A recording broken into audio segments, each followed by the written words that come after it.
o'clock I have open seminar time, so I have to go. Absolutely. I'll be back by 10:30.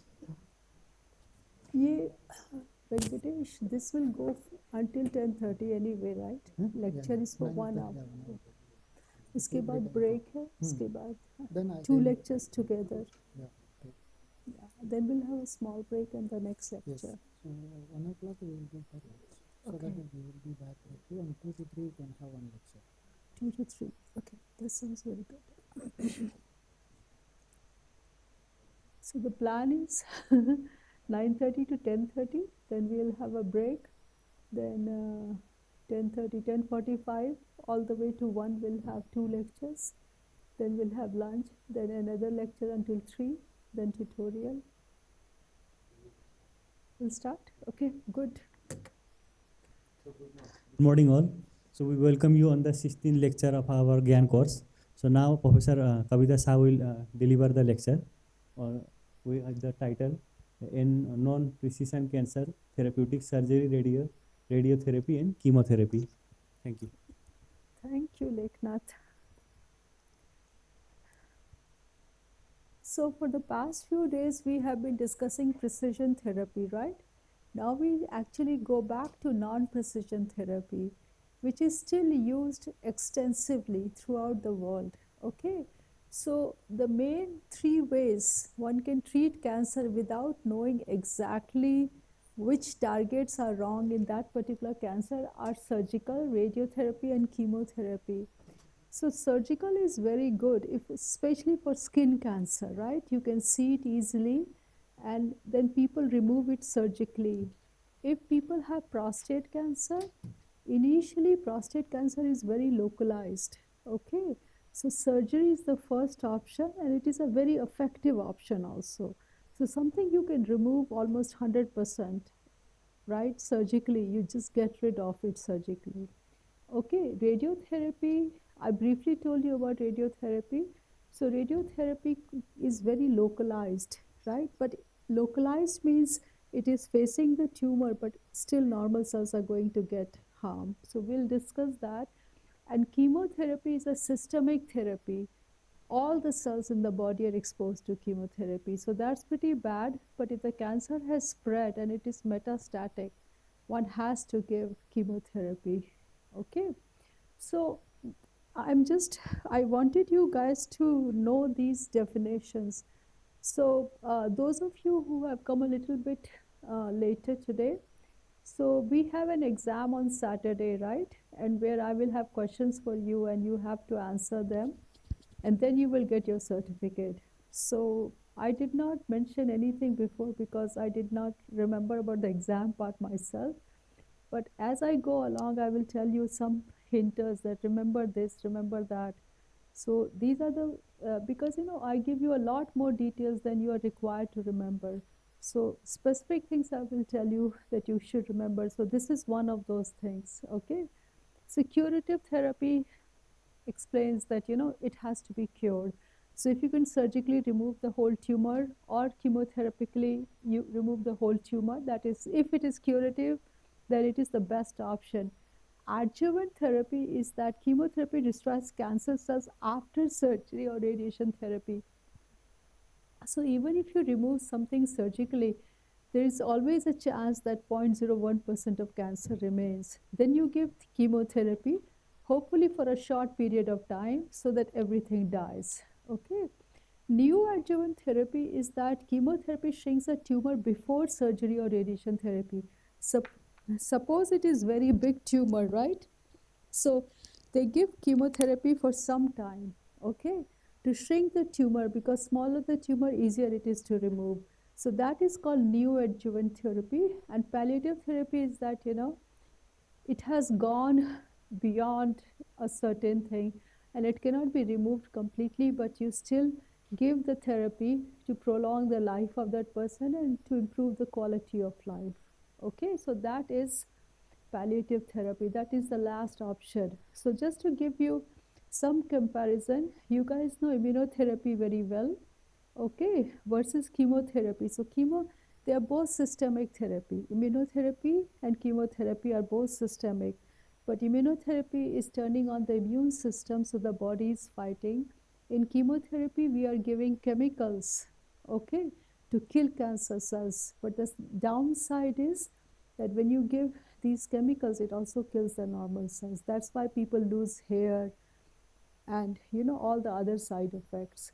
So this is what it is showing. Traditional treatment has, look at the side effects, tremendous side effects, okay, and post-treatment protection is not that great, okay, but if you give immunotherapy, side effects are a lot less and post-treatment protections are much better. And keep in mind, immunotherapy is extremely recent. So this is a very recent therapy, and this is a game changer for cancer patients. Okay, so and targeted therapy, if you know specific targets are upregulated, then you give the drug targeting those, and the signal is turned off. So look at this thing. This is giving all the signals to the nucleus, right? Targeted therapy works in such a way that they block the signal. Now, I always keep giving you example of Herceptin. So you may think that these targets have to be expressed at the cell surface. That is not true. It can be anywhere. It can be a nuclear target, cytosolic target, or cell surface target. Okay, so any number of targets. It could be anywhere in the cell, all right? An ideal target is that target which is specifically expressed in cancer cells and absent in normal cells. Second thing is that if it is present in normal cells, so this is present in normal cells also, but in very small amount. In cancer cells, it is overexpressed. So when you give the drug to that, you would ideally you would like that normal cells don't care about this receptor. So even if you inhibit it, nobody cares. So normal cells are not going to care for it, then less side effect, okay? So here I'm comparing chemotherapy, targeted therapy, and immunotherapy. So chemotherapy targets rapidly dividing cell. What is the side effect? Hair loss, intestinal damage, nausea. Can you explain to me why intestine is specifically damaged during chemotherapy? Yes. Yeah, because our digestive system is actually churning, right? It is mechanically working. So what happens is that our digestive system keeps replenishing the cell lines very rapidly. So they are rapidly dividing cells, which are making the lining of our digestive system. So when you do chemotherapy, the whole thing is affected. That's why the patient feels nausea and intestinal damage, and they will start bleeding because you are stopping the cell division rapidly. So that is one of the major reasons. Okay, hair loss, intestinal damage, and nausea. And then cancer cells very rapidly develop resistance to chemotherapy. So that's the bad news. Okay, now targeted therapy like Herceptin. So this is much better, but it still leads to a lot of problem. Many cancer drugs damage the liver because liver is a major organ where detoxification is occurring. So when you give the therapy, now body doesn't know what is foreign, what is not foreign. So obviously the drug is foreign, but it's supposed to cure the body, but liver will still try to get rid of that thing. So it can lead to liver damage and all other things. And again, resistance develops after some time. Immunotherapy, somebody told me that, one of you guys told me the other day, immunotherapy, what about autoimmune disease? Because you are turning on the immune system. Yes, it can be a side effect, autoimmune disease. Okay. And this is pretty expensive. That, having said that, it is not freely available. It is available to everyone here because it is becoming a major way of treating cancer. So it's not the availability problem. Because it is a biologic, it is very expensive. And this is not something you can take it at home. The person has to go to the hospital to get it administered. Okay, so this is just showing you different treatment options for lung cancer, which is a very common cancer due to smoking. So the person who smokes get it, and the person who are exposed to smoke, they also get it. And pollution again lung cancer. So this is the major people, this is the number one cancer in the world. Okay. So you can give chemotherapy like cisplatin, paclitaxel. Surgery is hard in lung cancer because it is, inside and lungs, it is hard compared to prostate cancer or skin cancer. Okay, radiotherapy is a radiation therapy, immunotherapy is given, and depending, there are many kinds of lung cancers. The most famous one is non-cells. Good, thank you. I can never speak that one, right? So you guys know that cancer. So EGFR, EG, EGF, EGFR receptor is overexpressed. So you have many targeted therapies for lung cancer. Okay. So this is chemotherapy and this is radiation therapy. Okay. So radiation therapy is localized treatment that use high energy beams to target the tumor itself. Okay. So this is chemotherapy can have side. So this person is explaining all, when someone goes to the doctor, they have to explain all the positive and the negative things about a therapy, right? So it says that it can have affect system-wide beyond the primary tumor, which is always the case in chemotherapy. It is given usually IV or orally. Goal is to kill cancer cells or at least shrink cancer cells. Okay, side effect includes all of these things and often administered in cycles. Now for radiation, high energy, we will not see these slides obviously, right? Damage cancer cells, tumor shrink, and can kill cancer cells for weeks or months after initial treatment. It can be given from outside, or actually they can insert, yes, they can insert it inside, and then it will kill it. And side effect, mouth sores, throat problems, and fatigue. The most important thing is that in both cases, tumors develop resistance. So if you really clean it up and if it never comes back, that also happens in large number of cases. But in some cases, when it comes back, it is resistant to it. Okay. Surgery, obviously the goal is curative. Remove all visible tumor, especially in early stages. Like I said, in prostate cancer, you can remove complete tumor at early stage. Sometimes what happens is that the tumor is so big that before you give chemotherapy, it is so big, and chemotherapy will take time to shrink the tumor, and then eventually it will develop resistance. So you have to fight against time. So what they will do, they will remove the vast majority of tumor by surgery, and then they will give whatever tiny bit is left, then they will give chemotherapy. That is what kind of therapy? If you do surgery and then give chemotherapy, what is it called? Adjuvant therapy. Very good. That's when adjuvant therapy is very useful. And similarly, if the tumor is little bit spread out, then they will give what kind of therapy before surgery? Neoadjuvant. Yes. Okay. And palliative, you already know. Okay.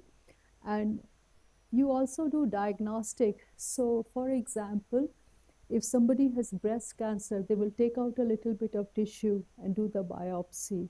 Okay. I know of a friend, so she developed lip cancer, okay, in the lips.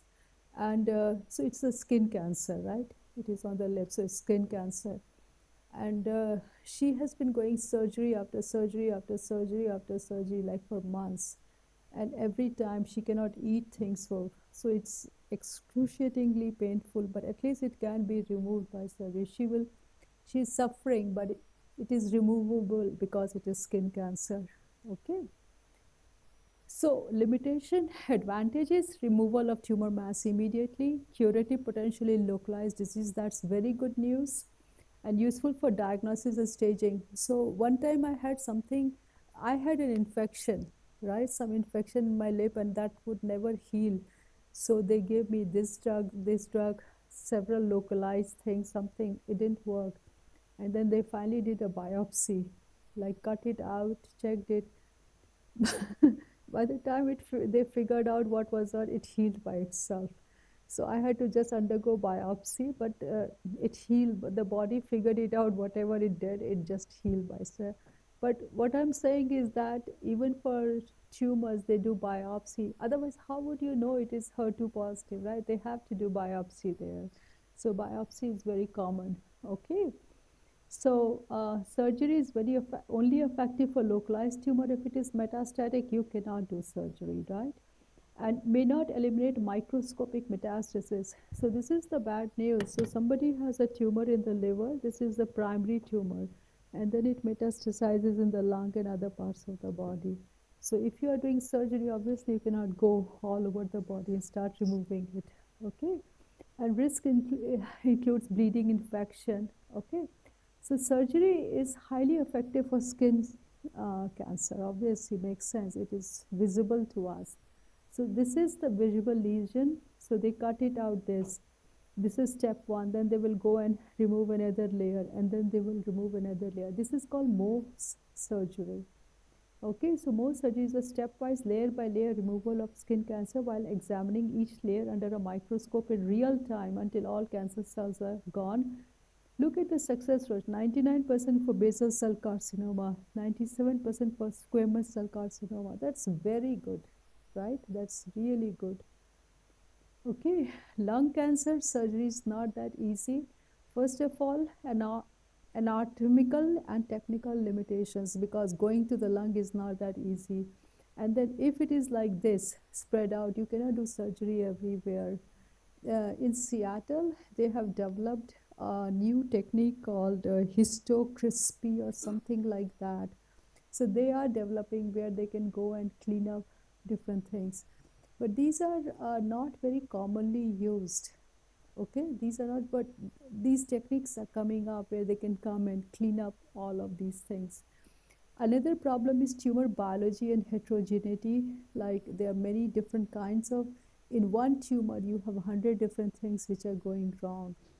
Okay, so that also creates, and lung cancer is diagnosed at a late stage, and that is very hard to win. Any cancer which is diagnosed at a late stage, they don't show symptoms. So there's nothing you can do about it. Okay. Now let's talk about radiation therapy. So there are three kinds of radiation therapy. External beam radiation therapy, as the name suggests, it is giving from outside. Okay, most common delivered by a machine from outside the body. Brachytherapy, radioactive source placed inside or next to the tumor. Okay, and the third is systemic radiation, radioactive isotopes delivered orally or intravenously.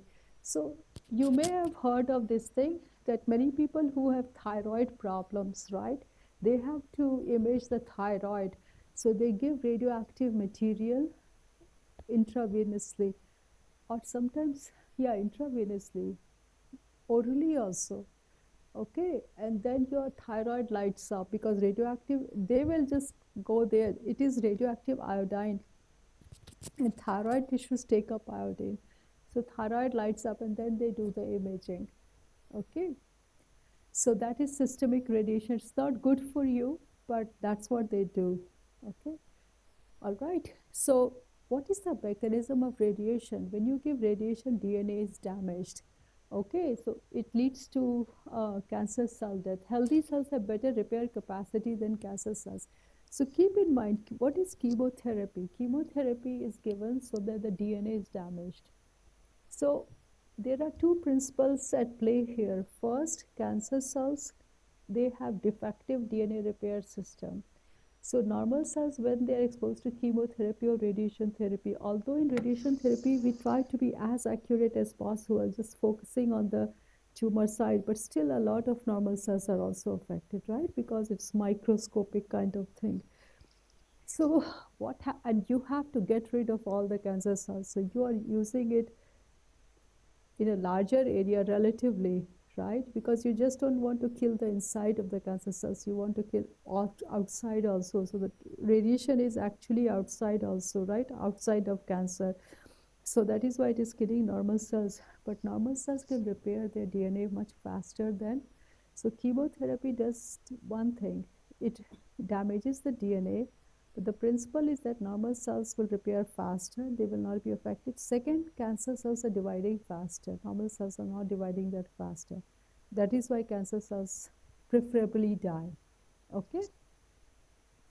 So advantage is that if you're giving it from outside, it is non-invasive.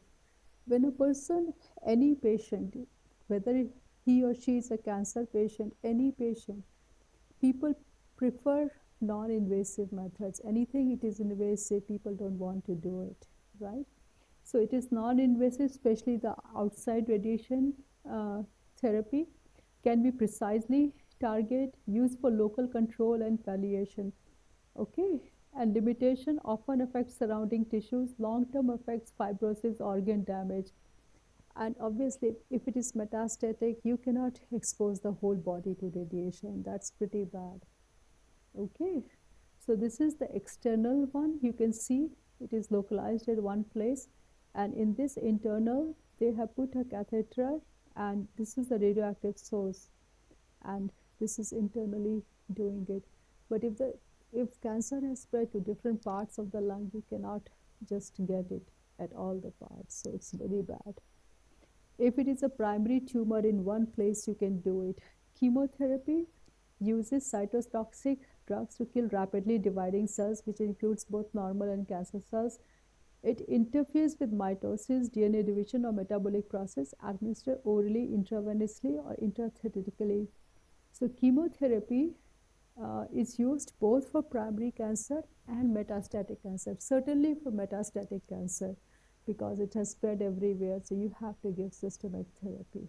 Okay, localized tumor they also give when they don't really know the target there. So remember I was telling you that one lady went there, she was not very rich, and she did not know much about it. So she had HER2 positive cancer, and the doctor did not even bother to check HER2, which is very easy to check. He directly gave her chemotherapy and she died. And had he diagnosed the disease properly, Herceptin would have saved her life, because her cancer was not spread out or anything, but the doctor didn't even bother. So what this is telling you, if you have a choice of targeted therapy versus chemotherapy, one should go for targeted therapy because it is less toxic also. Okay. So these are some chemotherapeutic agents. So cyclophosphamide, it leads to DNA cross-linking. Obviously, it leads to cell death. 5-fluorouracil methotrexate. Anyone knows what methotrexate does? This is a very famous drug. Have you guys heard of tetrahydrofolate? Exactly, that's what it is. It is not folic acid antagonist, but it works in the folic acid pathway, DHFR pathway. So there is an enzyme called dihydrofolate reductase. So it inhibits that one. Okay. And these are mitotic inhibitors, paclitaxels, vincristine. It blocks mitosis. Mitosis is, what is mitosis? The cells are dividing, right, into two, and the mitotic spindle is formed. So there the microtubules are so Leknath, you must have seen the beautiful pictures of mitotic spindles, right? So these are microtubules. So if you inhibit at that stage, mitosis will stop, okay? So these are very famous. And topoisomerase inhibitors. What are topoisomerases? They are the ones which are involved in DNA replication. Yeah, exactly. Okay, so chemotherapy is very advantageous for metastatic diseases, can be curative in some cancers. Curative, that's very good news. In leukemia, lymphoma, can shrink tumors pre-surgery, neoadjuvant, you already know that. Limitation, it is non-specific. Bone marrow cells are also rapidly dividing, so bone marrow is also affected. GI tract, of course, hair follicles, immunosuppression, nausea, hair loss, fatigue, and tumor cells develop resistance over time. Okay, so how chemotherapy works? The patient is administered, then it circulates in the entire body. Chemo attacks fast-growing cancer cells, cell death, and tumor shrinkage. Look at the side effects. It's pretty serious: fatigue, hair loss, skin changes, nausea, loss of appetite, weakened immune system, bladder, kidney problem, bruising and bleeding, peripheral neuropathy, everything, fertility issues, trouble remembering and concentrating. The whole system basically breaks down because just imagine every cell in that person's body is dying. The brain cells, everything is dying. So everything which is happening in life falls apart. That's why people say that cancer will not kill them, chemotherapy will kill them. Because initially the body is healthy, so they can tolerate chemotherapy. And after some time, almost every person, they gave up, especially people who are very old. Because chemotherapy, if the cancer is not cured and chemotherapy is continuing for a long time, they cannot take it. Either way, they will die. But they feel so rotten upon taking chemotherapy that they decide if they have 1 week to live or 2 weeks to live or 1 month to live, they rather live being conscious. Okay, so let's compare surgery, radiotherapy, and chemotherapy. So this is obviously local radiotherapy. Also, we give to localized tissue. This is systemic. Specificity high, skin cancer, very specific. You can see it easily, right? But it is still under microscope. Like we cannot see cancer cells we cannot do surgery just by eye. It still has to have microscope. And specificity is low because of course the whole body it is circulating, so there is hardly any specificity. Best for localized solid tumors. This is radiotherapy is also local control. Chemotherapy is best for metastatic or blood cancer. Blood is circulating throughout the body, so obviously it is good for. Yes. Cyclophosphoride being a small molecule. So will it also go to brain and affect the neurons even during chemotherapy? I don't know if it crosses the blood-brain barrier, but if it crosses, it will affect the brain also. But I'm sure there is some analog of cyclophosphamide which does not go to the brain. You can make it so that it is not that permeable to brain. But most common drugs for chemotherapy are paclitaxel, vincristine. These guys, Yeah, these are huge molecules. They won't pass. Yeah. So yeah, that is the advantage and disadvantage of small molecules. Sometimes you want it for glioblastoma and all these things, you want to go there, they go there. That's good because biologics don't cross there. So that is the good part, but you can always make it bulky enough so that it doesn't go there. Now, surgery is not effective for micrometastasis. Micrometastasis means small tumors have formed elsewhere, like really small dots here and there. Okay, and curative potential is very high, especially for early stage cancer. Okay, this is moderate, this is variable. I know of people who were cured by chemotherapy. So I told you about a young lady, 40 years old. So she had mouth cancer. She was just very negligent about her mouth was swelling and she did not take care of it. And then by the time she showed it to the doctor, it had spread to the lymph nodes. So it was very poor prognosis, right? Because once it goes to the lymph nodes, so she was taken to Mumbai, and the most famous doctor in India for this mouth cancer, he did the surgery. So he was super aggressive. He took out the teeth also. He took out the lymph nodes in the whole area. So, but he saved her life. And it has been 4-5 years completely cancer free. And that was metastatic cancer. And she's totally fit and she was given chemotherapy. So she has some side effects even today, like, teeth are removed. So she can take limited food and she cannot tolerate too much sound or things like that. She gets tired. So even after 5 years, but when you're 40 years old and it is a question of life and death, he did a very good job in saving her. So, and if it is breast cancer, once the surgery is removed, person is good forever, basically, in the most cases.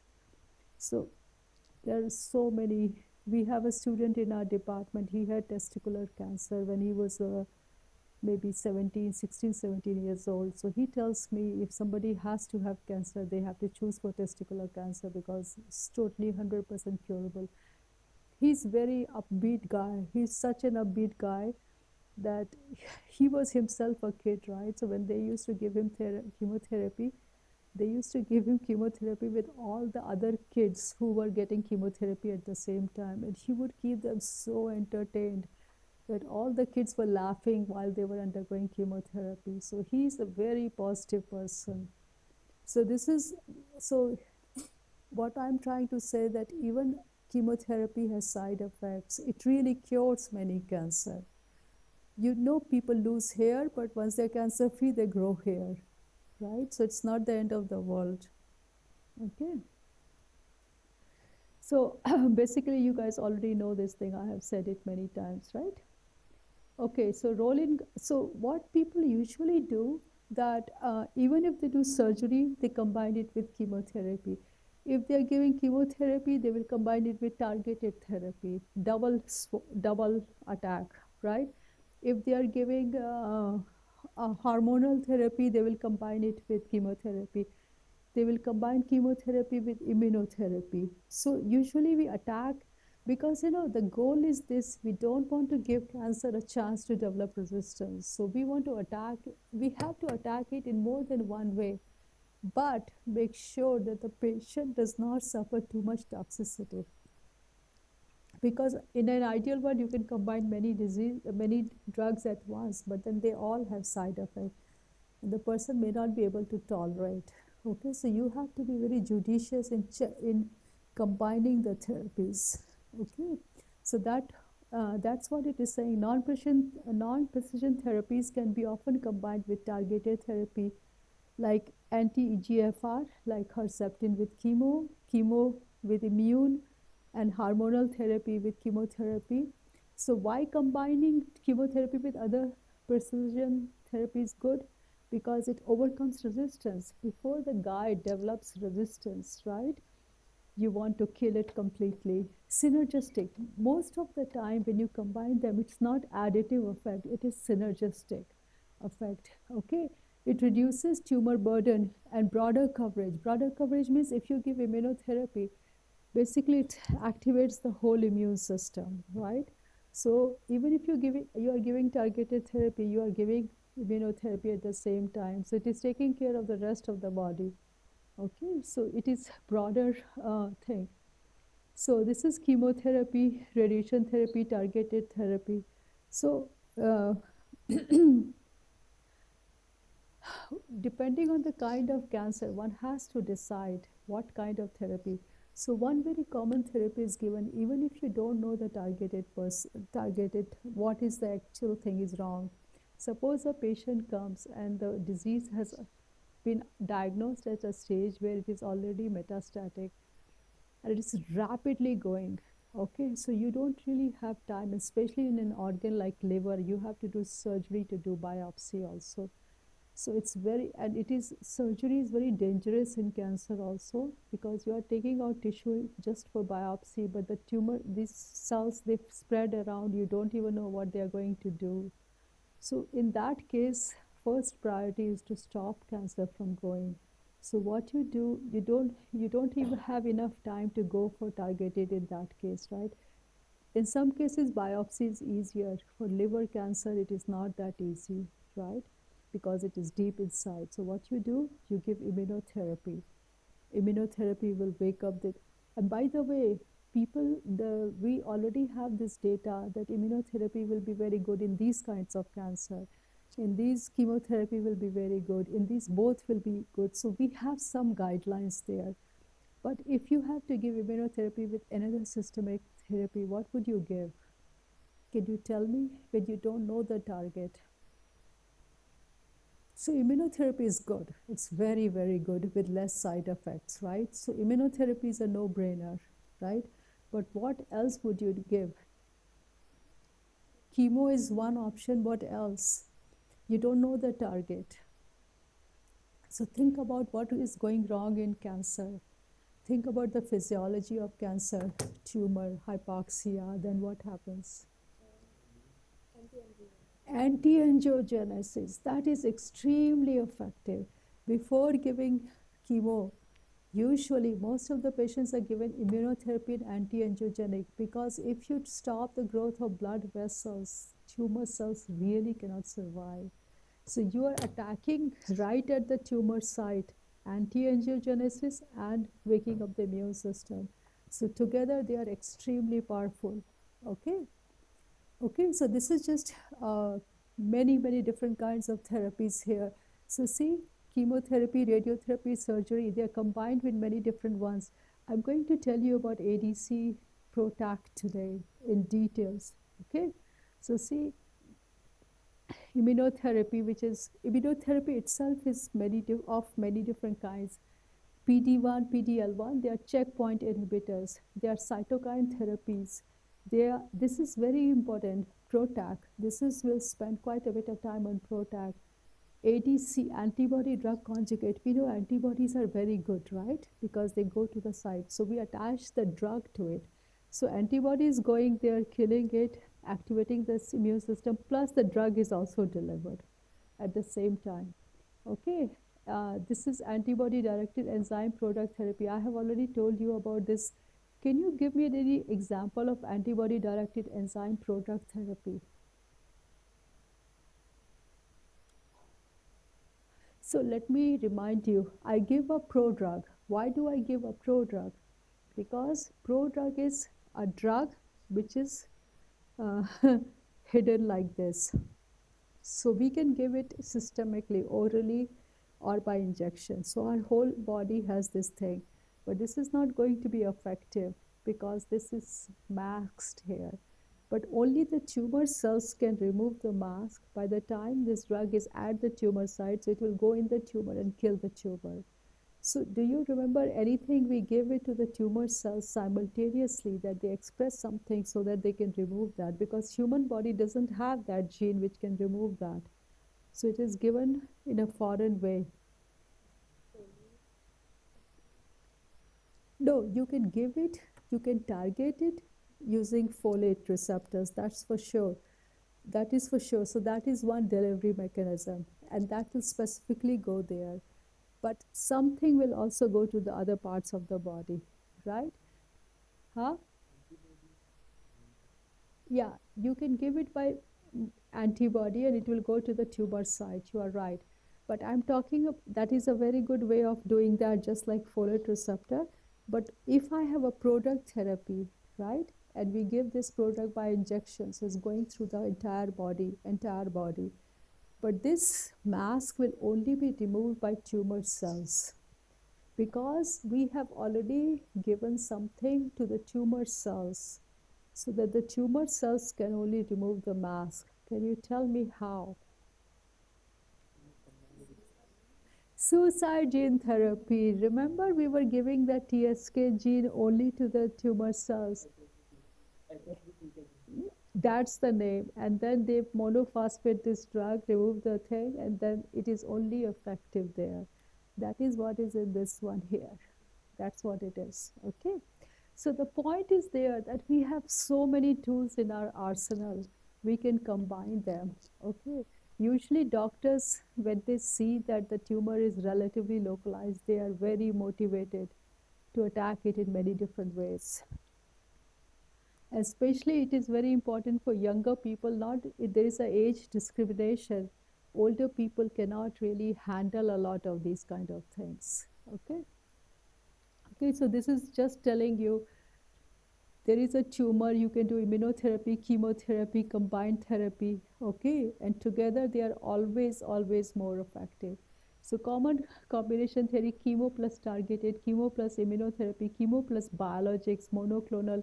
ADCs are antibody drug conjugate. You're giving the antibody, but you're also attaching a drug to it. So it's like very effective, okay? High response rate combination, delayed resistance, improved survival. The more combinations you give, the chances are it will be more toxic also, okay? More complex treatment schedules, not all patients tolerate combination. So one time I was hearing a talk, right? So about combination therapy, and he was talking about something specific. So this is very interesting. So suppose I tell you that we are giving two drugs at the same time, two targeted therapies, okay, or one systemic therapy, one targeted therapy. So this is a very common occurrence that if you give them together at the same time, okay, it will be less effective. But if you give one at this time and second after 24 hours or 48 hours or 12 hours, it will be super effective. Okay, so in some drugs you have to give one so that the system is sensitized, then you give the second. Then you after some time give one and then the second. So not always you give both of them together. So that has to be determined. So that's why the scheduling can be very complex. Okay. Okay, so this is chemotherapy 30%, targeted therapy 80% response. So that's very helpful and less side effects. All right. So we stop here. We have plenty of time. So let's start the next one. And then नहीं चलते रहने दीजिए दूसरा शुरू कर रहा है अब बंद करके शुरू कर दीजिए हाँ नया लेक्चर है तो so we start that and 10:30 will stop. So first two lectures have lesser number of slides. Third and fourth have a lot more. So that's how we can go. Okay.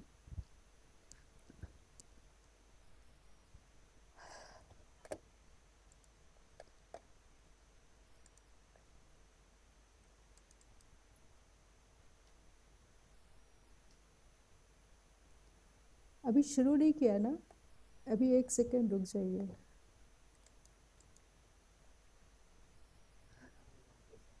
या go ahead शुरू कर दीजिए question we you have to have that mic where is the mic okay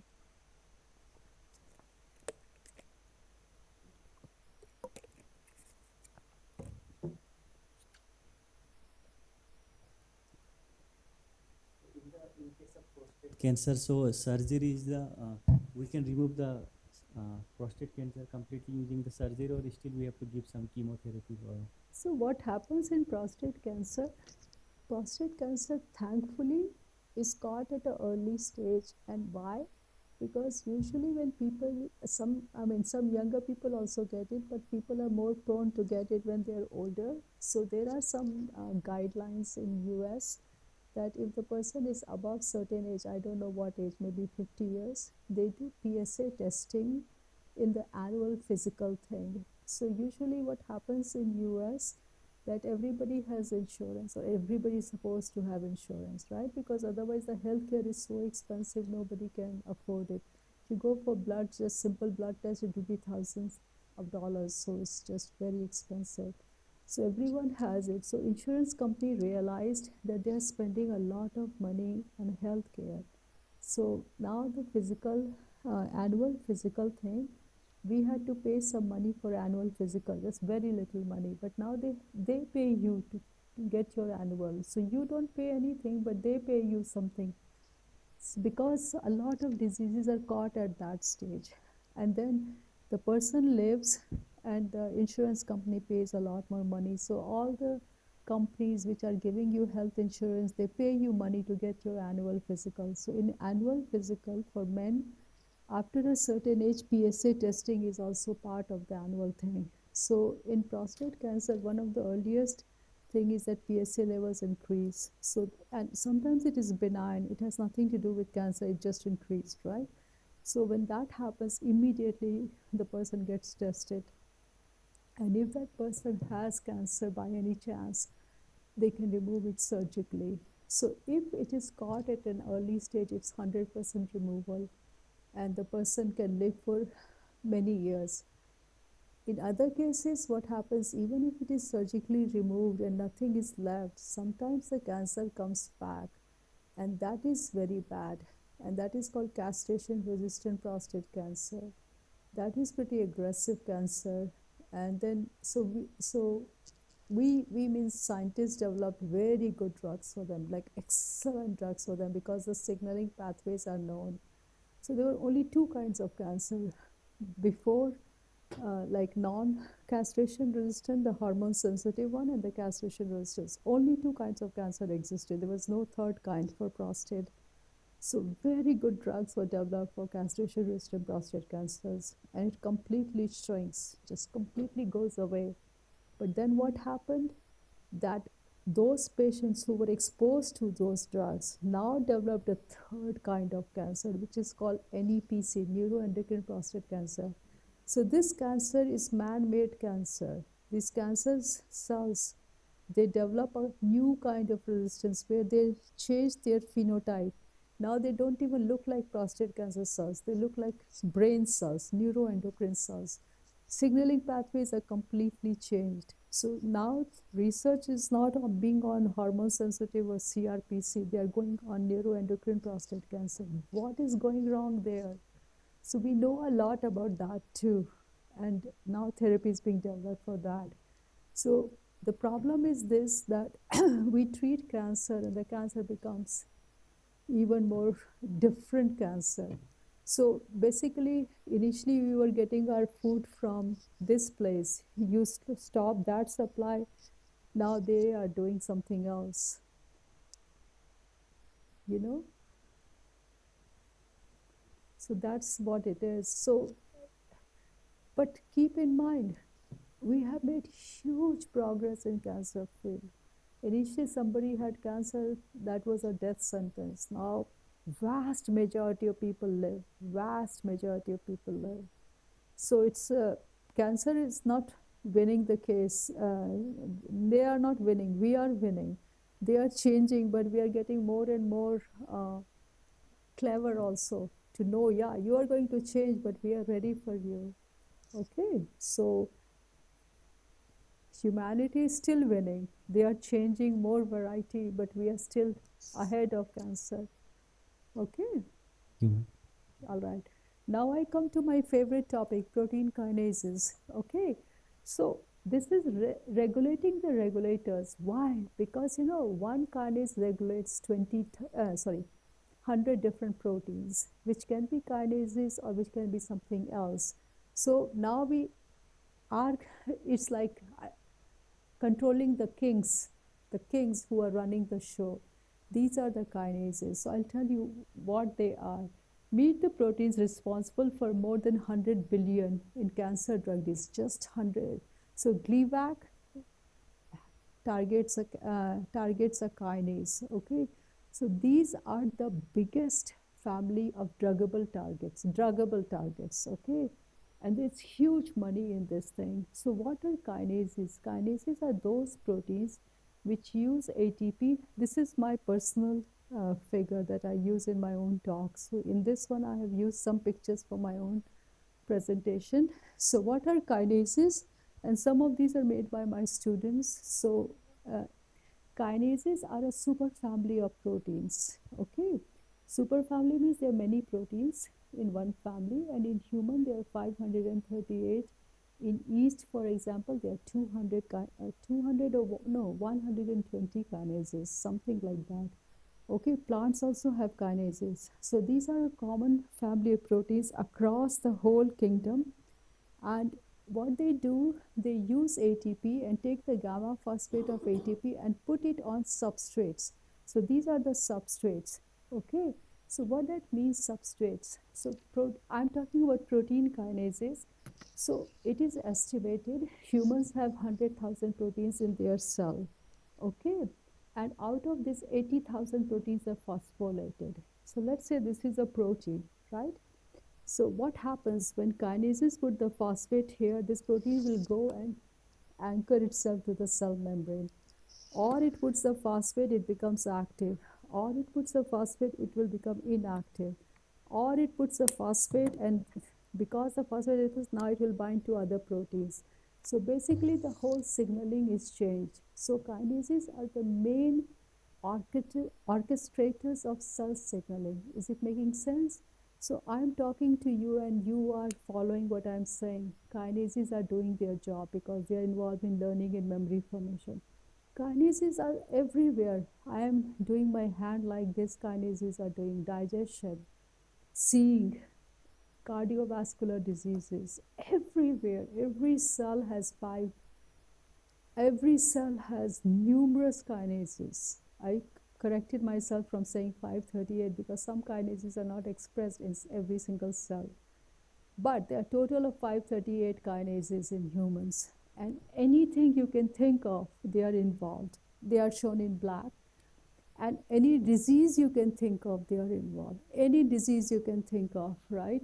So the diseases are shown in red. So in cancer, obviously, they are a huge deal.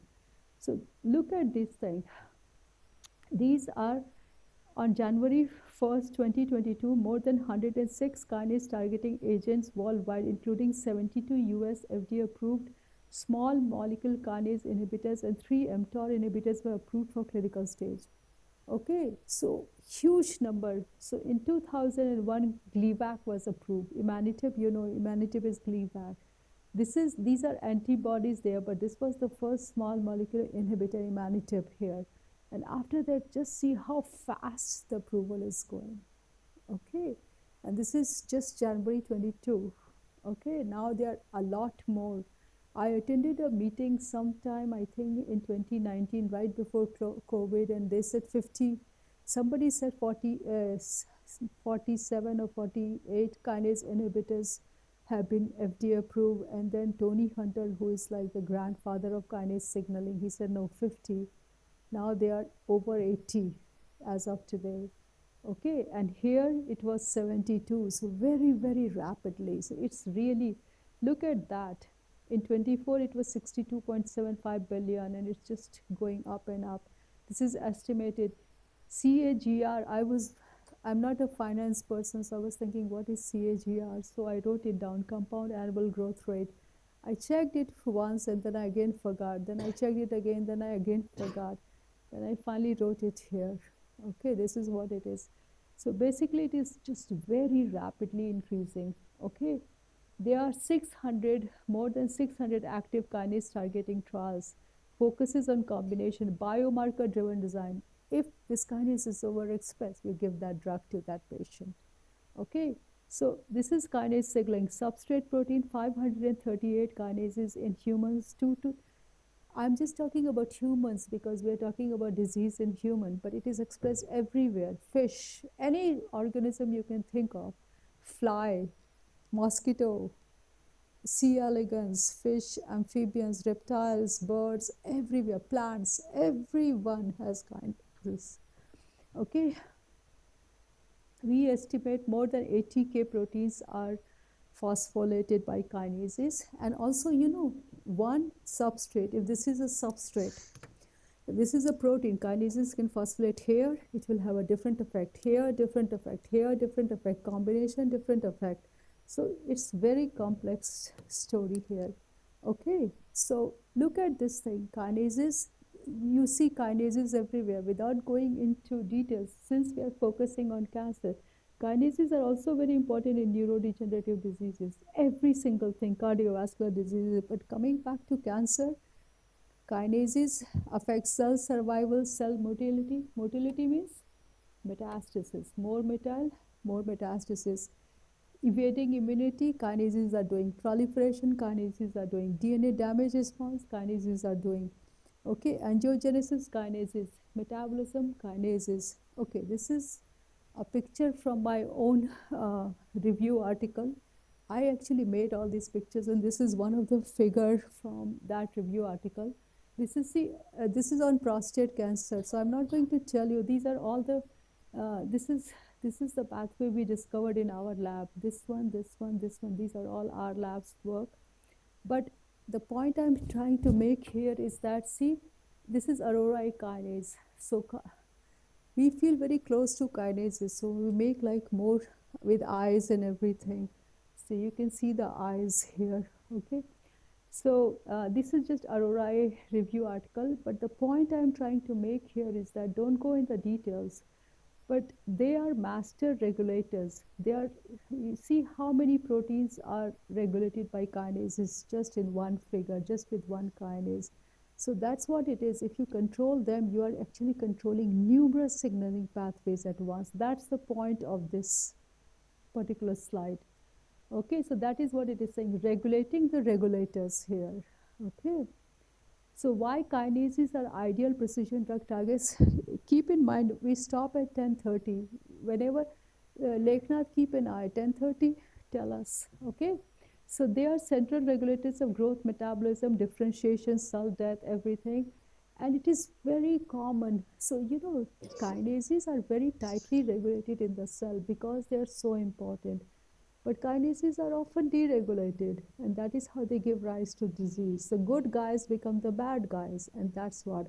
So they are ideal drug targets, so precision therapy. Okay, BCR-ABL, we know it is successfully targeted with imatinib. Large family, large selection of kinases.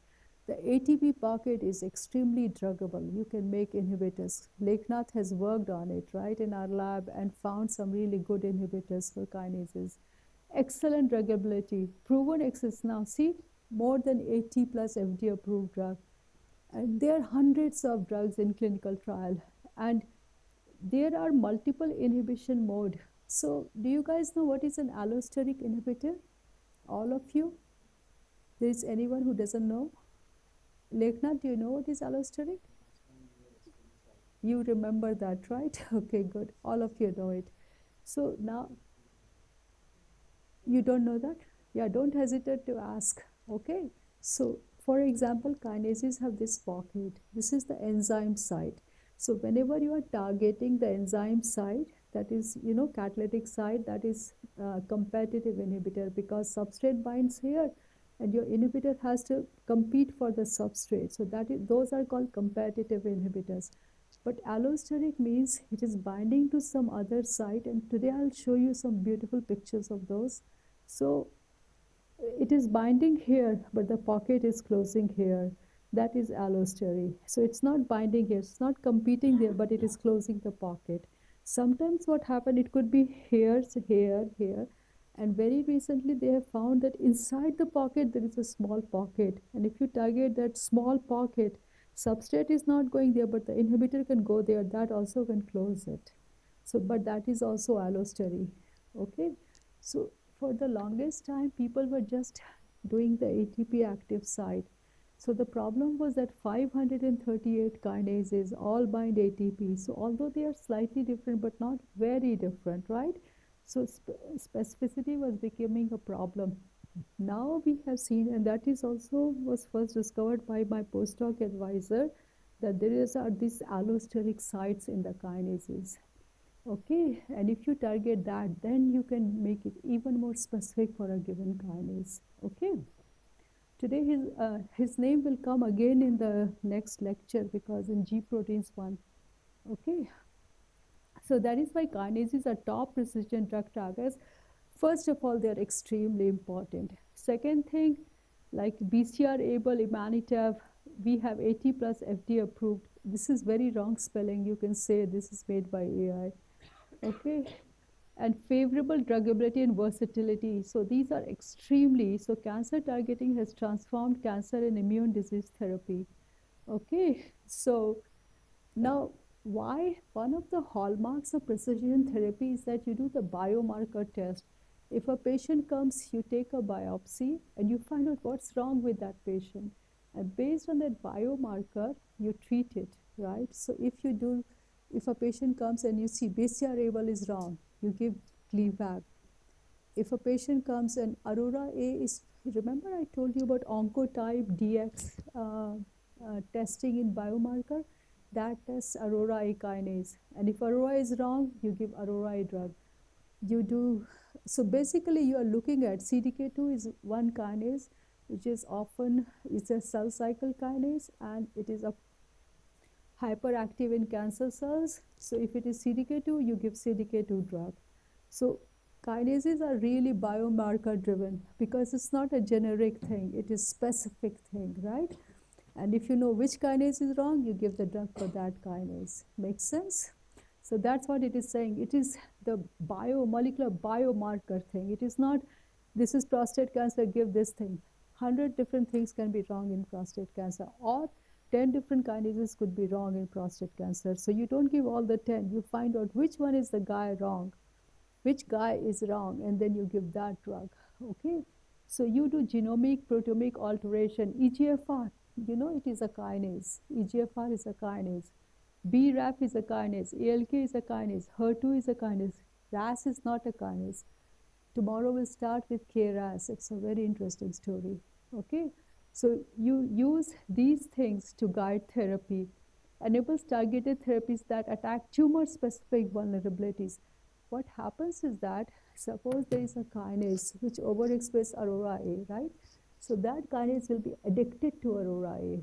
Okay, so suppose in any institute or any organization or in any kind of country also, if one person becomes all more powerful, like the whole thing is dependent on that. So if you attack that one most powerful person, if the whole thing is driven by that, you basically break the whole chain of command, right?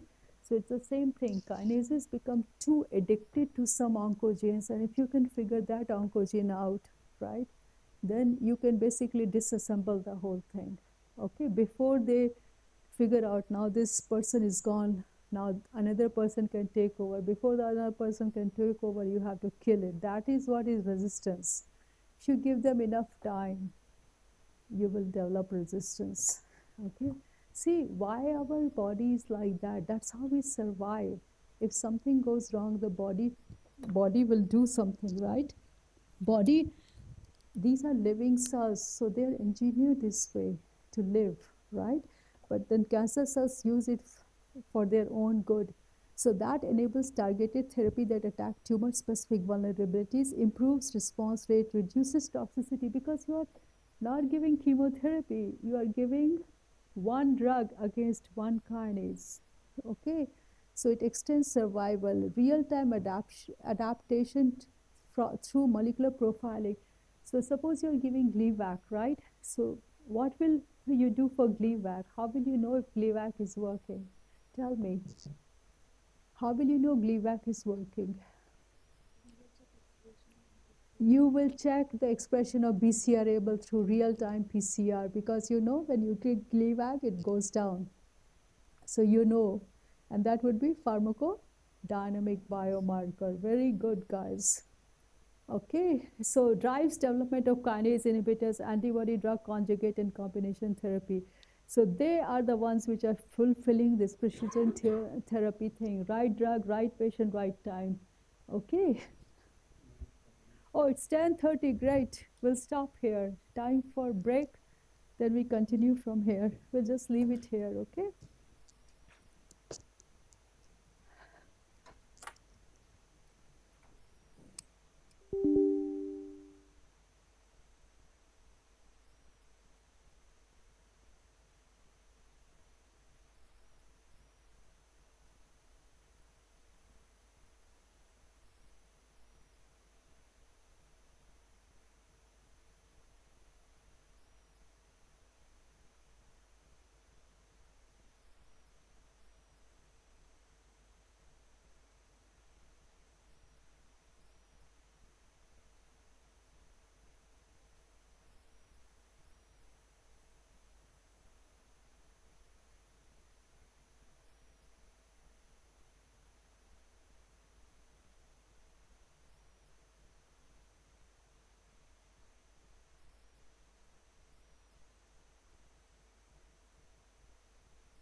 So you have come a long way from Mysore Mohali.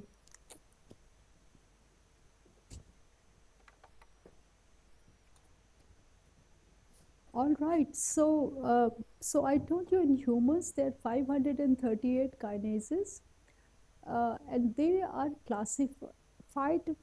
There are many ways to classify the kinases, but the easiest classification is what they do, right? So based on that, they are classified into three groups: serine threonine kinases, tyrosine kinases, and dual specificity kinases. So tyrosine kinases, you know there are 20 amino acids, right? So tyrosine kinases are those kinases which phosphorylate on a tyrosine residue. And you know tyrosine structure, right? CH2 and then the phenyl ring and OH group, right? So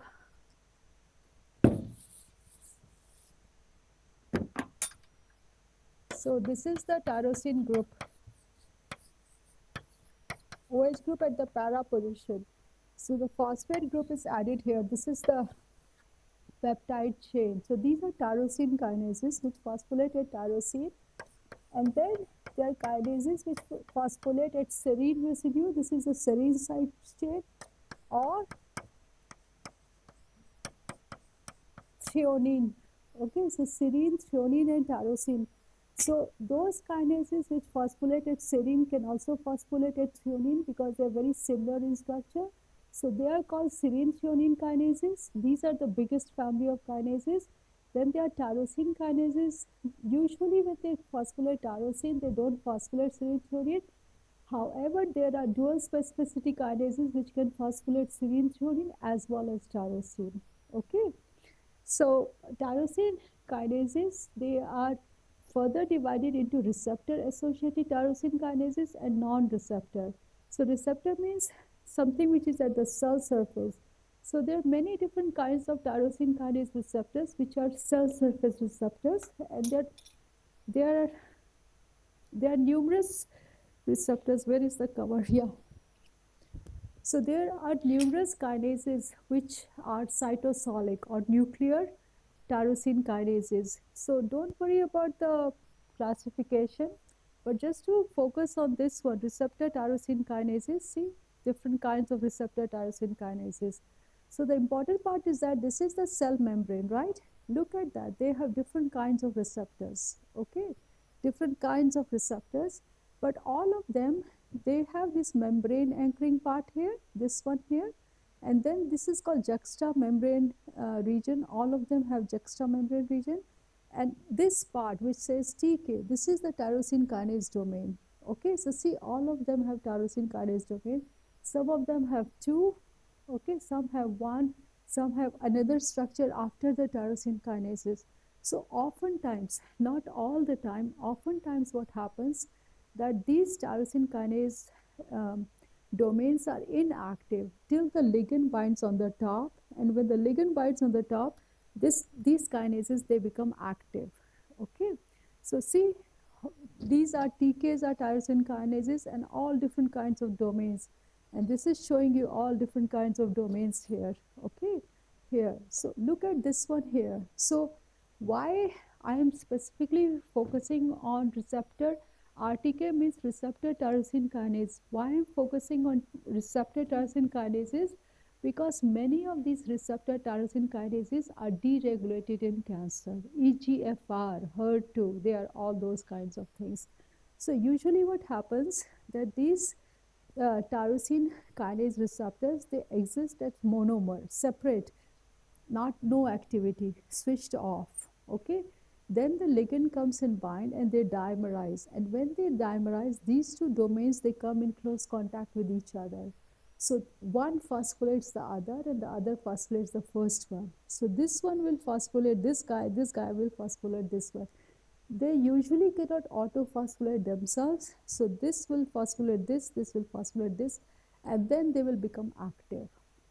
And when they add the phosphate groups, P stands for phosphate, they are like glues, molecular glues. Then other proteins will come and bind here, and the signaling will turn on.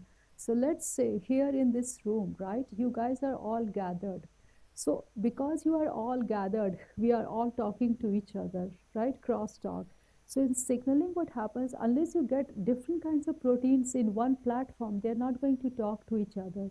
So after this phosphorylation, these different proteins come and dock at specific sites. Now this protein can talk to this protein can talk to this protein, and this protein can talk to this protein. So this is a very simplified version. But usually what happens, one tyrosine kinase domain can bind 10, 15 different proteins. This guy also 10, 15 different proteins.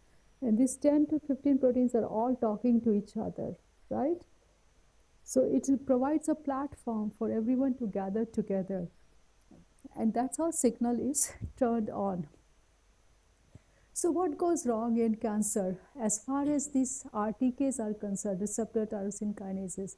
So see, they're overexpressed. If they're overexpressed, their kinase activity, suppose there are two monomers here. If they're not overexpressed, they're far apart. But if they're overexpressed, they are forced to come together like this. And then in the absence of ligand also, they will activate themselves because they are in close proximity. Okay, see here, sometimes what happens, there are some mutations in the receptor tyrosine kinase that they don't even need ligand binding. They are just active all the time. So this is gain of function mutation. Gain of function means increase in activity, gain in activity. Okay, this is normal. Now here, chromosomal translocation fusion protein, some kind of translocation has occurred that has activated them permanently. Autocrine activity. Now this is very smart. Prostate cancer cells do this thing. They make their own ligand. Ligand is supposed to come from outside, not from themselves, but they make their own ligand, keep activating themselves. This is also very common. So all of these things will lead to hyperactivation of RTK, which will lead to cancer. Okay.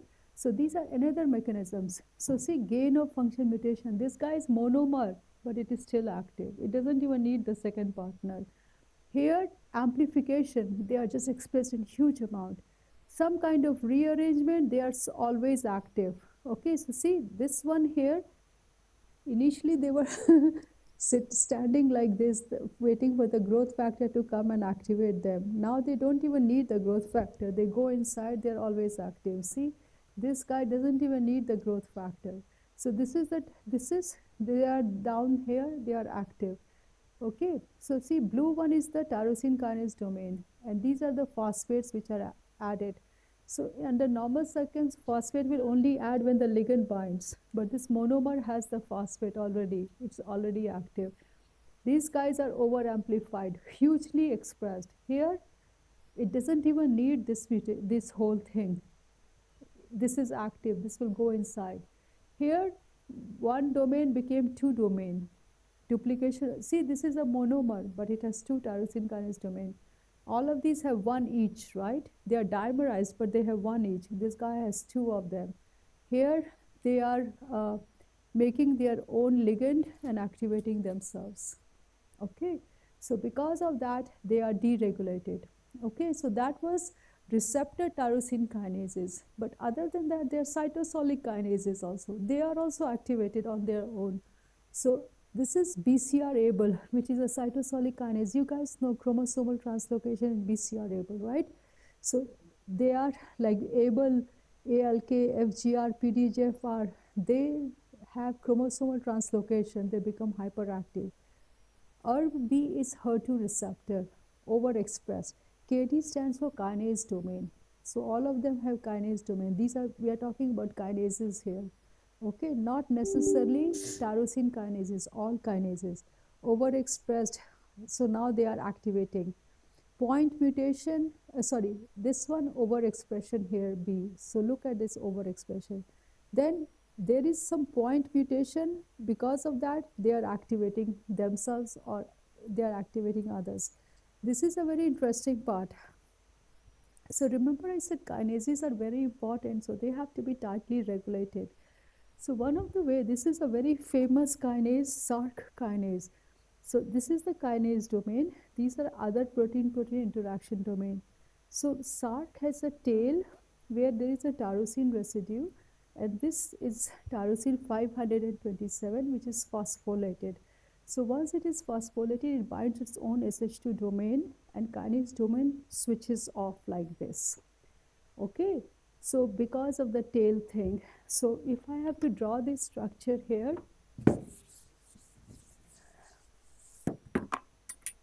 so this is this is catalytic domain, okay, of Sark. So this is the catalytic domain of Sark, and this is the tail here. And this tail has a tyrosine residue which is phosphorylated, okay. And then there is this other domain called SH2, and then there is another domain called SH3. Sorry, I have to draw it in slightly different manner. I'm drawing it exactly the way the crystal structure has shown Sark binds. So then this thing comes like a tail here, and here is SH2 domain, and then here is SH3 domain, okay. So this is the catalytic domain. So SH2 domain binds the tail, the tyrosine phosphorylated, and when it binds the tail, this is switched off like this. You see that? So if you look at this picture, when SH2 domain binds the tail, this is switched off, okay, and the kinase is inactive. So what cancer cells do? They remove the tail here. Now the whole thing is open like this, and it is always active. Okay, so basically the point is that they mutate themselves to keep themselves active all the time. Okay, so now let's say, how do we target kinases? So this part will introduce you to a lot of different things, including PROTACs. Yes, Evans.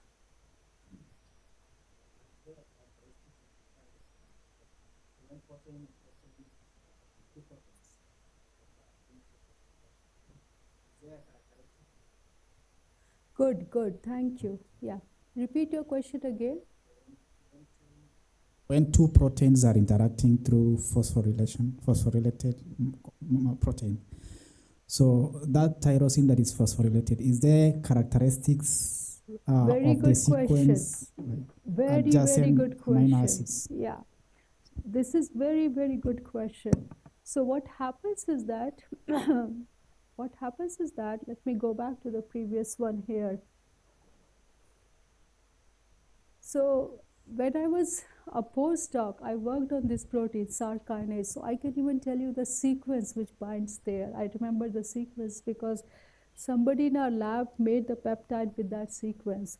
So what happens is that when a tyrosine residue is phosphorylated, it binds SH2 domain. So SH2 domain, see the SH2 domain shown in yellow? So that this thing, SH2 domain, will not bind tyrosine unless it is phosphorylated. But then there are different kinds of SH2 domains which have different sequence specificity. So only tyrosine phosphorylation is not enough for SH2 domain to bind. It will also need a sequence here and here. So for Sark, that sequence is E, E, I, isoleucine, Y is tyrosine, G, E, F. The sequence for Sark, this thing, is, so they don't care about this sequence, E, I, Y, G, E, F. And this is the tyrosine which is phosphorylated. Okay.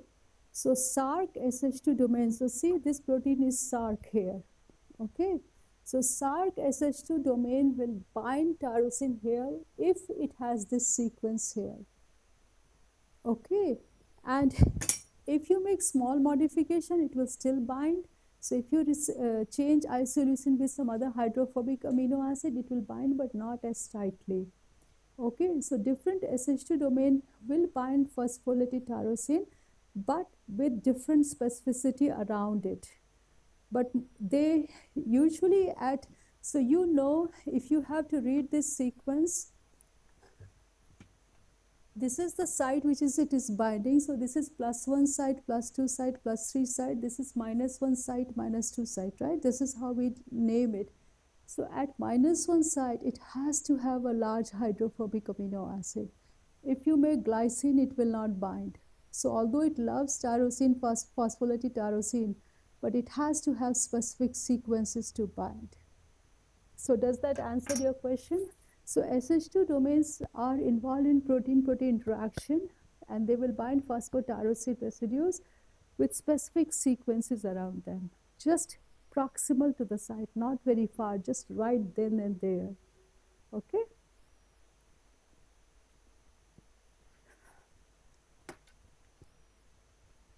Okay, so let's talk about how do we target kinases, and that's where the thing I have been telling you about PROTACs will come into picture, and nanobodies, which you have not heard, and these are super exciting things. Okay, so small molecular inhibitors, there are thousands and thousands and thousands of protein kinase inhibitors. 80 plus are already FDA approved, right? So we have many small molecule inhibitors for kinase, like Gleevec for BCR-ABL, right? You guys know that. So we have huge amount of small molecular inhibitors. So these are low molecular weight drugs, small size, so they can even go blood-brain barrier, no problem. So this is very advantageous. They can go deep inside the tumor. Okay, they are extremely easy to target. Okay, target specific. They are designed to bind to the active sites or even at the allosteric sites. They are often reversible because these are small molecular inhibitors. Unless you make them covalent, they will go there. They can also come off, but you don't want them to come off, so you make them very, very powerful, very, very tight binders. And they are usually orally available. You don't have to get IV. Gleevec, just pop the pill. So they are very useful, very easy to handle. And they're also cheaper in that because you don't have to go to the hospital to get it administered. So they typically inhibit signaling pathways by inhibiting the enzymatic activity. So for if it is EGFR, which is a receptor tyrosine kinase, you just give it to them, it will inhibit the activity of that enzyme. Okay. Tyrosine kinase inhibitors like BCR-ABL, imatinib, and all of those things. So small molecular inhibitors are tiny drugs that enter cells and shut down disease-driving things. So that's very easy. Now, this is something interesting. When I was telling you about allosteric and Lekna, this will make much sense to you as a chemist. So kinases, they exist in active form and inactive form. Okay, so there is this loop kind of structure in kinases which has this sequence DFG. Okay, so if DFG in and DFG out. So this is the active form of kinase, this is the inactive form of kinase. So if the loop is inside, the kinase is active. Active means it can phosphorylate proteins. If the loop is out, kinase is inactive, it cannot do any job. So there are many different kinds of kinase inhibitors. So there are inhibitors which are called type 1 inhibitors, which will target the active form of kinase. Then there are, so keep in mind, anytime there is DFG in and DFG out, the inside pocket shape is different. So DFG in is this, DFG out is this. I'm just making up my hand. It is not exactly this shape, but the point I'm trying to make is that these are different shapes of pocket. Okay, so some inhibitors will target active sites, some inhibitors will target the inactive form of kinases. So type 1 will inhibit the active form, this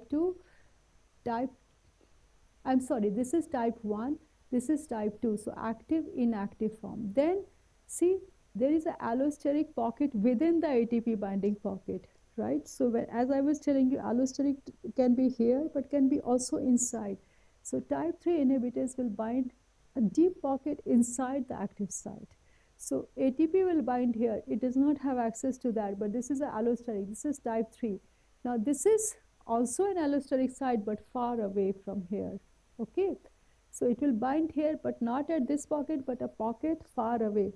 But this pocket is changing the shape of this one here. So see here, this is a different allosteric site right here. Now type 5, both of them are binding and they are somehow linked together. And type 6 is that they are both binding, but they are not linked together.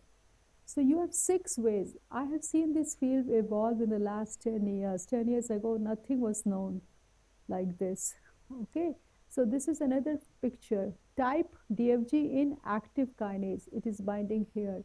Type 2 DFG out, it is binding here. Type 3 is the allosteric pocket within the pocket. Okay, type 4 allosteric site far away from the active site. Here, type 5 bivalent, type 6 this one. Can you see that, all of you? So makes sense?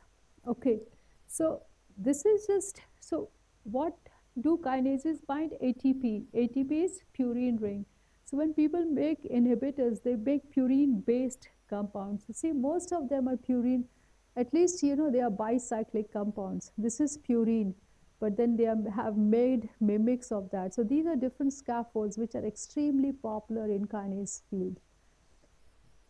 Okay, diverse thing. Many of them are like this, 14% quinozoline thing. You don't have to remember anything, but just to tell you the scaffolds. So you would imagine these are mostly competitive inhibitors because they're resembling the purine ring of ATP. Okay, so look at the approval rate here, so rapidly. Okay, this is Gleevec in 2001, first one, and then after that, so many have been approved, over 80 different kinase inhibitors. This is yet another one. See how many are approved. So it is exponentially increasing every year. Okay, and huge amount of money in this thing. Initially, look at that. Initially, most of them were ATP binding site competitive inhibitor, pink, pink, pink. And now ATP binding site non-competitive inhibitor. They are targeting the allosteric sites. Okay. Now, this is if you go through a pathway. Tomorrow we'll really focus on this GTP RAS. This is yet another class of superfamily of proteins. Okay, but this side you can see kinase inhibitors.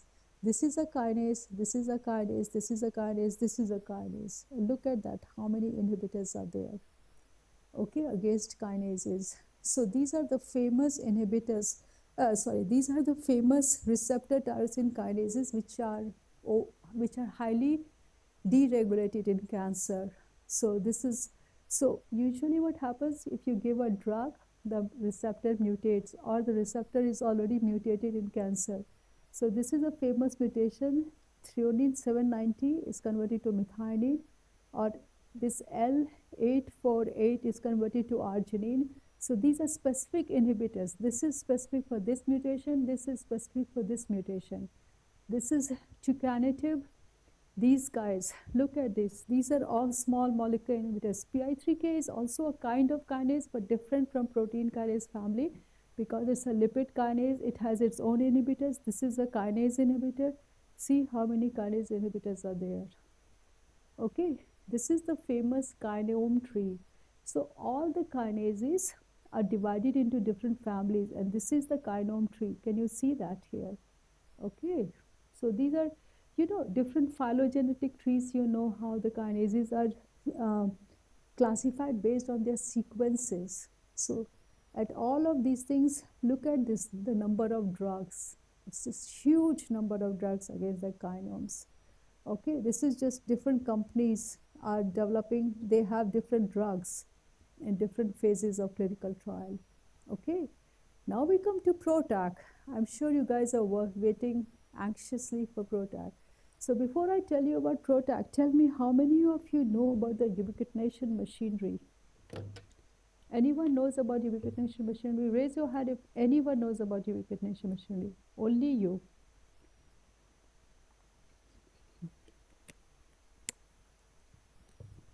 So two of us will make everyone else understand this machinery. Okay? All right. So this is very exciting. Okay? So I want you guys to think about it.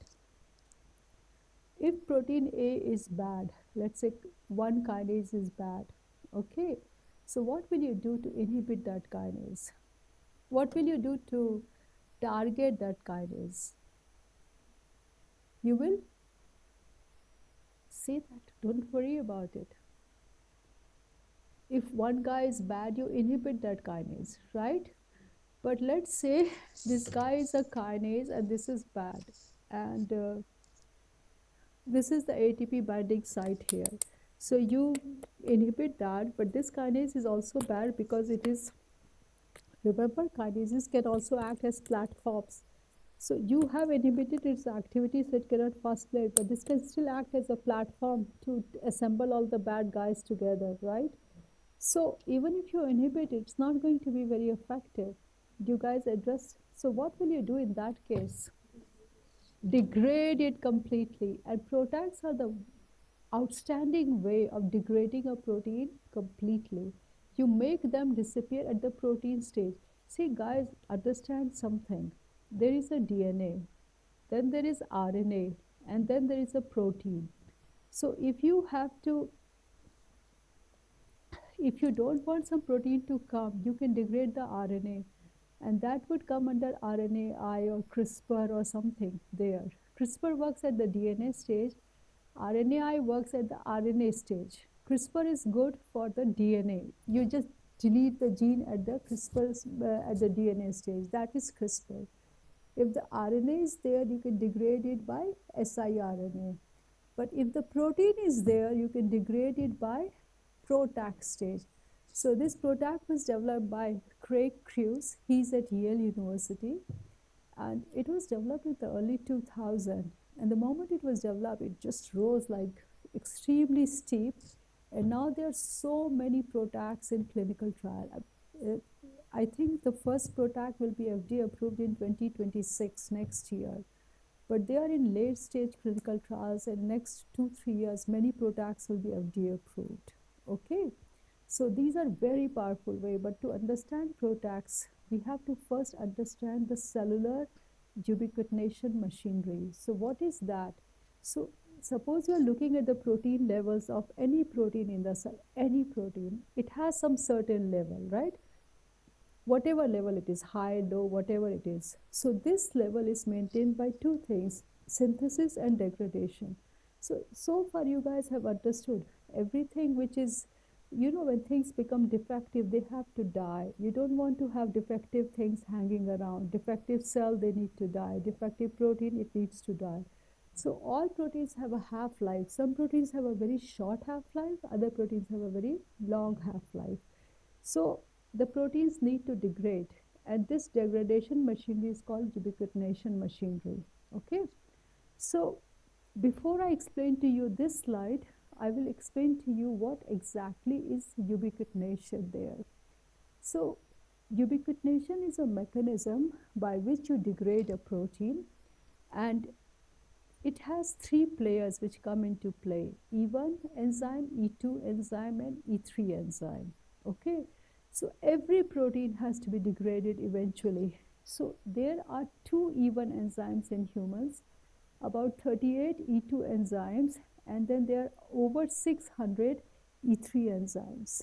Okay, I'm going to skip this slide and come back to this in just a minute. So what happens is that there is a protein called ubiquitin, which is shown here. So this has 76 amino acid.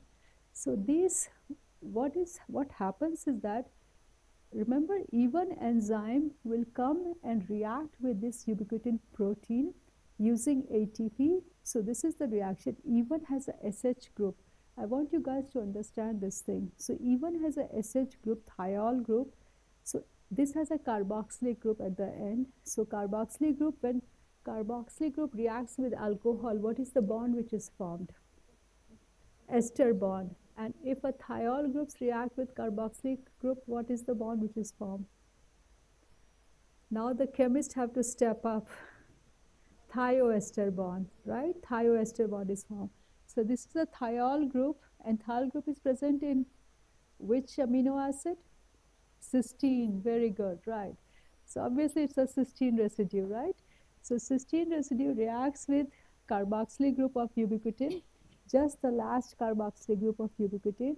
In the presence of ATP, AMP and pyrophosphate are released, and it forms thioester bond with ubiquitin, right? It is a generic reaction. Then another enzyme will come, E2, and this E2 will come, and this thioester ubiquitin group will be transferred to E2, and now this is the one which is holding the ubiquitin with it, and E1 leaves there. Okay, now what happens? E3 enzyme comes into play. Okay, E3 is very special because on one side it will bind E2, and on one side it will bind substrate. So keep in mind there are many substrates. So it is the E3 which will recognize the substrate, and E2 on the one side. So it is providing a platform there on one side, recognizing the substrate, and other side recognizing E2, and then it will transfer the ubiquitin here. Make sense? And once the ubiquitin is transferred, many more ubiquitins are transferred, so it will form a chain. And that is the kiss of death. This is called, when the Nobel laureates were given the Nobel Prize for this work, they said, okay, explain it to the rest of the world in very simple language. So they said basically what happens, there is this protein which acts as a kiss of death, and anytime that protein is added, that particular protein is condemned to death. Okay, that's what it means. So now this protein will be degraded by the proteasome. Proteasome will not recognize the protein. It will recognize this, and it will know it has to degrade it. So it will chop off this part so that this is recycled, but it will eat up the substrate and release all the amino acids. Okay, that is what it is. Do you guys understand this thing completely? Ask me if it is not clear. I think you have a question. Go ahead.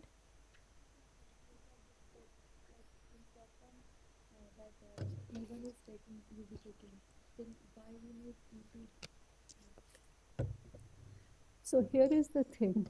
So suppose Professor Venkatesh is E3, okay, and there is another Venkatesh, he's another E3, okay, and Evans is another E3.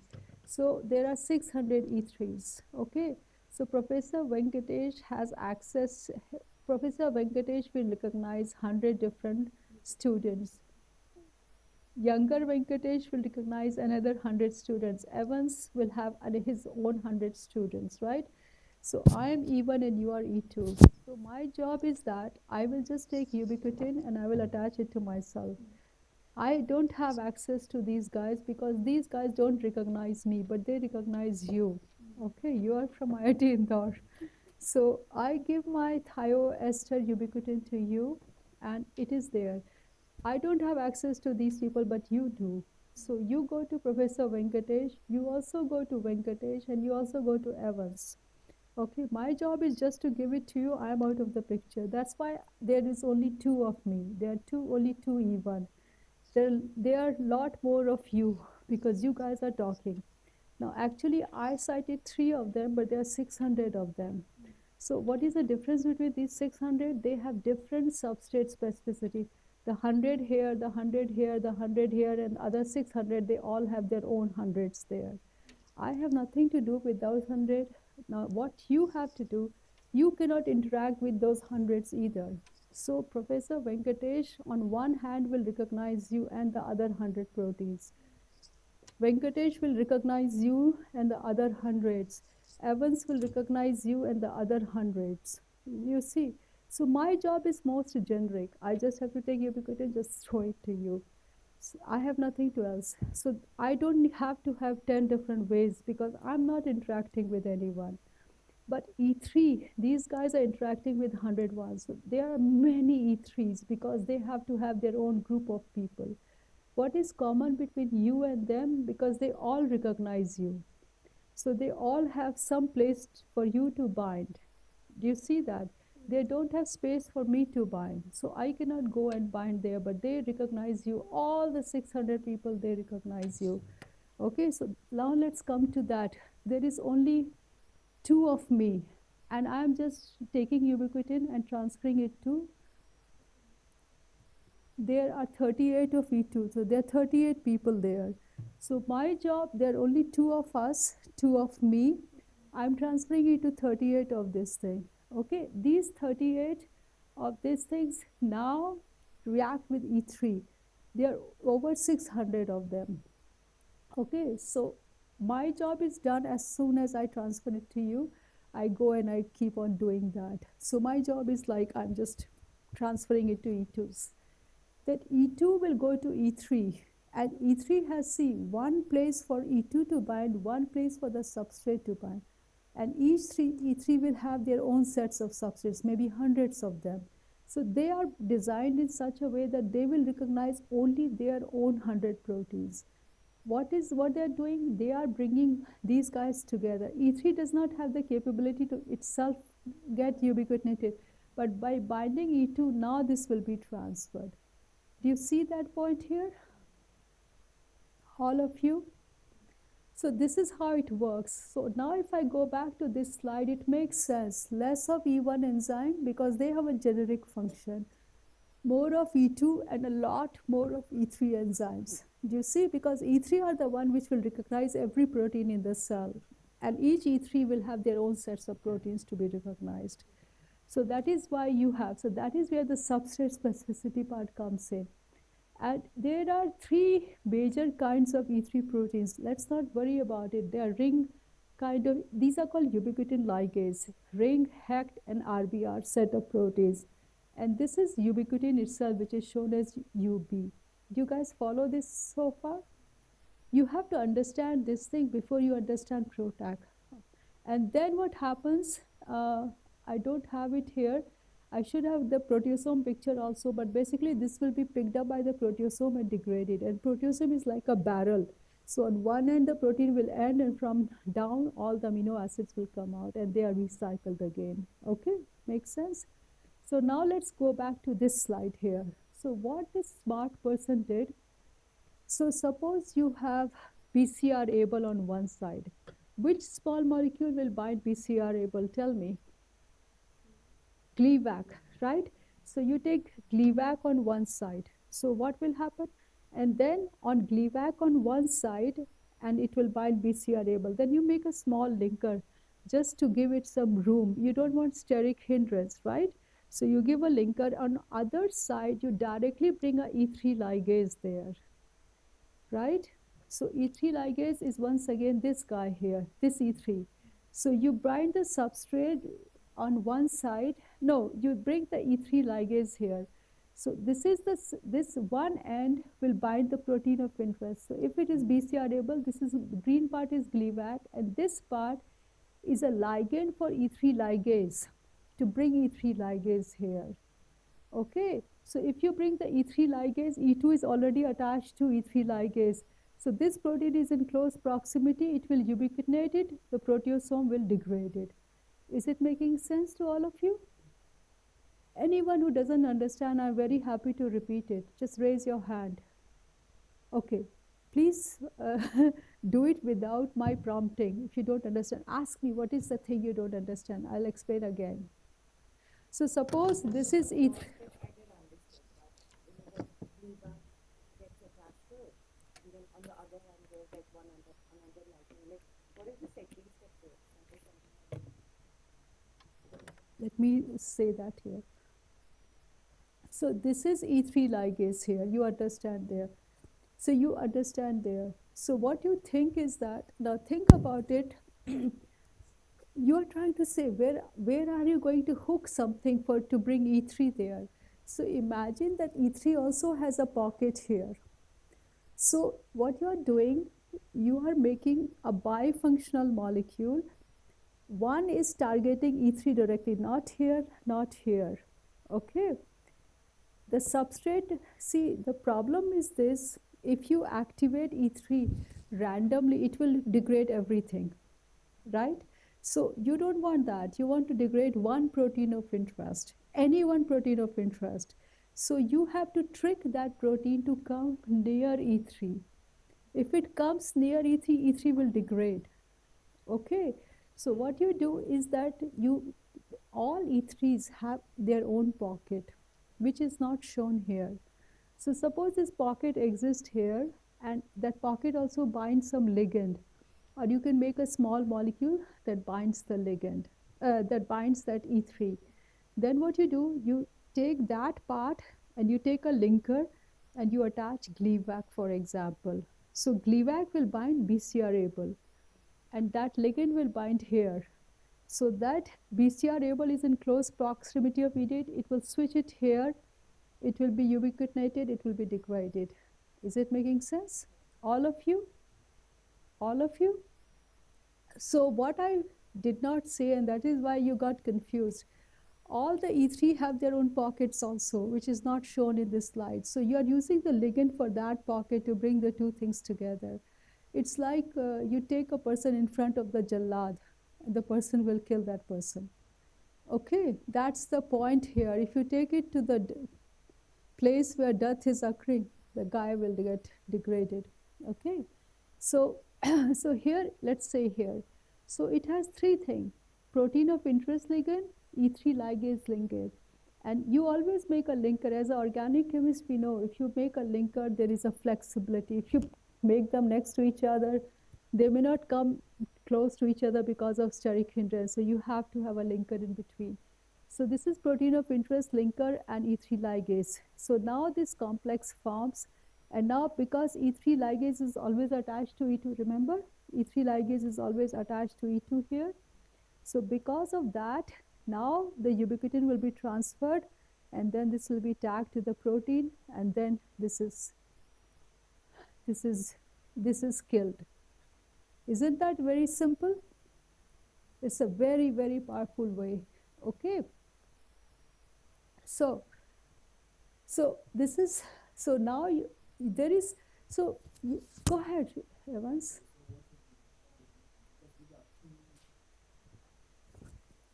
Two proteins, Yeah. and the compound is targeting two proteins. So what is the order? Does it bind to E3 first, or it binds to the protein of interest? What is the order? It can be either way, but you have asked a very good question, and I was not going to say that in details because in interest of time.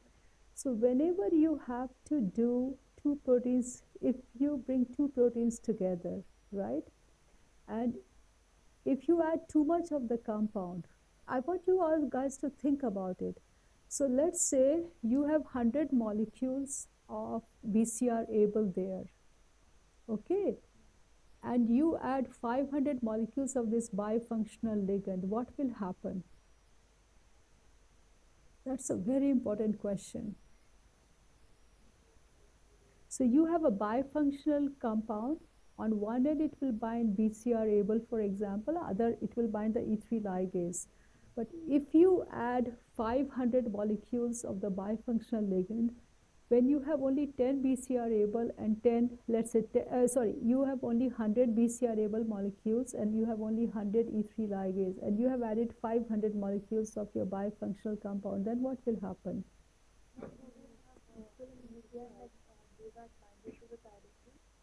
Gleevec binded to the tyrosine kinase, BCR-ABL, and because to attach to this bifunctional ligand, we need some ligand which will bring BCR-ABL to this bifunctional ligand. So those BCR-ABL which are already having ligand attached to them will come into let me correct you. If you have a because your question has high significance, so instead of answering it directly, I want you to think in other way. So let's say these two are the protein targets, right? So if I have huge amount of ligand, so one end will bind this, one end will bind this. So if you have huge amount of ligand, huge excess of ligand, it will bind, many ligands will bind this only, many ligands will bind this only. There is no reason for them to come in close contact again. So you have to use less ligand so that whoever binds this, order is not important to answer your question. The second part will come, because there's no excess ligand there. Is it making sense? Right? So that part is not that important, which one is binding first, because that will probably depend on the affinity, which is the higher affinity ligand. But the more important thing is, don't use huge excess of it. If you use huge excess of it, it is not going to function. So when you do this experiment, which we did in our lab, you have to do a titration to see which amount gives you the best degradation pattern. Because if you use too much, they are both bound, but they will never come in close contact with each other because it's huge amount. Right? Very good question. Okay, so before I go to PROTAC, this has nothing to do with PROTAC, but independent of PROTAC also, E3 ubiquitin ligases are considered as very important drug targets. Why? Because some ubiquitin ligases are the one which degrade all the tumor suppressors. And if you know these are degrading tumor suppressors, if you inhibit them, it would be good. But if they're degrading oncogenes, you don't want to inhibit them. Okay, so this is just saying that if they are degrading tumor suppressors, then they are targetable, and then you want to inhibit it. Okay, or um, you can kill them using shRNA also. Okay, or you can kill them using PROTAC also. Okay, so here is another two kinds of different PROTACs. So this is a reversible inhibitor. So it binds to the active site. So this is a kinase BTK. So this binds here, but it binds reversibly, but it gets degraded. You can also make a covalent PROTAC. If you make a covalent PROTAC, sometimes you get better results because the binding is pretty tight there. So now you can understand PROTACs pretty easily. This is protein of interest. POI is protein of interest. This is the bifunctional molecule.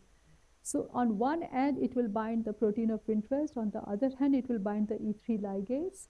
And now ubiquitin will occur. Proteasome will chop it up. This will be recycled. Isn't it a very neat method of degrading? Yes.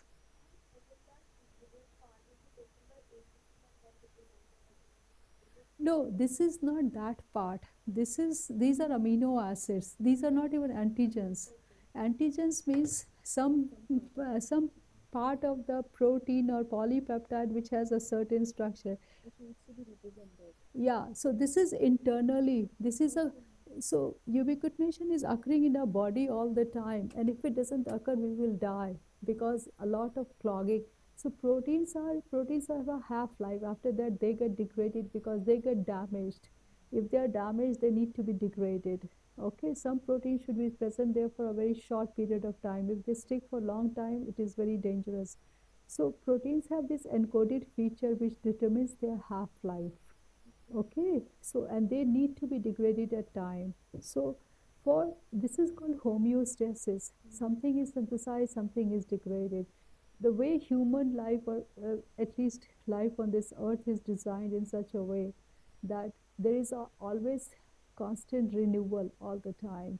So somewhere I read when we celebrate our birthday once a year, basically most of the cells are changed by that time in our body. They are not the same cells which were there a year ago because of the renewal, right? So dying is good because new things are replacing them, and then damage is not accumulating, right?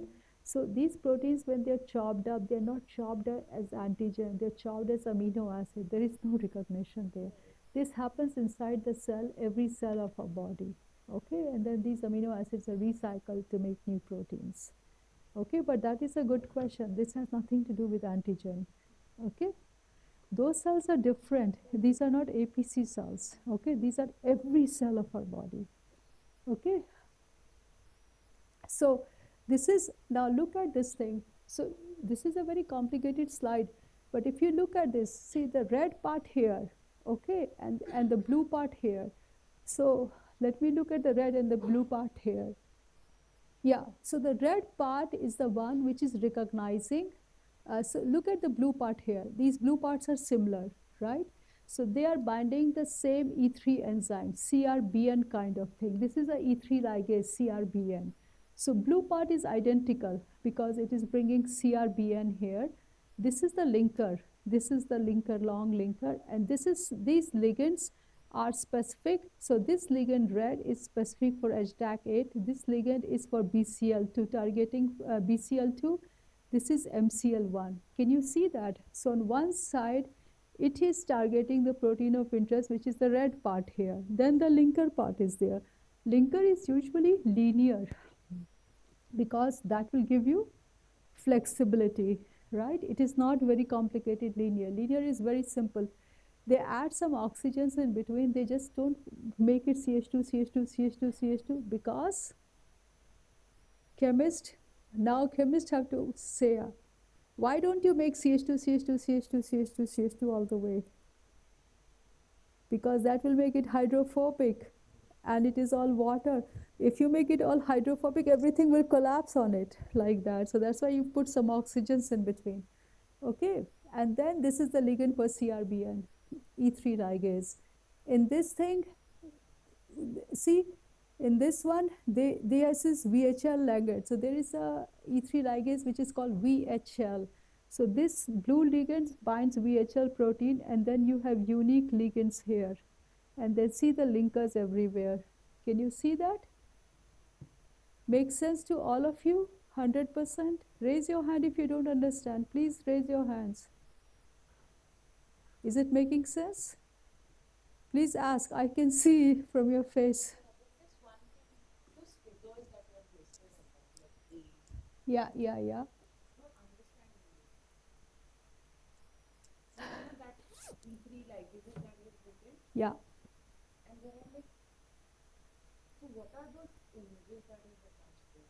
Okay, so what it is, so don't go into too much details, but I'll tell you what it is. So these are all E3 ligases, that's why they're saying E3 there.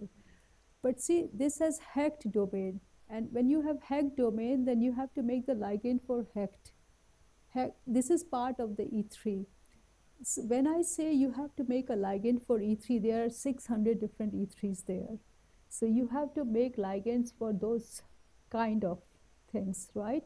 So here it is ring domain. So this one, here it is ring domain, this ring domain. Here it is ring domain. Here it is RBX domain. Look at this one here. Usually there are 3 major kinds of it. Ring domain doesn't mean only ring domain, but it has some other structures also. See, here it is hacked, here there are 2 ring domains, here it is 1 ring domain, here it is ring. So even rings are different from each other. This is ring 1, ring 1, ring 1, ring 2, this is ring, okay? So what is there is that you have to make the ligand against these guys. But these guys are also slightly, like all kinases, they bind ATP, but ATP pockets are different from each other. So these are different E3 ligases. So it depends on which E3 ligase you are using at this end here. So this is the ligand for E3 ligase. Some of them will be against the ring domain. Some of them will be against the HEC domain. Some of them will be against the RBR domain. So that's how they are different. And VHL and CRN, these are name of specific E3 ligases. Okay, so now this method is so popular. I mean, it's unbelievably popular. So we have an idea which ones are going to work the best. So you don't have to do all 600. There are few good ones, and most of them people use either CRBN or VHL. They are considered the best ones because they work very well. Make sense? All right. So that blue part is already endogenous in two ligand. Exactly. You have to give patient the another linker. No. So what happens is that I'm glad you asked. Inside the cell is just the protein of interest and the E3 ligase. There is no ligand inside the protein. You are giving, your job is to bring them together. So you use the ligand for your protein of interest as a bait to bring your protein of interest, and you use the ligand for the E3, which is not endogenous, again as a bait, and you attach them together so that they're forced to come in close contact with each other and you degrade them. There is nothing endogenous about the compound. That is man-made. Man has recognized the ligands for these two guys. Gleevec is man-made.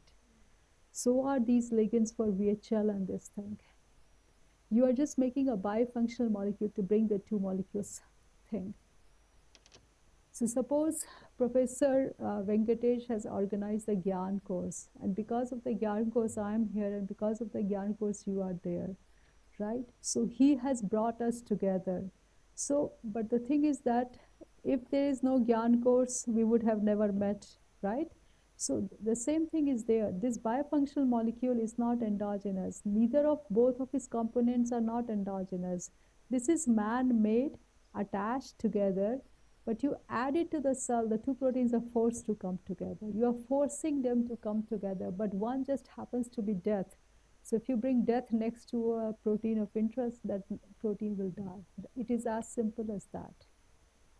Inside the cell, you just have two proteins, the death protein and the protein of interest. And you can take any protein of interest and you can do this thing. What is the limitation there? No, what is the limitation of PROTAC in your opinion? No, Can you make a ligand of any protein of interest? Specificity could be a very big issue. Good point. And what else?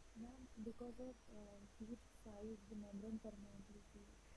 That is a very big thing. So I have few slides just on that thing. So let me ask you this thing. In a way, it is good you will get the slides tonight, so you cannot prepare in advance. So I can ask you the question in advance. So tell me, is it a small molecule or is it a biologic? This is your test. Is it a biologic PROTAC or is it a small molecule?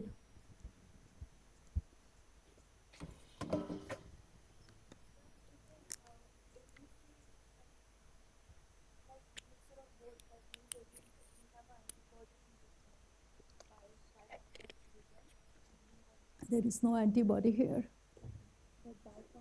I can see this is a very new thing for you, so I recommend when you guys get the presentation today, please read it, because PROTAC is extremely important to know. Okay, so there is no antibody here. So now tell me, raise your hand if you think it is a small molecule. Very good. And raise your hand if you think it is. See, if you don't raise hand in either of them, you are on the failing side. So you have to raise your hand. Raise your hand if you think it is a biologic. Okay? And raise your hand if you think it is a small molecule. Okay, 3 of them. At least you also added in the small molecule thing. It is not. No. So right now I won't give you the answer. You have to choose one side. Okay, and then I'll explain why it is, whatever it is, why it is that it is. Small molecule. So let me ask you again, small molecule. 1, 2, 3, 4, 5, 6. And then I won't ask the biologics, because rest all of you fall into the category of biologics. If you don't participate, you are biologics here. Okay? Small molecule. Small molecules, yes. Okay, why it is a small molecule? Because there is no biologic attached to it. Did we make any part in the with DNA, RNA inside the living organism? No. But ligand is man-made. Exactly, it is a small molecule. Leknath, you and you, Venkatesh, 3 of you were small molecule from the very beginning, because it is a small molecule. The reason why others were confused about this not being a small molecule, because technically it is not a small molecule, because it is just a big molecule. It comes under the small molecule category, but it is actually a relatively bigger size small molecule. That's the thing which confused you all, but you understand that, right? And this is a very important distinction, and I'll spend some time on that. But is PROTAC part clear to all of you? Okay, good. And I'm very happy to explain it again if you don't understand it, okay? All right, so this is just to tell you only about kinase targeted PROTACs in 2025. These are the kinase targeted lead candidates. Look at them, they are already in phase 3, phase 2 clinical trials. And these are the kinds of cancer, and this is the clinical value of this. These are the names. I have not included the PROTACs for other targets. They are even more advanced than kinases. But by 26, 27, many of these will be approved. Okay. So targeting kinases via small molecule inhibitors and PROTACs. So these are just listed there, but I'm going to show you this part here. They are generally classified as small molecule, not biologics, because they are made of 2 small molecule ligands, one for the target protein, one for the E3 ligase, connected by a linker.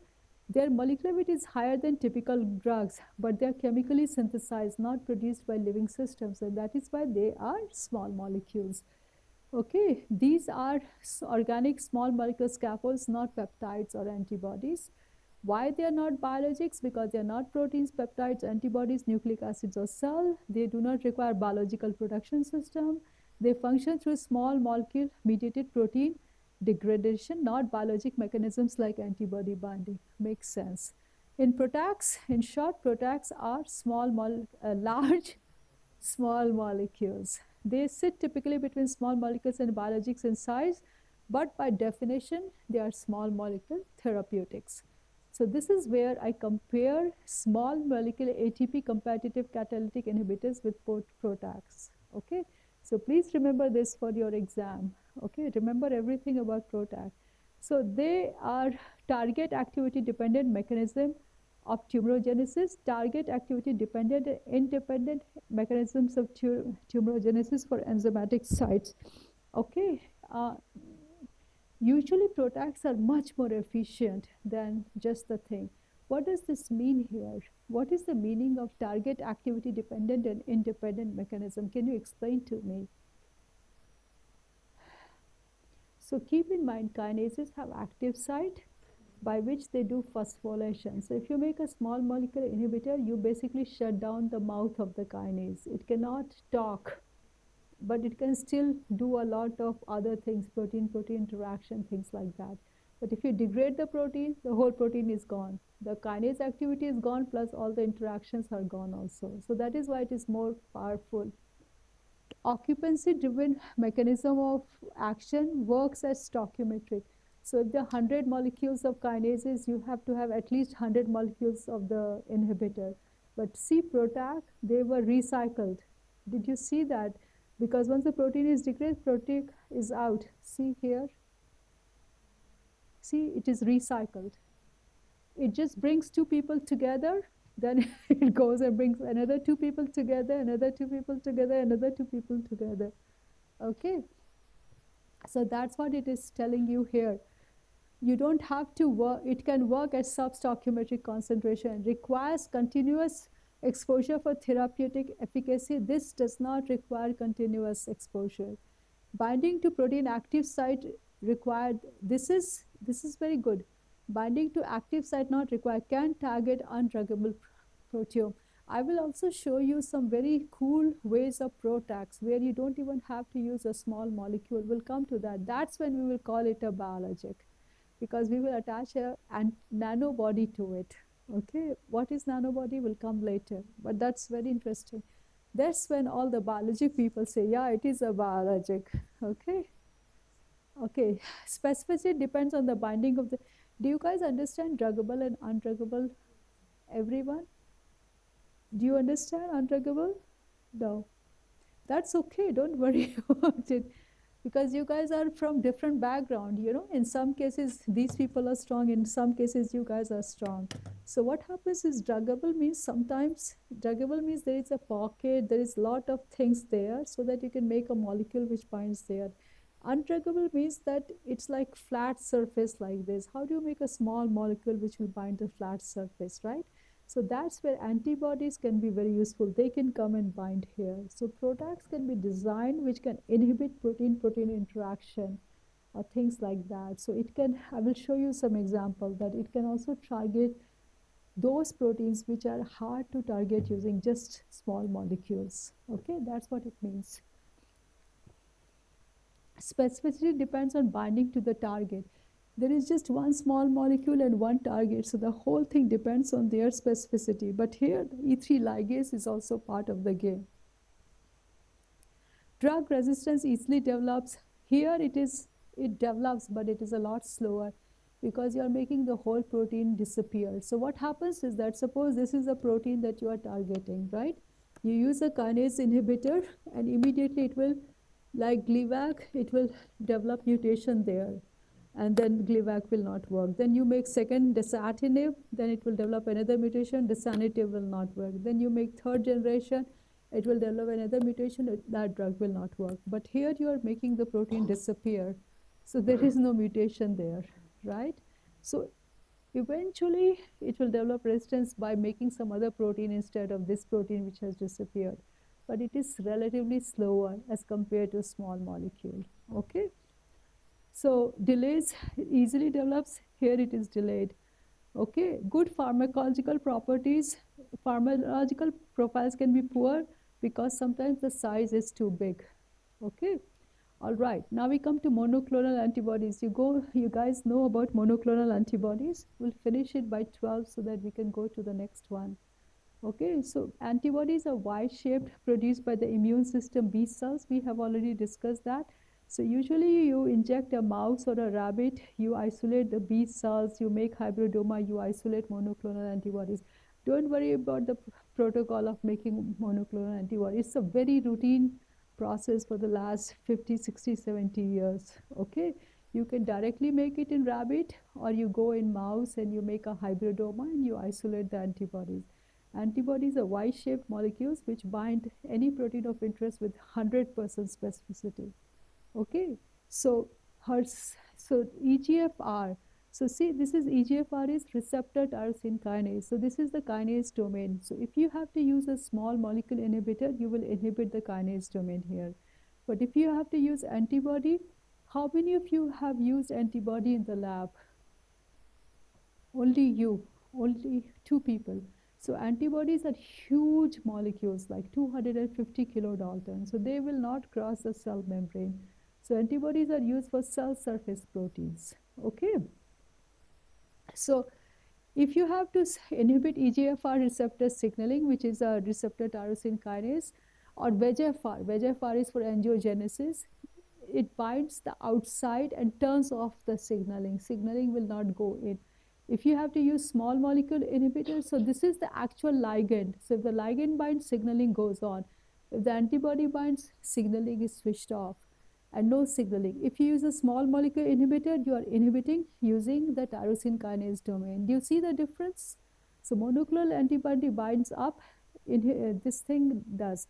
Polyclonal antibodies are those, poly means many, right? So they bind the target at many different sites.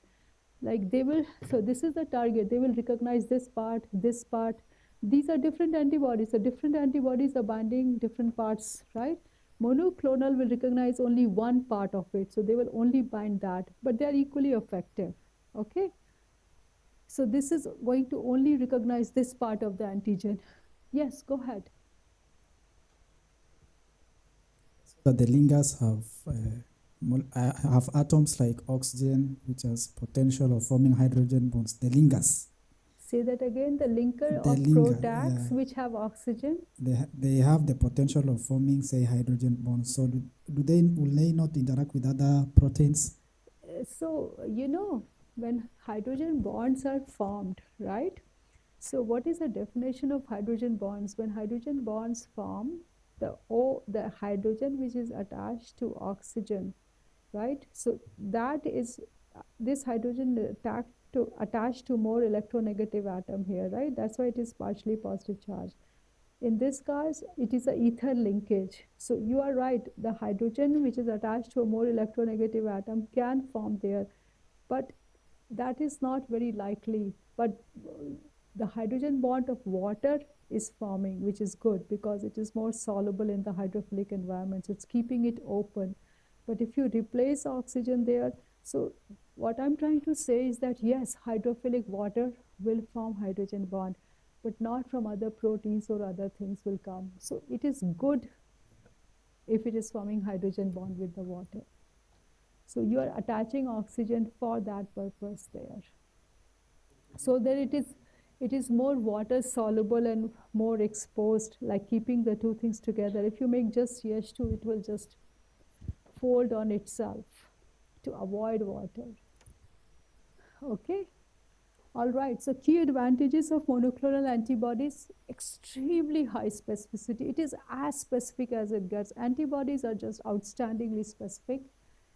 No offs. So if you make it against this guy, it will only bind this one, not 100,000 other proteins. Extremely specific. So no off-target effects. Small molecules, off-target effects, because they are going to hit something else also. Diverse mechanism of action. They can block signals. Many times what happens is that they can block signals many times because antibodies bind, immune system gets activated, immune system comes and attacks it. So not only they are stopping the signal, but just by virtue of being there, they attract immune system cells, and then they will kill the tumor cells. So that's a real advantage. You can attach a drug to the antibody, and then it is bound here, the drug will go inside. You will kill it. So antibodies bring a whole new bunch of things. You can add radioactivity to it, radionucleotide will go inside. Okay. They also as a delivery vehicles. And remember PD-1, PD-L1, they are blocking this signal, immune system gets activated. And now what we do, although even if we make it in mouse or anyone, we have humanized the antibodies so that the antibody does not trigger our own immune system.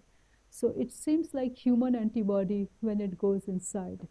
Okay, now we know the sequence of the antibodies, so we can actually generate it outside of, we can even generate it in E. coli. Okay, so what are the challenges? Extremely high cost, administration, it has to be given by IV. Some patients can react strongly against antibodies, like really the immune system will get triggered. Difficult crosses like blood-brain barrier, antibodies are not going to cross blood-brain barrier. And if somebody has brain cancer, that is not likely to work. Target cells, especially cancer cells, can still mutate or adapt. And so the antibody no longer binds there. So if antibody binds here, they will change the sequence here. Antibody will not recognize. So infection risks, these patients may develop infection risks, and antibodies are large proteins, 150 kilodalton. They cannot cross the cell membrane. Okay, and if they cannot cross the cell membrane, you cannot really, so you can only target cell surface proteins. Okay, so that is where these nanobodies will come into play. So these are very famous antibodies, which are all, the red ones are very famous antibodies. These are FDA approved against different kinases, HER2, EGFR, and MET kinases.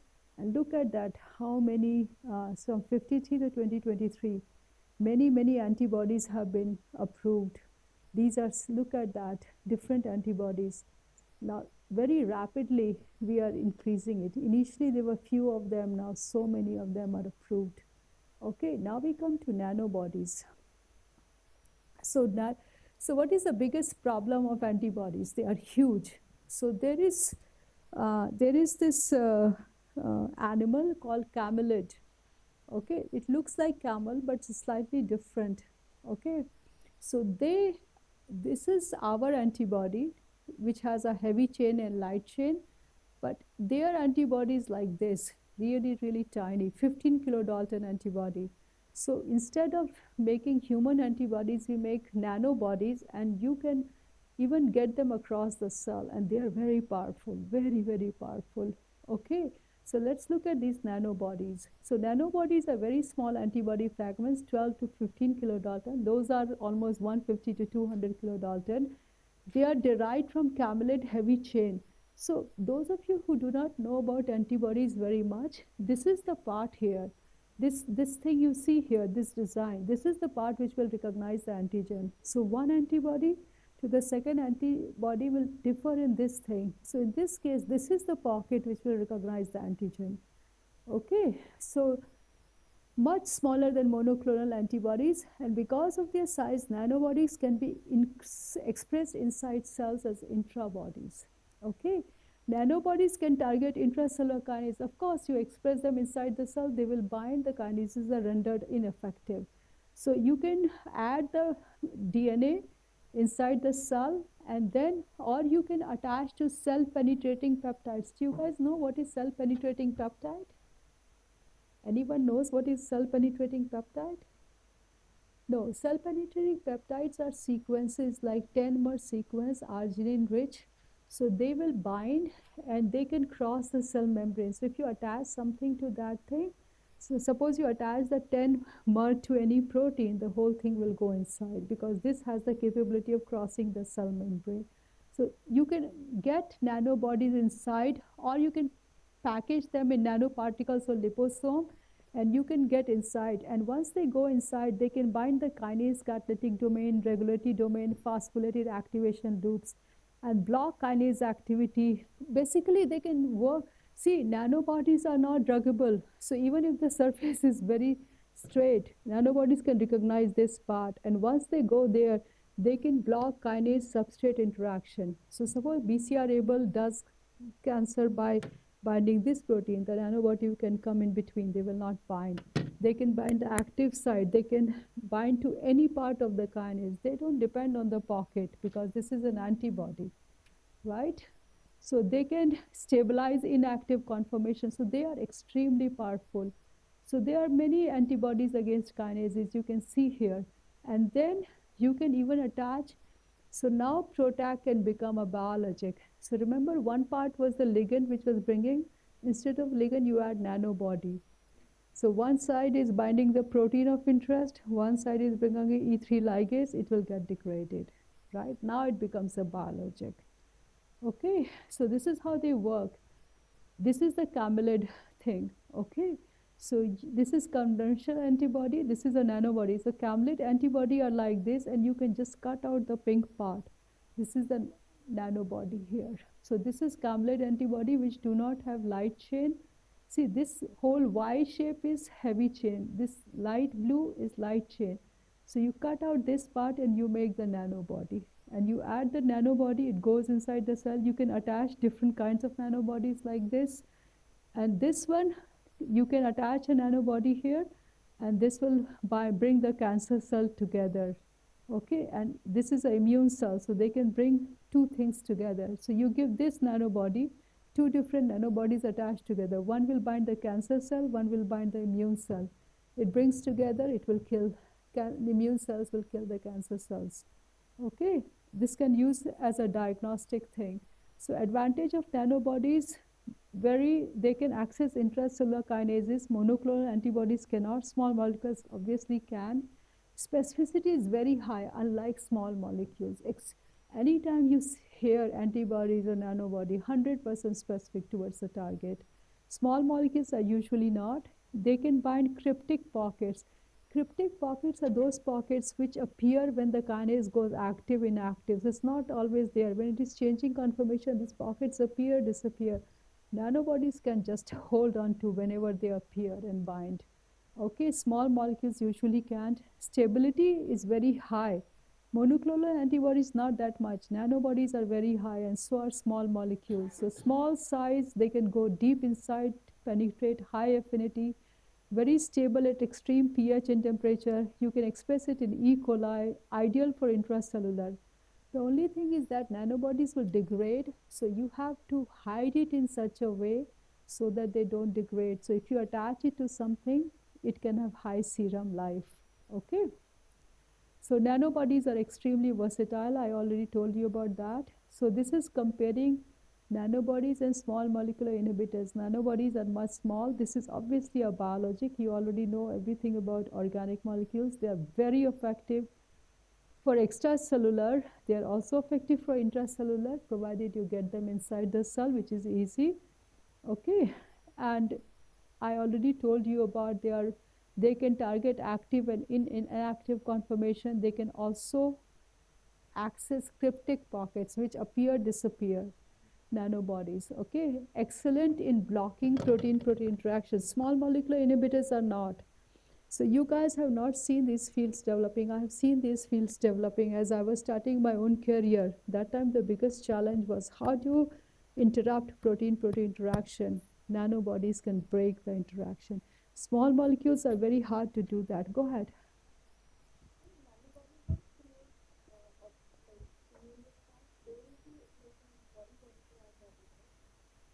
Nanobodies usually don't do that because they are too small. They can, actually they are big enough to carry this thing, but nanobodies are, usually they don't actually. So maybe they also are humanized in such a way that the immune system doesn't attack, but that's a very good point. I've never heard nanobodies, but they can, so you can always humanize them. Humanize them because you may make them look more like humans. But I will check on that. That's a very good point. Whenever I read nanobodies, I've never seen immune response. But if it is there, it should be here.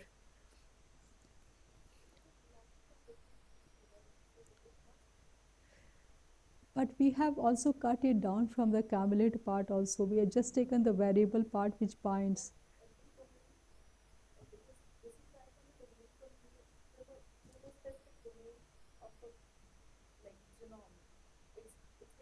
common, right? It would be used to reset light chain at its specific time only.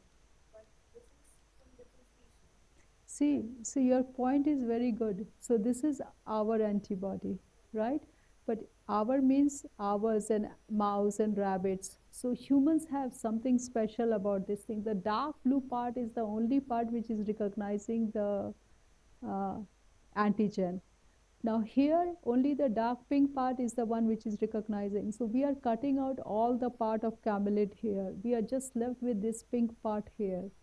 And pink part is the one which is binding that one. So it is really small.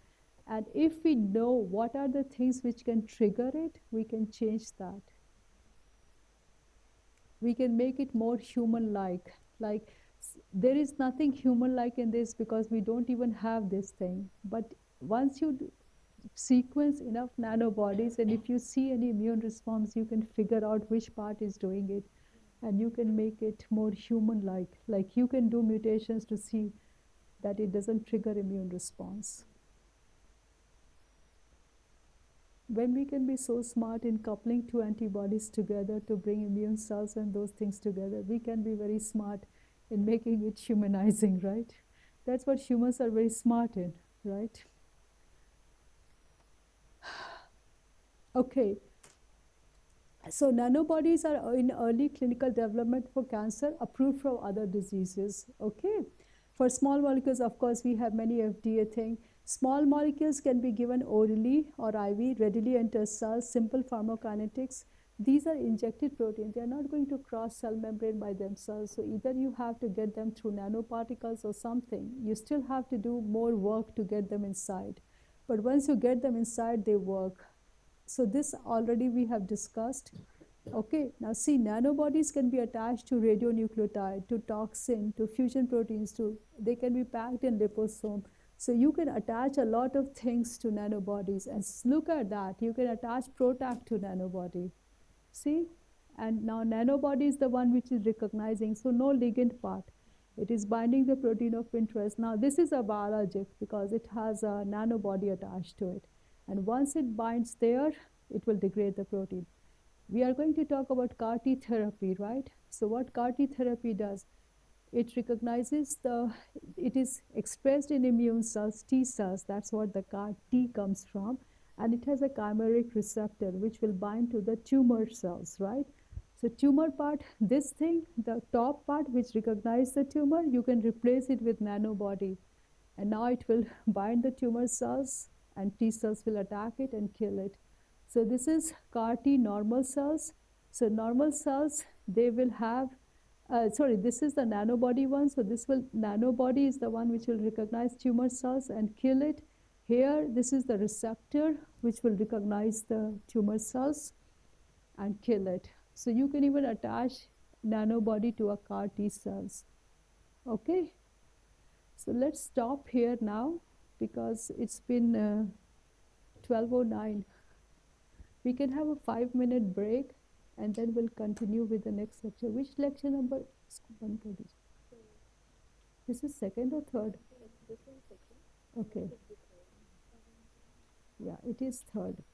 We have two choices. Either we continue and finish this lecture and then take 5 minutes break. Should we finish it off?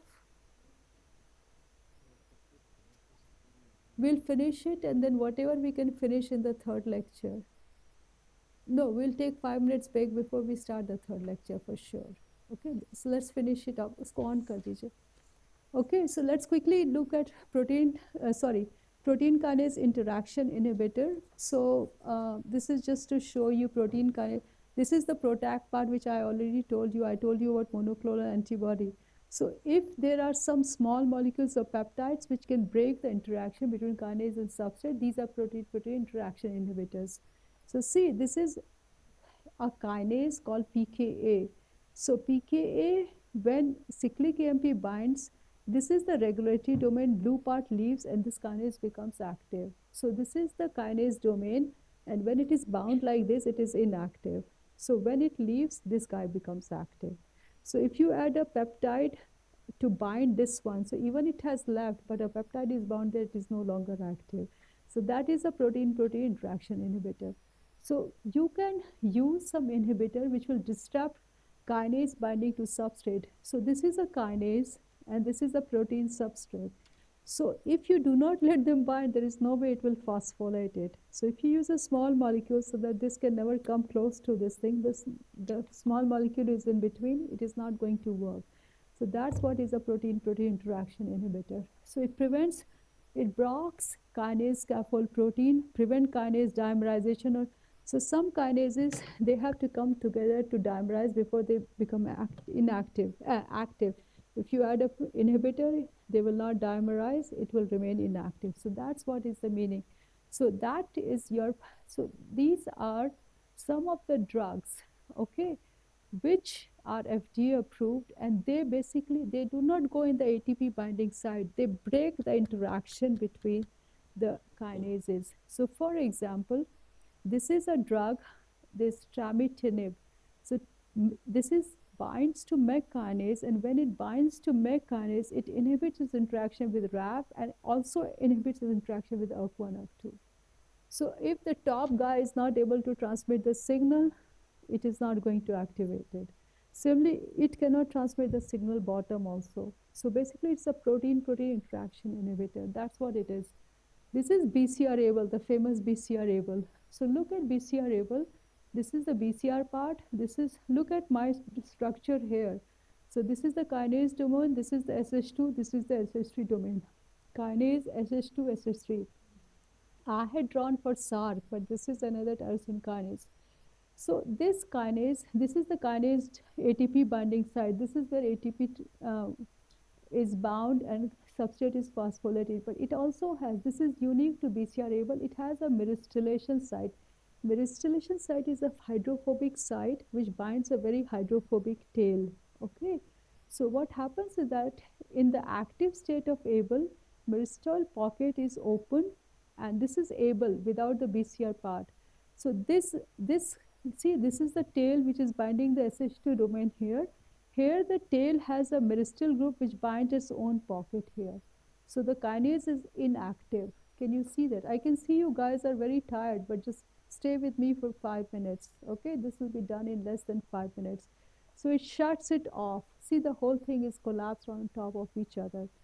When BCR is there, then this is open. That's why BCR causes cancer. This does not cause cancer because this is switched off. But BCR is there. But if you make a compound, this is an FDA approved drug. If you fill in this pocket, somehow BCR collapses like this, and the kinase is shut off. So this is a protein-protein interaction inhibitor. It has nothing to do with that. The last part, I have briefly told you about antibody drug conjugate. So you are giving the antibody, but you are attaching the drug to the antibody. So it's a dual thing. So this is antibody, and you have attached a payload to it, which could be a cytotoxic drug. So this is the cancer cell. Antibody binds here, it gets inside, releases the drug, kills the cancer cell. That's ADC. Okay, so these are FDA approved ADC for different kinds of cancer. You can see that. This is that drug, right? Herceptin attached to a toxic molecule. So double attack. Okay, and I promised you I'll tell you what exactly are clinical trials. I keep on saying that. So look at that. There was one time a student asked me, what are phase 2, phase 1, phase 3 clinical trials? So this is what you guys are doing in your lab. Okay, whatever the early discovery is there, that is that. Then we say, okay, this is, so all the way cell culture, animal, all these things are called preclinical. Then if you have a new drug, you apply for this new drug thing. Then once you apply and it is approved, then it goes to phase 1. So phase 1 has 20 to 100 participants. Okay. Phase 2 has 100 to 300 participants. And phase 3 have 1,000, so more than 3,000 participants. So many drugs cross phase 1, phase 2, and then they fail in phase 3. And that is very expensive for the company. And once they pass that, then it goes through the approval process, and finally it is approved. All right, I'll stop here. This is the last slide. So let's have only 5 minutes break. Okay, I'll start in exactly 5 minutes. Okay, it's 12:15. We'll start at 12:20.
आपने रोक दिया ना उसको?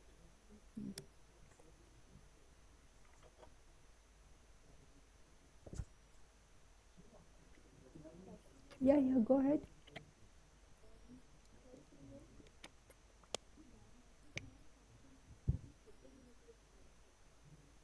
So you use more than one biomarker. That's how we know it is heterogeneous. So, for example, we don't have, like, obviously we don't know everything which goes wrong in a heterogeneous thing. But you obviously use more than one biomarker. You use many different things to test what are the different things which are regulated or down-regulated in that cancer. Yeah. Why, like, do biomarkers affect the DNA also? I mean, Of course. If they are releasing too much acid in the media, right? So it can affect. Okay. Huh. Last question. Does chemotherapy have something to do with apoptosis? Absolutely. So chemotherapy induces. Chemotherapy, the whole purpose is to kill the cells, cell death. Okay. Does it go for autophagy also? Most likely apoptosis. Okay. And then you can use reagents which will include other kinds of cell death like ferroptosis and autophagy and all those things also. Okay. So you use a lot of different things, but most often it's apoptosis. You don't want necrosis. If you want necrosis, then there will be a strong immune response, and you don't want that because it's inflammation and things like that. And you want to keep tumor away from inflammation because inflammation itself increases tumorigenesis. So apoptosis, the good news is that it is like implosion. So if it is implosion, the whole thing is cleaned by the system. Necrosis is bomb blast. It will open up everything. So mainly chemotherapy is apoptotic pathway. Just a curious question. How does all the degraded molecules get flushed out of the body? Is it macrophages come and eat it up? That's it? That is the main mechanism. Okay. Yeah, that's the main mechanism.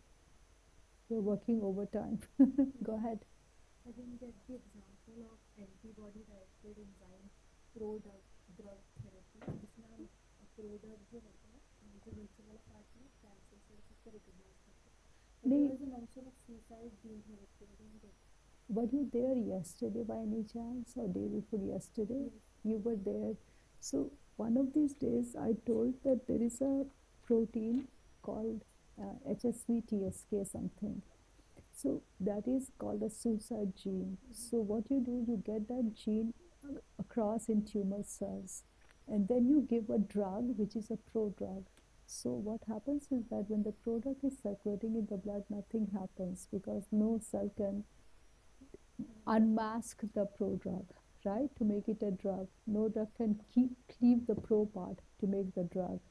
So only the cancer cells which express this gene will take the drug inside and cut the pro part. And now what will happen? The drug is active and it will kill the tumor cells. So that is a prodrug. Many times what happens is that when you give the drug, it does not cross the cell membrane. So you attach a small molecule to cover up the negative charge. Then it gets inside the cell and then it kills the cell. So that is a prodrug. But then if you have just a simple compound which is which has a pro, and if every cell can take it in and cut the pro part out, then basically it's a non-specific one. So you want to attach a pro thing which is specifically cut near the tumor cells. You can also put a pro compound, like you take a drug and you cover it up with something, mask it. The tumor cells, TME, they are acidic, right? So it is pH sensitive. So it is not going to cleave anywhere in the body except near the tumor side where the pH is very acidic. So pH sensitive linker is there, so it gets cut right near at the tumor site and drug goes inside the tumor. Make sense? So there are many ways to get the cells, the pro part, the masked part, just removed near the tumor. Let's quickly start this so that we finish by 1 o'clock. To take a break for Christmas, we have to go a little faster. We all need that break, right? Enjoy Christmas All right. So before I go further in this lecture, I want to clarify precision or personalized. So some time ago, like sometime means 15 years ago, people were saying personalized therapy and then it became precision therapy. So what's the actual difference between precision or personalized? Precision means precision medicine towards a subgroup of people. It's not individualized to one certain person, right? Unless the person is very rich, they can make a completely personalized therapy for them, right? If they have that much access. So personalized is used for individual patient. This is used for patient subgroups. If these are all HER2 positive, they are going to get this kind of thing. This is already widely used today. This is hardly, the whole thing is designed for one person. Biomarker is the one which drives that. Biomarker tells us which targets are overexpressed. And this is very, very relevant in oncology. This is just one whole person. We just take one person, we take all the data from that. Okay, so that is not that high throughput kind of thing. So in this lecture, basically, I'm going to show you some examples, okay, where small molecules and PROTACs are used to target different enzymes. So BCR-ABL, you know, there is a chromosomal translocation. So this is, so you know, in our physiological body, the good guys become bad in cancer. So the BCR-ABL originates from ABL, and in our body it exists as c-ABL. And look at this part here. So this is switched off. So if you look at this, this is the kinase domain here. Okay, this part is another part, and these are the two domains, SH2 and SH3, just like I drew here. So it is switched, it gets open for some time, then it is switched off, then it gets open for some time, then it is switched off. So its activity is there for some time, then cells, they switch it off. But when this translocation occurs, now it becomes BCR-ABL, and what I did not tell you, BCR-ABL dimerizes. So this pink part is the BCR part. These are the SH2, SH3, and this is the kinase 1. So this is always active in the BCR-ABL form. It's no switch off. So here is the thing, a good guy, if you give that person too much power, that person can become a dictator, and that's bad for the cells. So everything has to turn on when they are needed, and they need to turn off when they are not needed. But if they remain on all the time, that's when the disease occurs, okay? So this is active all the time, but if you give Gleevec, where is Gleevec? This is Gleevec. It inhibits the kinase domain, okay? So this is substrate binding, and this is where Gleevec binds. So this is substrate will get phosphorylated, but if you add this, substrate will not get phosphorylated. Signaling is turned off. That's why it is a billion-dollar drug. But when we gave this drug, this mutation arose. First, most important mutation was this mutation. Threonine 315 was converted to isoleucine. Since then, many other mutations have been identified. But still, see, this is n is equal to 11, means 11 patients had this mutation. So this is the most common mutation, but there are many other mutations also here. Dasatinib, total 17 mutations, 17 patients had mutation. Dasatinib is the later version of Gleevec, modified. Okay, that is dasatinib. And all of these mutations, somebody asked me yesterday, what if the mutation goes out of the active site? Yeah, it does go out of the active site also. You see, this is the active site here. This is the active site. No, this is not the active site. These are the active site. But I know this is the active site because 315 is right in the middle of the active site. But the mutations are also happening in different parts of the thing. But basically, it is making that protein resistant to whatever drug we are giving. Now let's look at EGFR mutation. EGFR is a receptor tyrosine kinase. It binds EGF. This is the tyrosine domain here. So when it binds a ligand, this is normal situation. When it binds the ligand, it phosphorylates itself and turns on the signaling pathway. But when an EGFR is heavily overexpressed in lung cancer and brain cancer, okay? So now they don't even need They don't even need the EGF ligand. They are just turned on all the time. Okay? Huh? Gain of function, exactly. But when we gave the drug, now let's see how many mutations emerge. See the red ones, mutations emerge. That's what the problem with cancer is, that when you give a drug and it is working and the patient is happy, but then you are always praying that this person gets well before mutations arrive, and they always arrive. Sometimes they arrive as early as 3 months after treatment. Okay, so so so EGFR mutation. So there is a drug called osimertinib. Okay, this is a very good drug. So when you in this EGFR, there is this common mutation, T790M mutation. So when this mutation occurs, these patients get lung cancer. Okay, so look at this thing. This drug is really good, osimertinib. So this one does not bind wild type EGFR. So normal cells have wild type EGFR, it doesn't bind. So it really keeps them happy. But when there is this mutation, it binds very tightly. When there are other mutation, it also binds. So basically it is binding the bad EGFR in tumor cells. It is not touching normal cells. So this is really good news. Okay. So this is a very good, and so this overcomes this resistance here, 790. There is another mutation where exon 19 is deleted. 45% of all EGFR patients have this thing. So remember I told you about exons and introns? So one part, suppose in here you remove the tail, then this kinase will be always active, correct? So if exon 19 is removed from EGFR, it is always active. And 45% patient in lung cancer have this deletion. This drug also works for that. So we have made drugs which are specific for mutant EGFR. That's the whole point. Okay. So this drug, this one is the preferred medicine. If there is this mutation, this is the preferred medicine. So we have many drugs which are specific for cancer cells. Okay. So this is normal EGFR activation. It activates only when EGF is bound. But when there is exon 19 deletion or this mutation, they are always active. But then we have a drug which will target this and this, but not this. So we are sparing the normal cells. This is good targeted therapy, right? We are sparing normal cells, we are killing the tumor cells. Okay? So these are, I'm just talking about these mutations. These mutations are very common in lung cancer, in EGFR.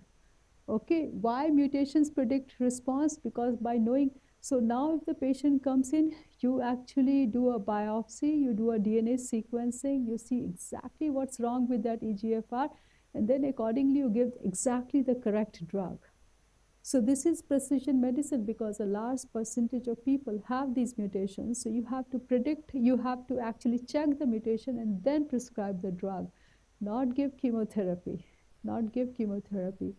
Okay, so this is biomarker testing. You test the exact mutations, then you exactly give the right drug, okay, depending on the mutation.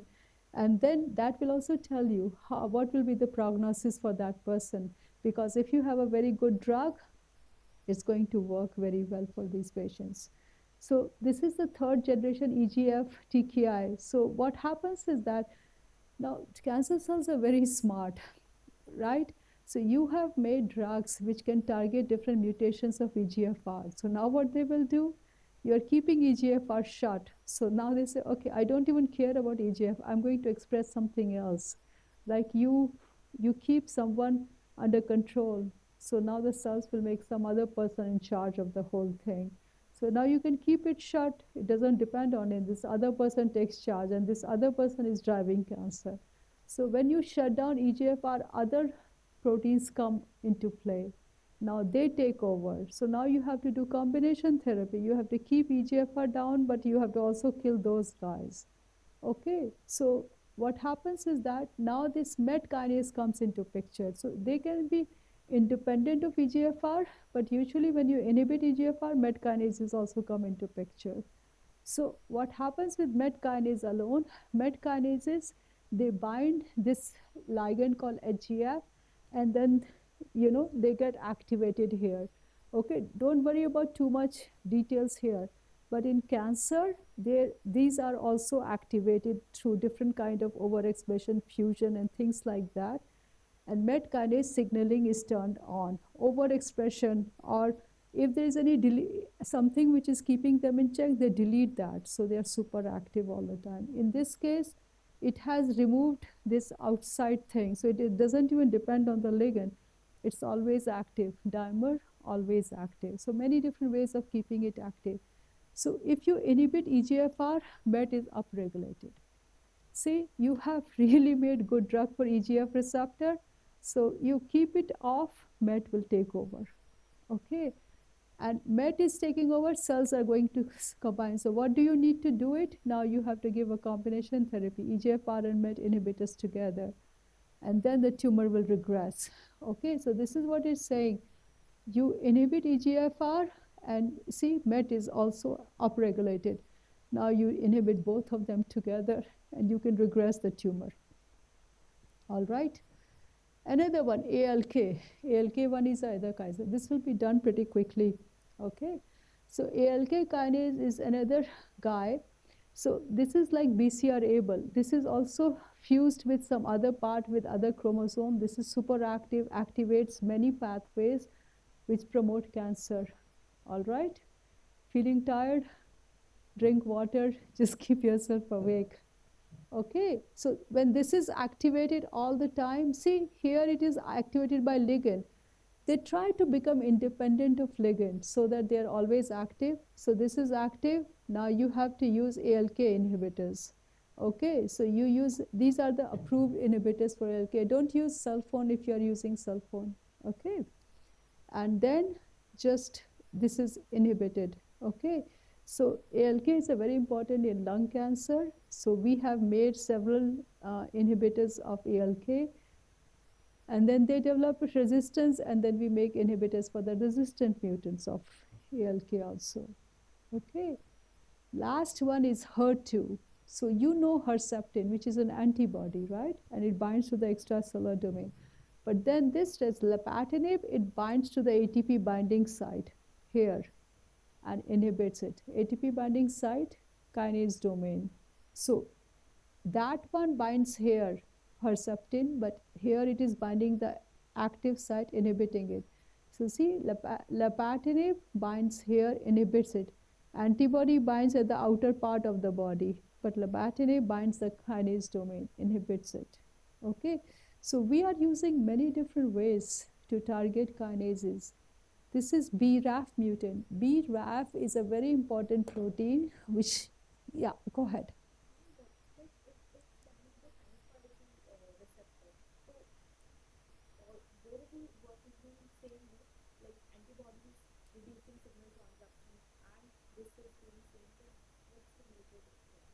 There is no major difference. There you are adding antibody, which is shutting off. Here you are giving a, here it is the active site which binds ATP. So lapatinib binds to the ATP binding site, and it cannot phosphorate the protein. This is just yet another way of inhibiting it. So suppose you are giving Herceptin or something which is binding on the top, and there is mutation, that is not going to work. So then you give this drug, but there is no mutation. If it develops resistance, you give this. So this is just different ways of targeting the same protein. It depends on how efficient is your antibody, and depends on how efficient is your compound. So if it develops resistance towards one, you can give the second one. Okay, so this is that famous story I was telling you about VRAF, this BRAF mutation. Remember I told you there was a lady, Indian lady with just one technician in the lab, and they're working, this is that protein, and her company is the one who developed the first BRAF inhibitor. So BRAF is not bad at all, but in cancer cells there is this mutation. Valine 600 is converted to E-glutamine, and that makes this kinase super active, and that gives rise to extremely aggressive cancer. So she made the first inhibitor. Now there are many inhibitors for VRAF. So VRAF is extremely important player here. So there, see PLX, do you see PLX? PLX stands for Plexicon. That's the inhibitor made by her. Okay, just two people, she and one technician, their group made it. So there are many drugs here, okay, which inhibit VRAF. And if you inhibit VRAF, the whole signaling pathway is turned on. So look at this thing. This is PET scan. Look at the cancer here and look at upon treatment, how good it is. Isn't it outstanding? How metastatic cancer, I thought instead of showing you signaling pathways, I'll show you the actual thing. How bad is this cancer? Just one thing. Just see how good it is. In the brain consumes a lot of glucose, huge amount of glucose. So brain doesn't count here because our brain is anyway eating a lot of glucose. One of the ways to diagnose Alzheimer's is that Alzheimer's patients do not use that much glucose. So glucose is missing, that means Alzheimer's is happening. Okay, but look at this cancer versus this cancer. It's just outstanding data. Inhibiting VRAF. Okay, look at this cancer and this cancer. All of them. You see here all the time, this is bladder. Bladder is going to excrete it, so it's always showing. So that's not bad news. Bladder is just excretion of everything. Go ahead. Yeah, bladder is just going to excrete out all the extra things. So that's why. But just see how nice. I mean, this is just outstanding thing. Targeted therapy, how powerful it is. Okay, so this is that famous drug that women think made, right? This one mutation makes this, just one single mutation is so bad. And you give this drug and it works like a miracle. Okay. So sometimes, if you are very sincere and you're doing the right thing, it can just do wonders. And you also have to have the luck to choose the right target. Okay. So this is VRAF thing. And sometimes you do that, it is like you are trying to shut down one thing and the signal is going down like this. So if you also shut down the lower thing, you have a good chance of getting higher efficacy. So VRAF signals to MEG. So people have found that if you inhibit both of them, suppose you inhibit 95% of the signal here, but 5% is still leaking down. But if you inhibit 2, you're shutting off 100% signal. So if you do both, then it is even more effective. Okay, so in some cases they do that. Now VEGF and PD-1, you girls know. I know of patients who are right now undergoing PD-1 and VEGF simultaneously. So once again, I want to remind you that T cells have PD-1. So tumor cells make the ligand for PD-1 and shut it off. So T cells become quiescent. So if you give PD-L1 antibody, then T cells will bind that. Tumor cells can no longer do anything to them. Or you give PD-L1 antibody, so tumor cells cannot engage with this. So now T cells are active and they will kill it. And if you combine it with VEGF receptor inhibitor, no angiogenesis, it works like a charm. Okay, so it will completely kill tumor cells. Okay, so combination works like a charm. Okay, so you inhibit angiogenesis, you inhibit and you turn on the immune response. And together, tumor actually, I have seen patients PET scan, it really disappears. Right before I came here to India, I watched someone's PET scan. It really works like a charm. The micrometastases in different parts of the body were disappearing with just this combination, exactly this combination. Okay, so VEGF PD-1 combination is really, really good. So combos overcome resistant, and now we also have PROTACs in it. Okay, so usually you can do monotherapy with one inhibitor, but you can always use combo drug cocktails. So that is called polypharmacology. We'll come to polypharmacology at the very end of this lecture. Not this lecture, this course. The very last topic is polypharmacology. Now let's look few examples of PROTACs. So you already know about PROTACs very well. Okay, so here this is BCR-ABL inhibitor. Remember I told you about myristoylation site I told you about a lot of things here, so if you recall, it's really phenomenal, okay? But BCR-ABL has a myristylation site, so this inhibitor is FDA approved. All you have to do is to bring BCR-ABL next to E3 ligase. That's all you do. So you don't care where you are anchoring BCR-ABL, as long as you bring BCR-ABL and the E3 ligase. So this is E3 ligase one blue part. This is the BCR-ABL thing. You bring them together, you degrade it. This is another compound, BCR-ABL. This is the linker. This is the E3 ligase thing. So the beauty of this is that, remember I showed you so many mutations occurring in BCR-ABL. Remember in one of the first slide. Let me go back here.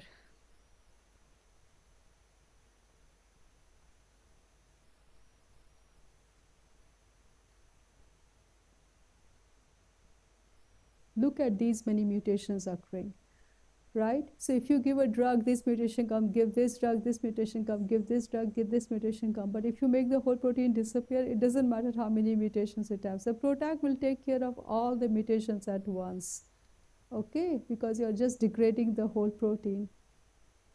However, keep in mind that you have to make sure that the mutation doesn't inhibit its binding to BCR-ABL. You have to still bind it to BCR-ABL, okay? So these are two examples here. Then EGFR PROTACs also. So we have a lot of compounds against EGFR, against the mutants. We attach it to a PROTAC, it will degrade EGFR. So these are very good. You just degrade the whole protein there, okay? And there are many mutations there, but you can make a PROTAC, you degrade the whole protein, okay? So that's what it is saying, that you can selectively degrade it, and usually you can overcome resistance easily than small molecule inhibitors if you degrade and then there are specific examples about it, okay? So this compound, you modify it, it binds it, and then you degrade. So you can degrade many mutants of EGFR in cancer by PROTACs. Keep in mind, you don't have to remember all the details. You have to get the idea, okay? FLT3 protein is another guy in cancer. This is also a kinase, okay? So we have made PROTAC where we can degrade FLT3 protein, okay? Okay, so this is FLT3 receptor. This binds the ligand and then turn on the signaling thing. So if you add inhibitors, it undergoes mutation, so the inhibitors no longer bind, all right? And then you can always use PROTAC against it, okay? So this is just showing you FLT3's role, that it is very important in leukemia, okay? CML, Gleevec. Side effect of Gleevec is it always also inhibits FLT3. That's why it is so powerful. It not only inhibits BCR-ABL, but it also inhibits FLT3. And FLT3 is very important in leukemia. So we have made FLT3 PROTACs in 2024, which degrades FLT3. Okay, so this is just showing you the structure of FLT3 PROTAC binding. See, this is a beautiful structure. E3 ligase and FLT3 so close together. And when they're so close together, they degrade it. Okay, you guys are the real persisters. Everybody, all people disappeared except for you guys. So great job. Okay, we are coming towards the end. This is the linker. This is binding FLT3. This is binding E3 ligase. Look at that, how close they are, these two proteins, FLT3 and E3. Okay. I will stop here. Proteoforms are just, we don't have to go to proteoforms. Proteoforms are that, even proteins, same protein can exist in different forms. So they are called proteoforms, and this is extremely novel discovery. So sometimes, same protein can form different kind of structures here, proteoform A, B, C. So the beauty is that you can make a ligand exactly for a specific proteoform. So if it is able, BCR-ABL is one proteoform. If it undergoes mutation, it becomes another proteoform. So you can make specific ligand for a specific proteoform. And you can use high throughput proteomics and things like that to identify which one is overexpressed in cancer. That's what it is in the proteoform. I'll stop here. Okay, you guys can ask me questions now. We finished it earlier. I wanted you guys to give a break because 3 lectures at a time can be a little heavy. Go ahead. Ask me question. You had a question.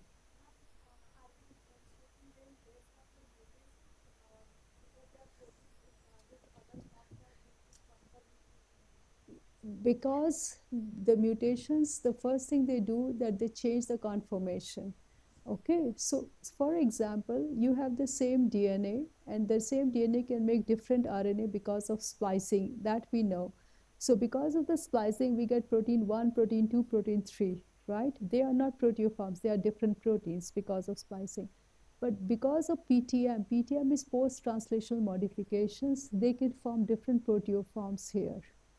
Okay, so that's what it leads to, different proteoforms. So basically what happens is that proteoform complexity matters in cancer. So for example, this protein is expressed at the cell surface, but in normal cells, it is not glycosylated. In cancer, it is glycosylated.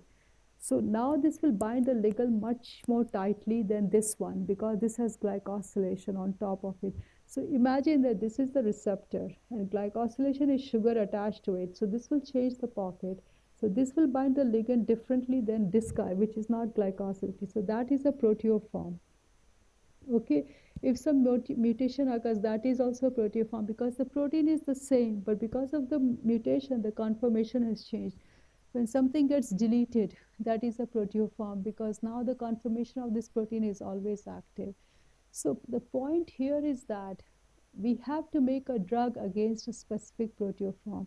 So I can go through this. I can see you guys are very tired, but basically different proteoforms have different, they are different ways.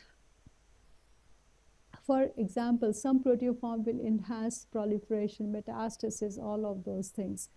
So if you make it against a wild type thing, wild type is not the culprit, it is the mutant or the modified one which is the culprit. So in case of SARC, this Y, this tyrosine, when it is phosphorylated, SARC is switched off. But if you change Y to phenylalanine, it is no longer phosphorylated, it is always active, right? So cancer cells have some mutation by which they will just evade the off switch. If they evade the off switch, they're always active, and that is bad. So in a way, it is good also because then you can make it specific to that proteoform. And you can do proteomics easily to identify exactly which form is there in the thing.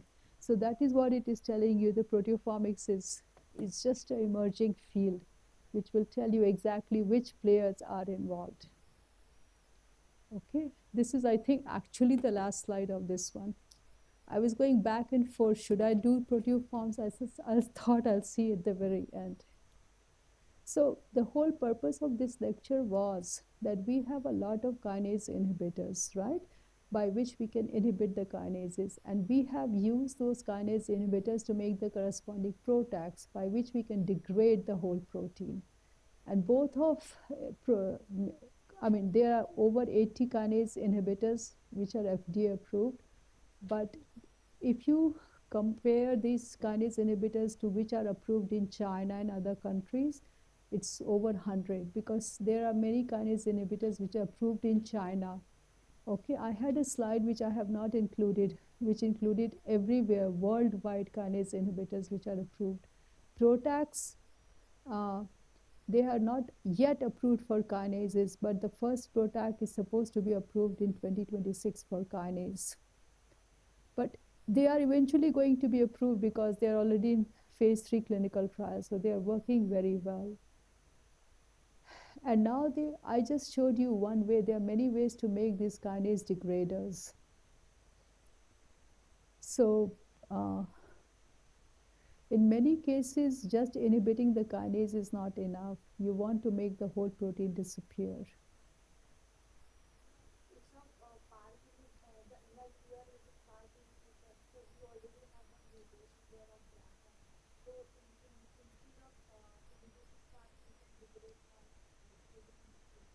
You can, absolutely you can. You can absolutely do that. Yeah, definitely you can do that. And the thing is that, think about it, you want to degrade this protein. It could be a kinase, it could be some other protein. Kinases give you an advantage that they have a ATP binding site. See, anything which there is a pocket, sufficiently big pocket, you can make a sufficiently nice molecule.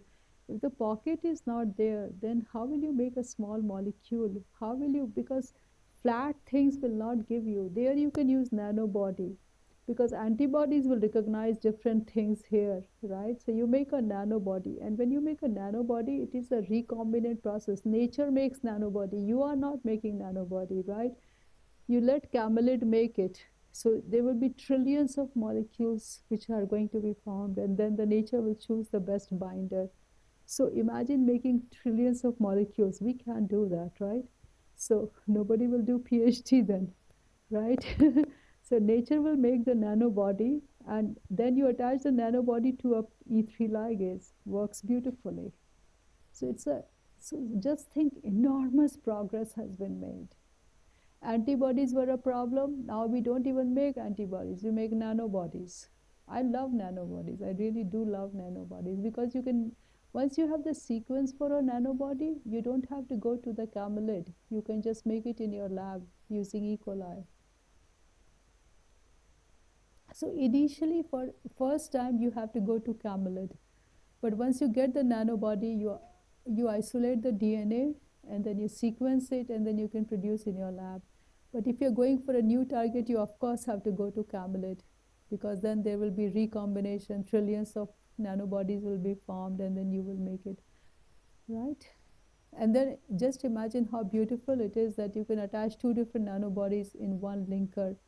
So one is bringing the immune cell, one is bringing the tumor cell, and it is getting degraded.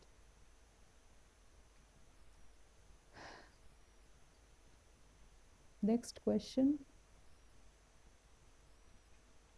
So after lunch, we have yet another really super family of proteins, like super hot family of proteins, which is called G proteins. How many of you have heard of RAS? RAS protein, RAS pathway. You have heard. You have heard. You guys have not heard of RAS pathway? Okay, RAS. Evans, you have not heard either? You have heard of RAS pathway. RAS is one guy which controls maximum number of cancers in the body. Just one single protein controls maximum number of kinases in humans. So we'll come to that, and they're very different from kinases. So we'll go and talk about those proteins. All right, we take a break now, and then I'll see you at 2 sharp, okay? आप इसको कमरे को बंद कर देंगे ना?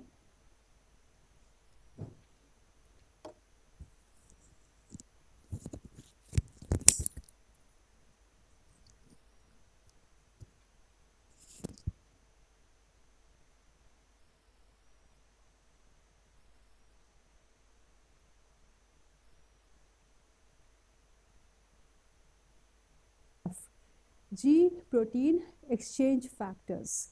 So they exchange GDP for GTP. Makes sense? So if you don't have JEPs, then they will stay in the offside. So initially, it was John Kurian who solved the structure of, how GDP is released and how GTP binds. He's a very, very famous crystal structure person. So it's like GDP is bound very tightly. So these JEPs, they open up the thing so that GDP leaves, and then GTP comes and bind, and then it is tight again. Makes sense? Okay, so so once again, when they are bound to GTP, they are active, they are on switch, downstream signaling occurs. When in the GDP form, they are off. GAPs hydrolyze it, JEF exchange, they remove GDP and they put GTP back. Okay.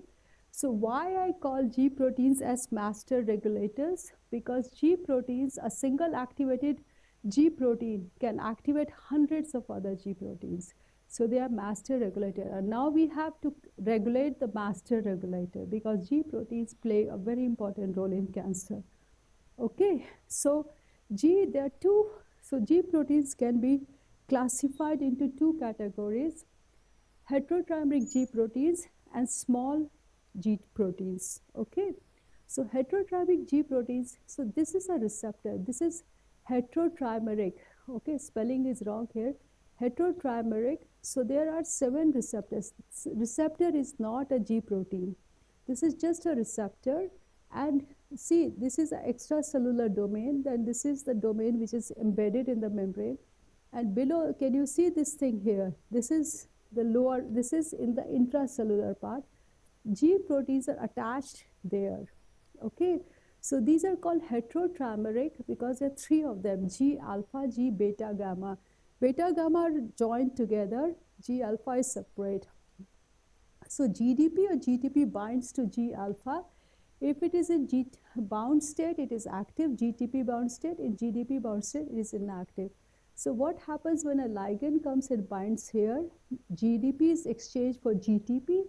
When it is in the GTP form, alpha dissociates with beta gamma. Alpha will turn on its own signaling, beta gamma will turn on its own signaling. Is it making sense? So you have the receptor. So receptor, let's say this is the membrane. So receptor is there and it has a tail. Okay, on this tail are attached this heterotrimeric protein, G alpha, beta gamma.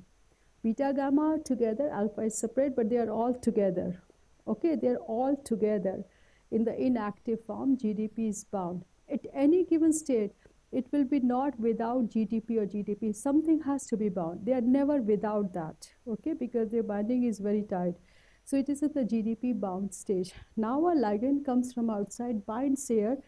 So the tail changes conformation. Because of the binding up here, the tail changes conformation. This is this tail, the black tail. And because these proteins are bound to the tail, now they will undergo conformational change. GTP will be replaced with GTP, and this will turn on its own signaling. Beta gamma will dissociate, they will form their own signaling. Make sense? So that is, so there are many heterotrimeric G proteins. Then comes the small GTPases. They don't have this any membrane receptor coupling or anything. They are just small proteins which are either bound to GTP or GTP. Okay, and the most famous protein in this small GTPase family is RAS protein. And RAS is one single gene which is responsible for maximum number of human cancers. Okay, again the same on-off switch. Okay, so this is heterotrimeric G protein. So a ligand comes and binds here, and once it binds, then this exchanges GDP to GTP, turn on downstream signaling, beta gamma turn on their own downstream signaling. Now let's look at this part here. This is where we will focus most of our attention. So these are small G proteins, and small G proteins are further divided into many family members: RAS, RHO, RAB, ARF, and RAN. Okay, then all of these have many family members. So RAS, these are some members. They are involved in cell proliferation. RHO is involved in migration. This is vesicle transport. ARF in vesicle formation. So you can see RAS and RHO, they are directly involved in migration. Migration means metastasis. Proliferation means uncontrolled cell death. So these are most important in cancer, RAS and RHO, right? So look at the members. So this is a little bit, you have to pay attention. Although the family is called RAS family, right? This small GTPase family is called RAS family, but within RAS, there are so many other proteins there. So RAS family members have 36 members, including RAS. RHO has 20 members, RAB has 61, ARF has 27, RAN has 1. Okay, and then there are different kinds of functions here. Okay, so let's look at RHO family first, because we will focus mainly on RAS. So I'm telling you about RHO first. So this is normal circumstances. There is a balance between GDP and GTP, and GAP hydrolyzes to this, JEF brings it back. This is downstream signaling. Look at this thing. This is regular thing. But when this is broken, so now it cannot hydrolyze, it will remain active for a long time, right?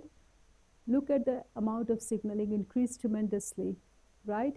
Or if this is working overtime. It doesn't let GDP stand there. It immediately converts to GTP. That also will increase downstream signaling. So all of these things will lead to cancer. Okay. So RAC1, another family member, this is also involved in angiogenesis, invasion, everything. Okay. Another ones, RAC, RHO, these are just different kinds of mutations which occur in different cancer, and that also leads to cancer, right? So these mutations, what they do, if you have to keep these GTPase active all the time, what should these mutations do? Tell me. Histones. So that is increasing the expression, but increasing the expression is not the main thing here. It is there to some extent, but if it is undergoing mutation, what should happen due to the mutation? Can you tell me?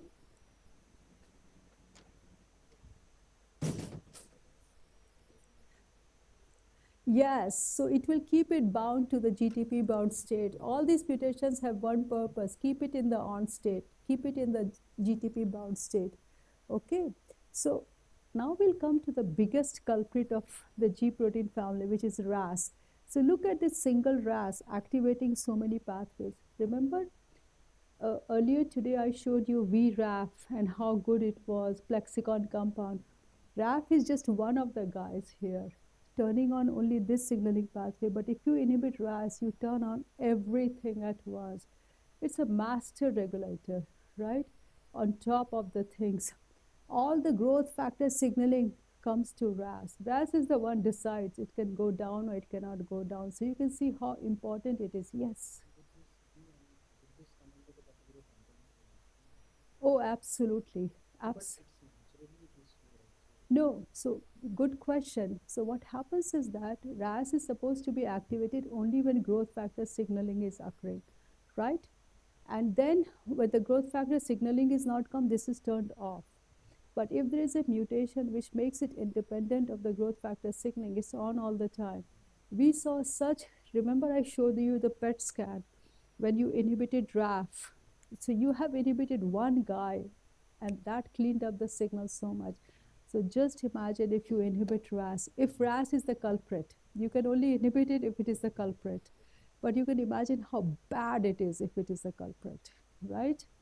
Because it will activate so many pathways. So this is what it is saying. This is answering your question. RAS, under normal circumstances, it will respond to extracellular stimulus, and then only it will be activated, right? And RAF is down here. But if suppose gaps are missing or RAS is mutated, that's always in the GTP bound state, it becomes independent, and that's really bad. Okay, so now let's look at RAS family. So now we are focusing on RAS. So we started with the whole superfamily of G proteins, 2 heterotrimeric small G proteins. Then we saw small G proteins are also many kinds. We looked at Rho protein mainly. Now we look at RAS, and the rest of the talk is all about RAS. Okay, so there are 3 kinds of RAS: HRAS, KRAS, and NRAS. Okay, these are slightly different sequences. KRAS is the biggest culprit and the hardest to target. So all of these 3 RAS, they are activate MACK pathway, PI3K pathway, RALJA. Don't worry about this pathways because this is very complicated. Basically, they turn on many signaling pathways. Okay, and then you can see that, so now look at this thing here. KRAS, it is mutated at this site, 12 and 13 site. It's a glycine, and this mutation locks it in the GTP bound state. So it's super active. Okay, and look at it, how many different kinds of cancer.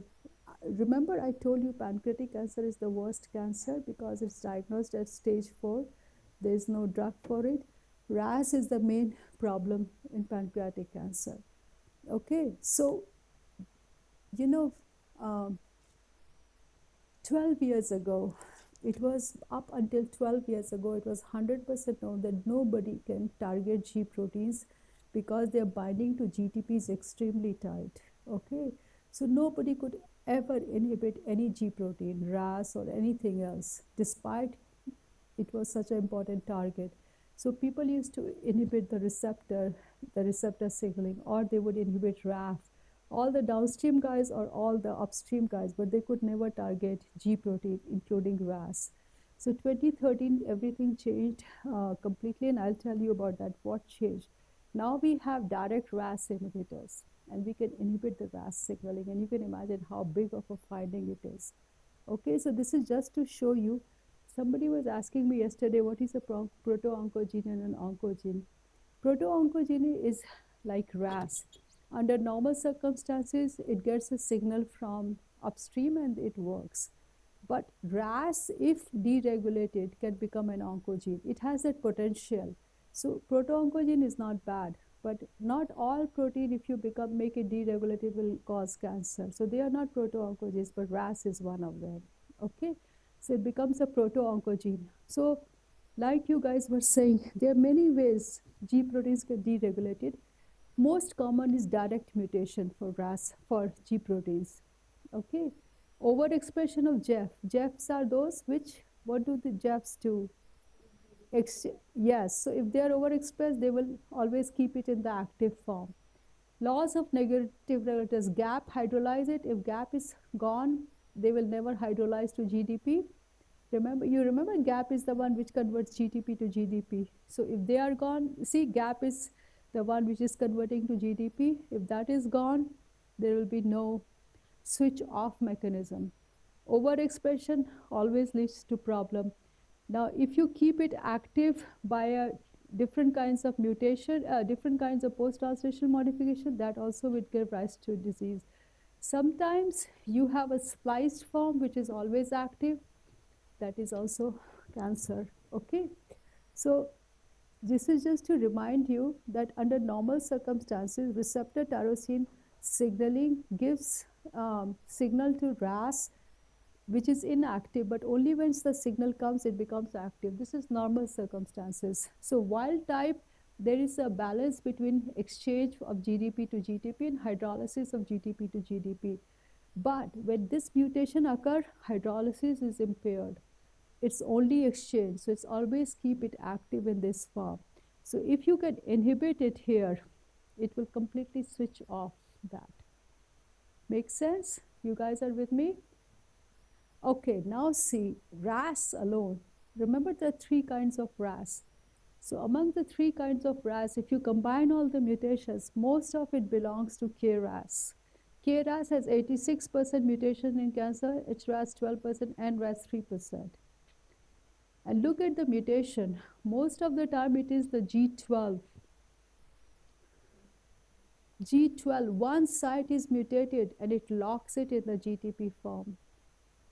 Okay, here also most of them, here it is G12, but it is also Q61, G12, G13 in different kinds of cancer. HRAS, NRAS, not so bad here. Okay, so this is, look at the thing. These are all the mutations only in RAS protein. If you just only look at RAS protein, look at the contribution of HRAS, KRAS, and NRAS. 83% KRAS, 13% NRAS in all cancers. Here, different cancers, look at it. So usually KRAS is the biggest culprit here. Okay, this is telling you all different kinds of cancer. Look at the green one. G12 is the biggest issue here. G12 is the one. And G12 green is KRAS. So now you guys get an idea that mutation is the biggest problem, and that too at G12. Okay. So this is RAS subtypes in cancer. Okay, you can see, for example, melanoma, mainly it is NRAS. Okay. Melanoma is what kind of cancer? Skin cancer, right. Okay, so KRAS mutants in lung cancer, it's all G12 mutations. Okay, so RAS is the biggest, if you have to name one oncogene which is the biggest culprit in human cancer, it is RAS. And RAS was undruggable, so just imagine how bad it was. Okay, so this is just to show you RAS family of proteins. They give rise to cell survival, cell proliferation. They change the microenvironment, tumor microenvironment. So they are extremely bad things. So why this is a big deal to target GTPase is historically undruggable. Up until 2013, they were undruggable. Recent breakthrough, okay, this is I will tell you that. Okay, so why it is such a big deal? Okay, so before RAS direct inhibitors were discovered, so RAS is a membrane-bound protein. Okay, so just like that membrane-bound. If this is the plasma membrane, so there is one thing about RAS. If you don't let RAS go to the plasma membrane, it is ineffective. So when I joined my university, there were many scientists who were just working on those inhibitors which would not allow RAS to go to the membrane. And they were considered very important because they could not target RAS. Okay, so people were targeting downstream proteins, they were targeting upstream proteins because there were no direct RAS inhibitors. Now they are direct RAS inhibitors. Okay, so now what we do, that RAS is going from GDP to GTP state like cyclic. So when it is bound to the inactive form versus active form, so when it is bound to inactive form and then active form, so when it is in G12 stage, which is the biggest mutation there, okay, this G12 thing, now we have made covalent inhibitors of RAS G12C. There are many of them, and once you bind them, and if you do the PROTAC also, you can even degrade it. So you can directly inhibit RAS, and if you make a PROTAC version, you inhibit it and you degrade it. Okay, but how did we come to this? So this was the first compound. Okay, in 2013, these were the first compounds, and the first time ever RAS was inhibited. And this was discovered in my postdoc advisor's lab. And this is one of the biggest discovery of this century.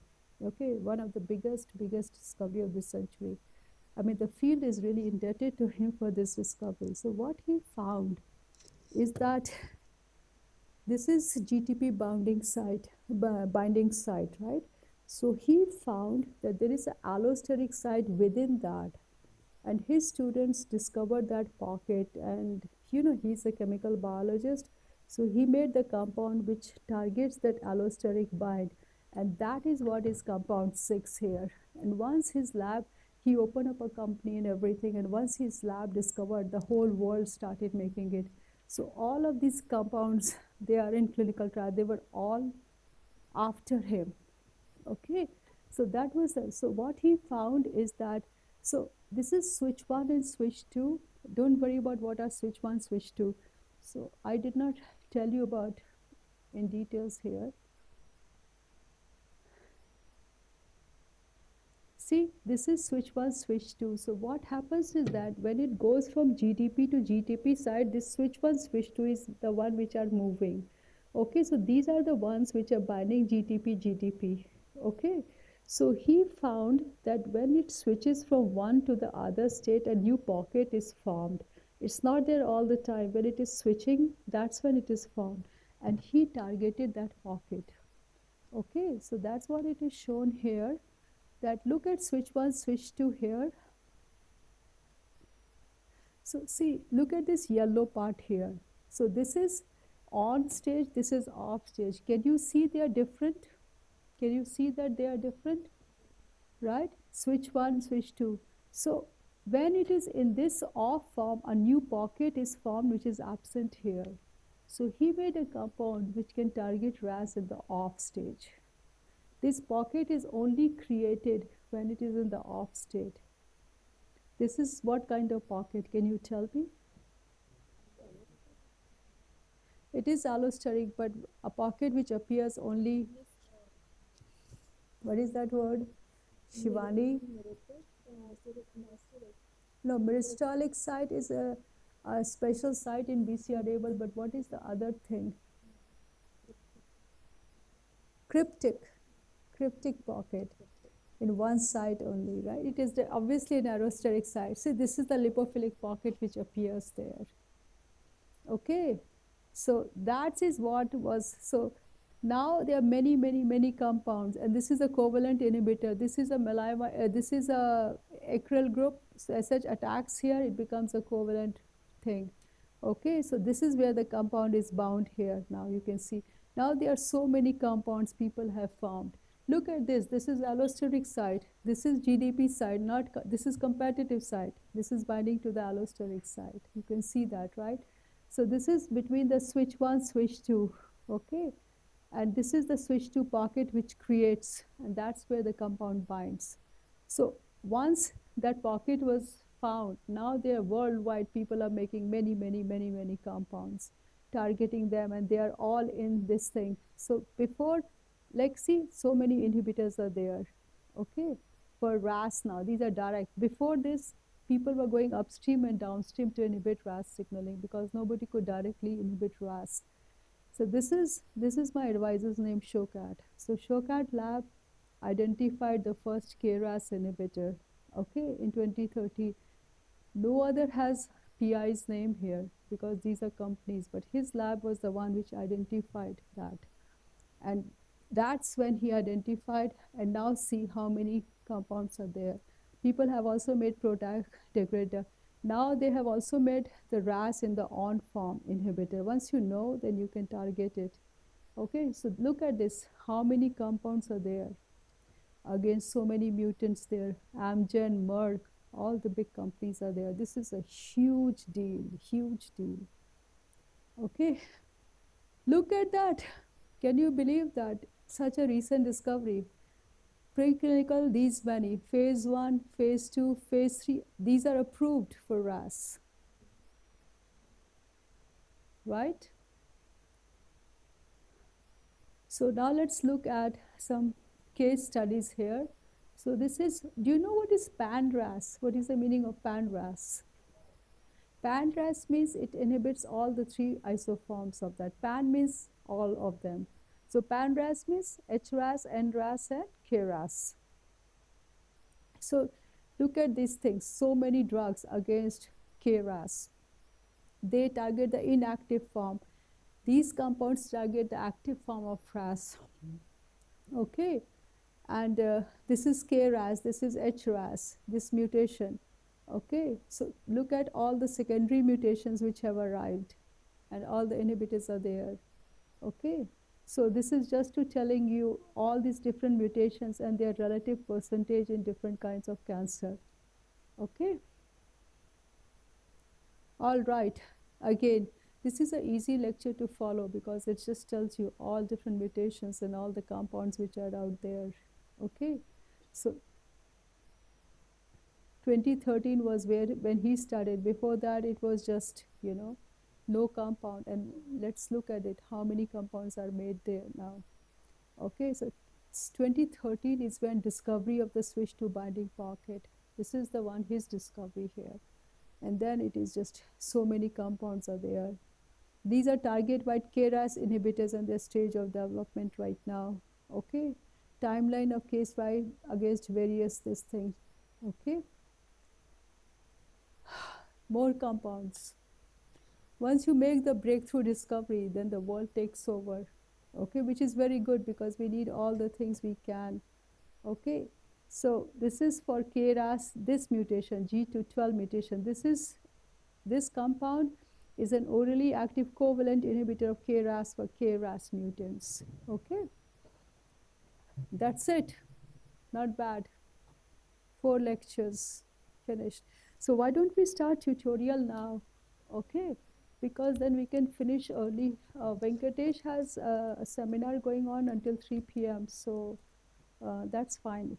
Our tea break is at 3 p.m. So we can do it for half an hour, and then we can have another session and we can finish early. All right.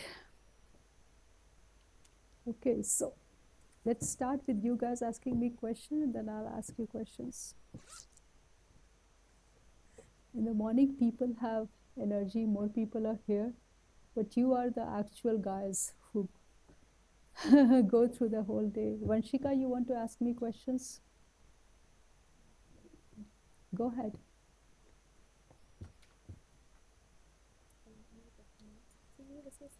You use the, वो कहाँ पे है? वो इधर है.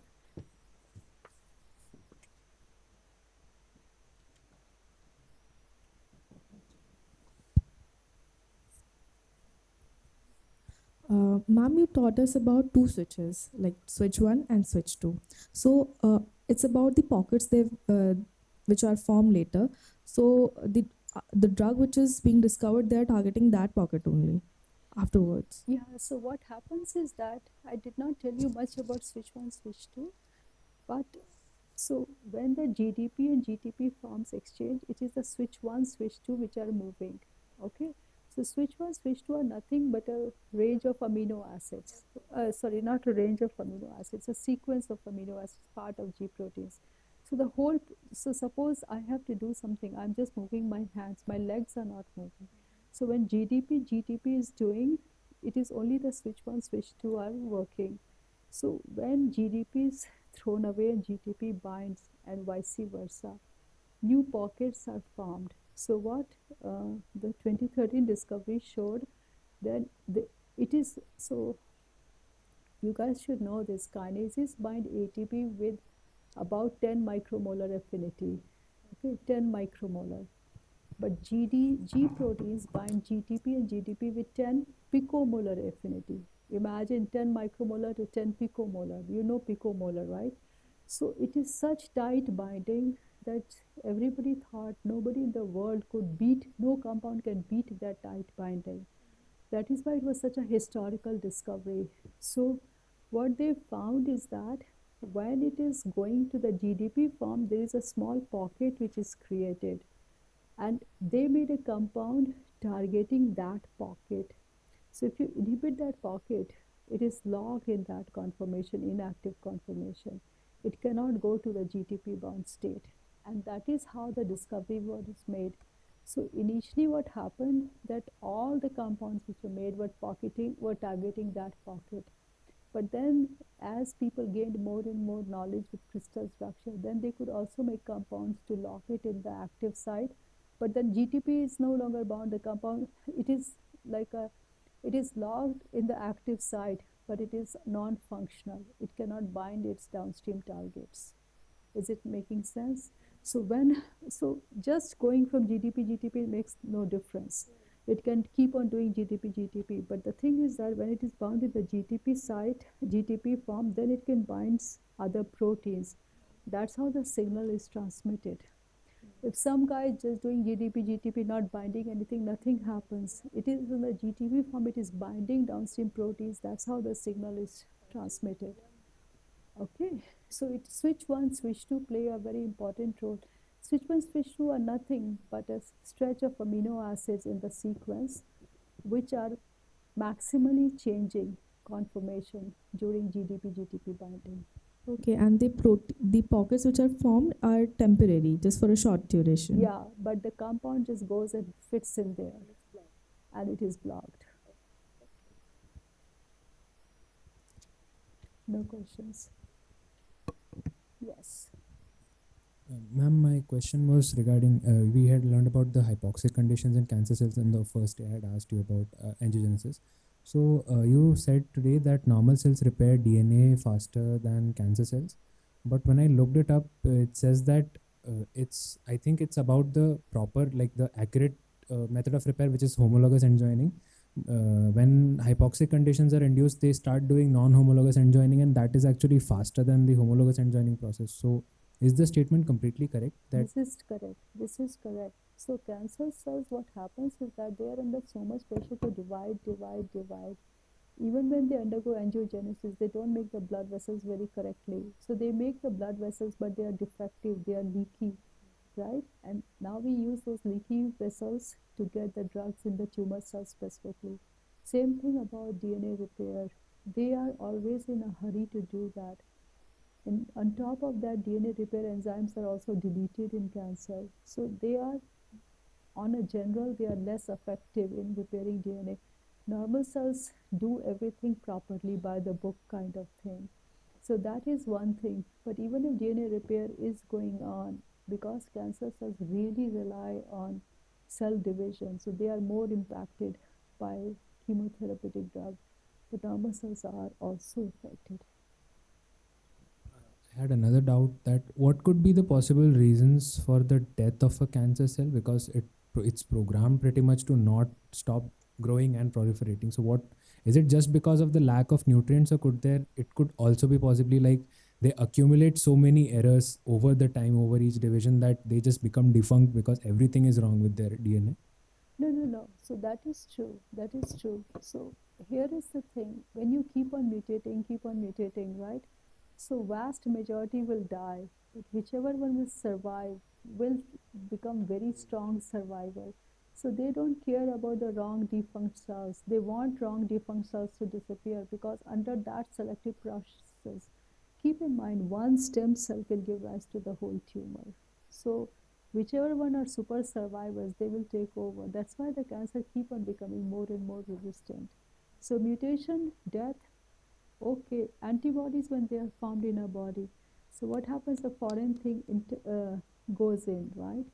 And then it is picked up by the APC cells, and they present the antigens there.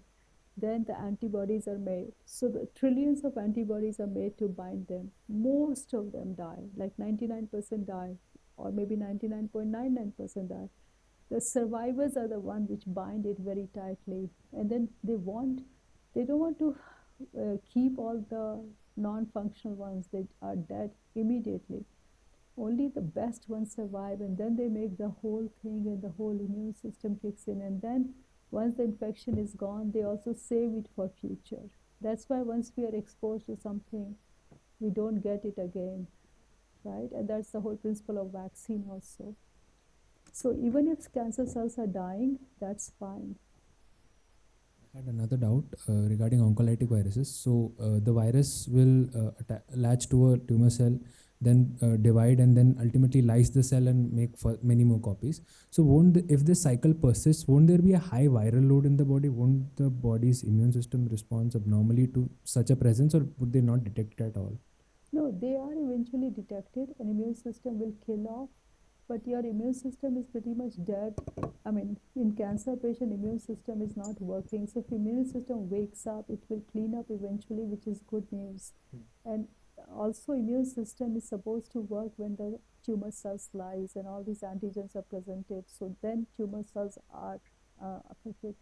Keep in mind, cancer therapy is not a fun therapy. So it has a lot of side effects. Even immunotherapy has side effects, right? So it's a pretty drastic thing. It's not like a cough and cold or anything like that. It is just a very serious disease.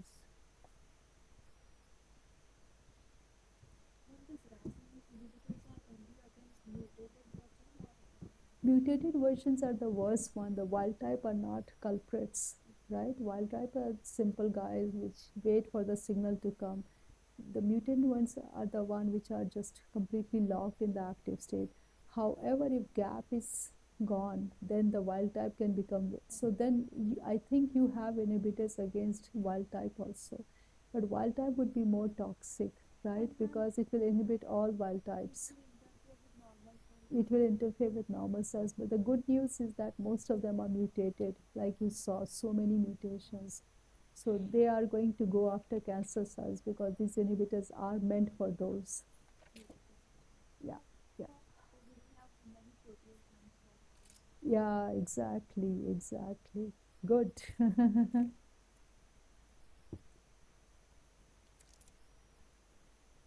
Usually when you have mutants, the most common word is different alleles of that. That is more common word to use. Proteoforms, more generic, are used for post-translational modifications. It is just a more generic word. Yeah. All right, next question.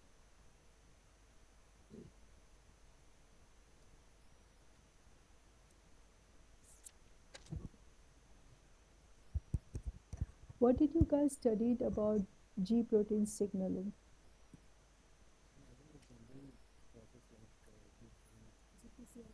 The GPCR signaling, and like we studied about adenyl cyclase and the various examples, the various methods of signal transduction, and just a general overview on it from the context. Yeah, from primary cyclic AMP and all. Yes. Cyclic AMP, and Yes, then all those downstream signaling. Yeah, Yes. and also calcium signaling and things Yes, like that. Cal module. Yeah. What about, did you study about small G proteins and RAS protein? Not much. So it Not was mainly specifically, heterotrimeric G they were protein. mentioned, but they were not studied in depth. Yeah. So in cancer, it is the small G proteins which are the biggest players, especially RAS. RAS is the biggest player, and then Rho proteins are also very important. These are the main two, but RAS just takes the cake. It's the main thing there.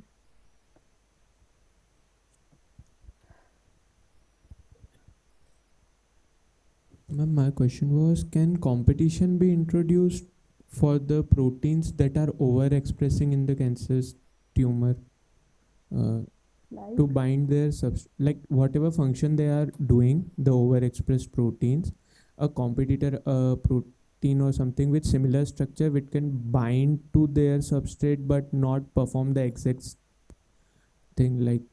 so here is the challenge there. First of all, there are many challenges there. So can you answer that question if I ask you that question? It's a good point, but now that you have enough background, right? You know a lot about things. So suppose RAS is binding many things. What would you do then? I know what your question is, but how will you address that? Suppose you have this idea and you have your own lab, right? How will you go about it? What will you do to test this hypothesis? First of all, I will try to create a protein which is similar in structure to RAF in silico, Not like RAS, in but acha, RAS, okay. uh, which is similar to it, and whatever, and it binds to the signal. It is the ligand which is conducting the signal, but it will. I will try to make it like it will bind to the signal, so RAS couldn't bind it, and it will not transduct it to the next step, so it can block the signal in mid on the step where RAS is there in the Okay, so signal let me show transduction. you RAS signaling pathway and you tell me where exactly you will bind it, right? Because this is a very good point, but I want you to answer exactly how you can do it, okay? So let's open the upstream thing of RAS, okay?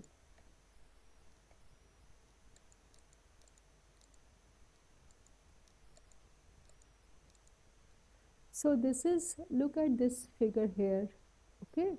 So I did not tell you the upstream signaling pathway because it was not relevant, but RTK, you know, receptor tyrosine kinase, it binds the ligand, it is phosphorylated, then it transfers the signal to GRIP2, GRIP2 transfers to SOS1, and the SOS1 is the one which is activating RAS to convert to GDP, right? GTP form. So what will you do now here? Go ahead.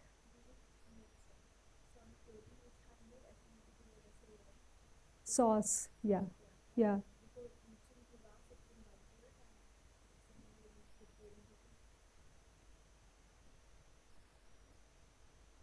That's what you wanted to say too? So,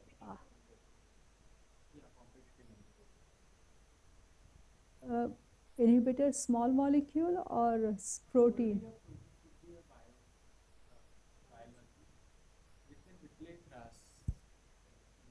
So that is a very good point. If you can inhibit the interaction of SOS with RAS, you can switch off the signaling pathway. That is for sure. That's a very, very good point, right? You can do that. You should be able to do that. The only side effect is that it is hard to find a small molecular inhibitor, but if you find a nanobody which will inhibit the SOS interaction with RAS, that should work. The only downside is that it will inhibit all RAS across the board, which would be very toxic. So suppose you have K12, G12V, you want to only inhibit that, and that mutation is in the active site, and you are inhibiting all RAS, cells will die. All cells will die. We can do it in product drug form, like. No, even But if you do it in product form, what product form will you use? Because the thing is this, that you are inhibiting SOS with RAS, right? And the G12 mutation is in the RAS active site, so it has nothing to do with SOS binding there, right? So pro-drug, no pro-drug has no relevance because it is only going to inhibit the interaction between SOS and RAS protein. Just 1 second, ROS and SOS protein. So pro-drug has no relevance here, right?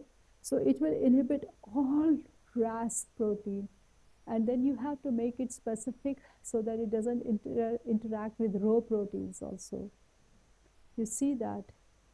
So you want to target only the mutant RAS protein. HRAS is not that bad at all in the wild type condition. Go ahead. The mutation is in G12's position.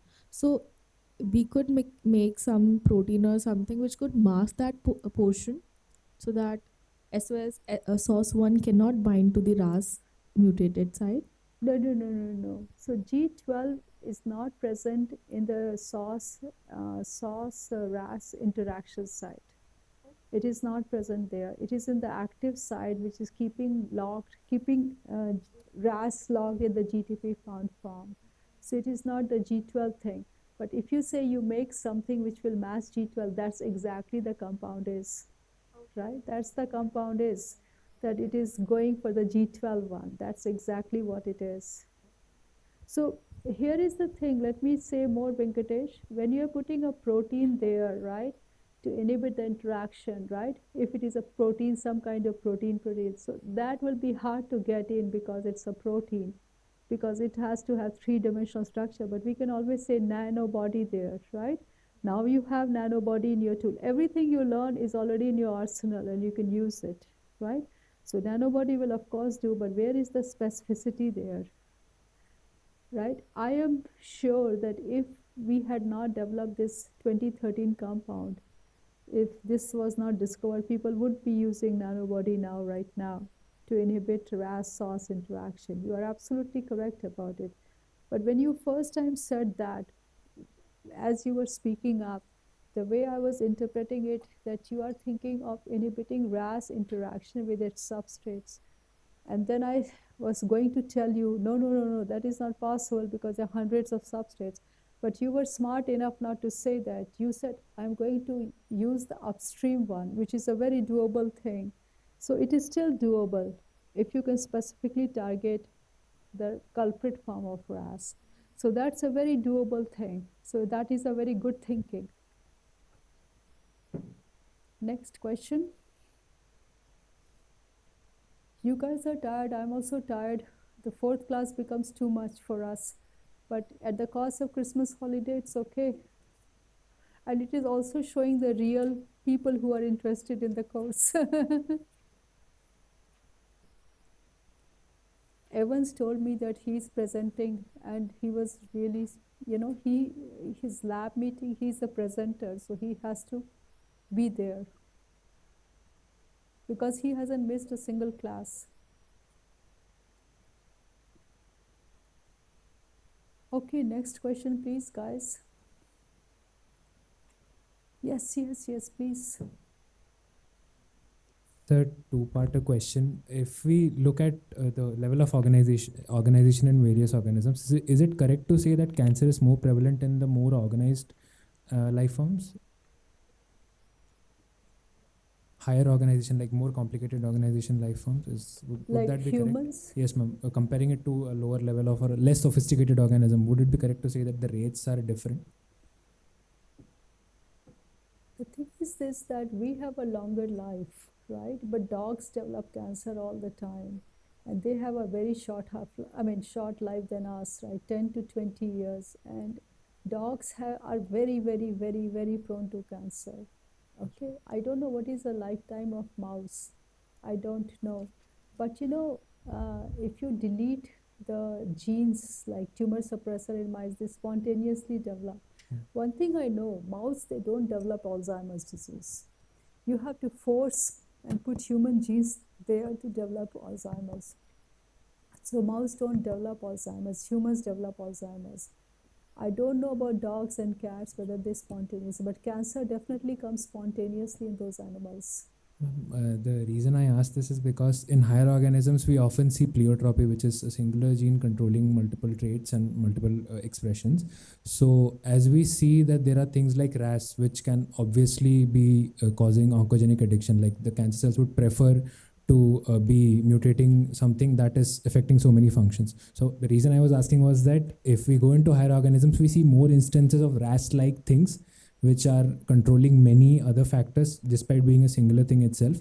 So it's just not a cancer question. It could be also due to neurodegenerative disease. Because of that. It could So, be because yeah. of that also. And then also one way of thinking about is that we have a longer life. So longer life comes with bigger problems also, because we accumulate oxidative stress throughout our life. Wrinkles are directly connected to oxidative stress, right? So look at the skin of a younger baby versus slightly older, slightly older, slightly older. We see the plasticity, everything going down. So all the diseases, diabetes is a metabolic disease, but older people are more prone to that because we keep on increasing our damage, right? So one very simple reason is that we go out in sun, right? Who knows what we are exposed to while we are sitting somewhere or going somewhere. So we have higher chance of getting something. But I don't know why cats and dogs even if you feed them properly, you take care of them, I'm guessing they have no stress like we do, but they still get cancer.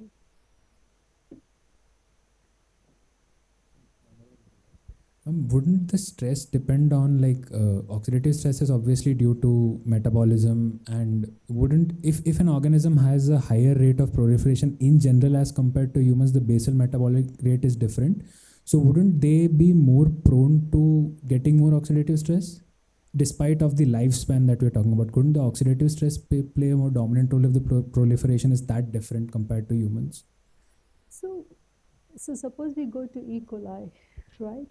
So basic metabolism is the same, but they are very different. And also, if E. coli, they have different ways of protecting themselves. Cell wall is there, right? So they protect themselves from outside harm using cell wall. They divide every 10 minutes. So even if something is dying, they're proliferating so fast that they're always growing, right? So it's a different thing altogether.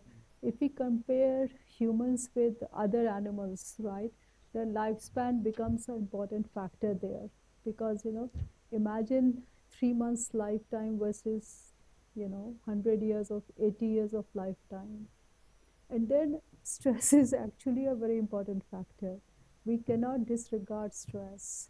So when I was growing up, I used to hear that in Western countries, when I was here and I was growing up, in Western countries, there are only two things: cancer and stress-related disease. So I was thinking, how can stress cause a disease? But actually, stress causes a disease. We never talked about mental health anywhere in the world, but now we talk about mental health all the time. And also, mental health is also misused in many things, because people take advantage of mental health too, but mental health is also an issue. And the bottom line is that, forget about this thing. Two people are facing exactly the same stress. This person can deal with it, this person cannot deal with it. So, and this is a known fact that when somebody cannot deal with stress, immune system shuts down. Immune system shuts down, all diseases come and do that. And the physiological changes which occur because of the stress is well documented. So it's not just a mental thing. Your physiology change completely. Okay. Like we even say, if you bless your food, that is healthier for you. If you eat it with, you should never feel guilty about eating some food. Either don't eat it, but if you eat it, enjoy it. Never curse your food.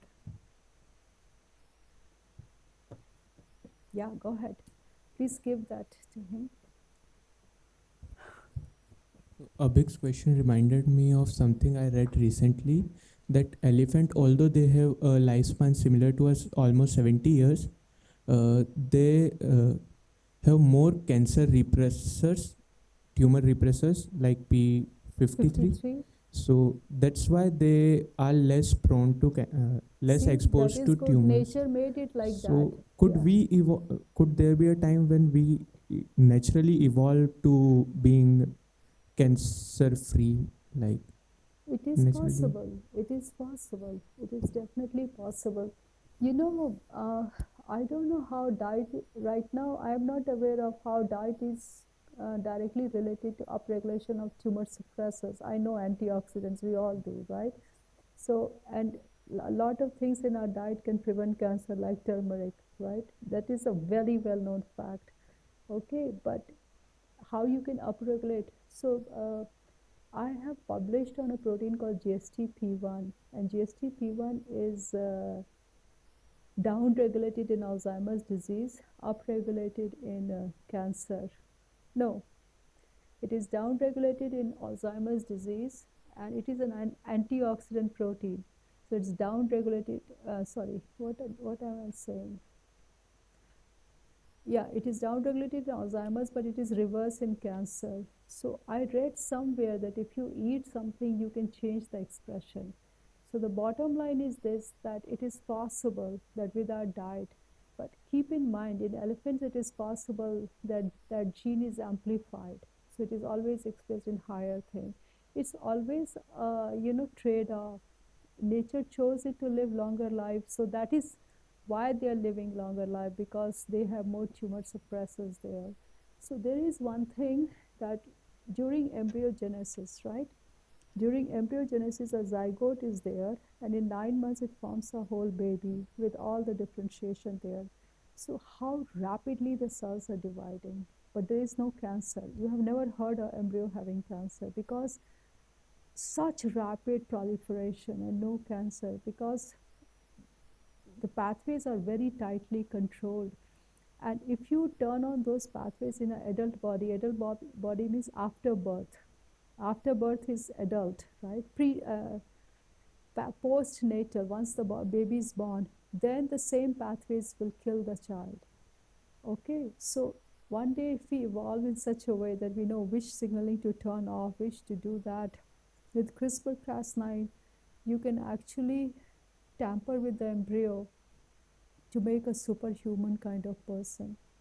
This is all doable. That's why this ethics things are coming up. And I don't want to go there because it is good to have healthy people than unhealthy people. So if science can help them even in the embryonic stage, why not? Because we all deserve to live a healthy life. And why some people are born with diseases that they have to suffer throughout the life. If you can fix it, please fix it. But then, this fight will always keep on going. And it doesn't matter, but what you're saying, of course, there is a potential to do that. But keep in mind, if you put too much 53, you will not even grow. The child will not even grow. So P53 has to be kept in check. There will be no growth of the child. So, like people made fountain of youth by controlling telomerase, right? But that led to cancer. So every time the cells divide since you were born, that biological age is kept in control.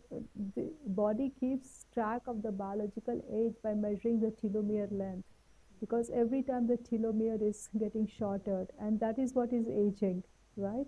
So Harvard people thought that if we increase the length of the telomere, that's the fountain of youth. So New York Times, fountain of youth, now will remain, and then those mice got cancer. Now recently they have kept control, they have brought this into control, so now the mice don't get cancer. They are relatively young, but it is little bit further down that it can be realized in humans.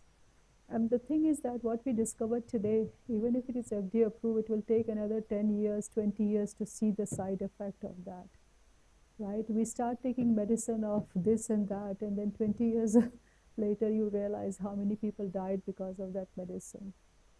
Clinical trial 3 looks at 3,000 people. If 300,000 people are taking it, then we know the real thing once it is approved.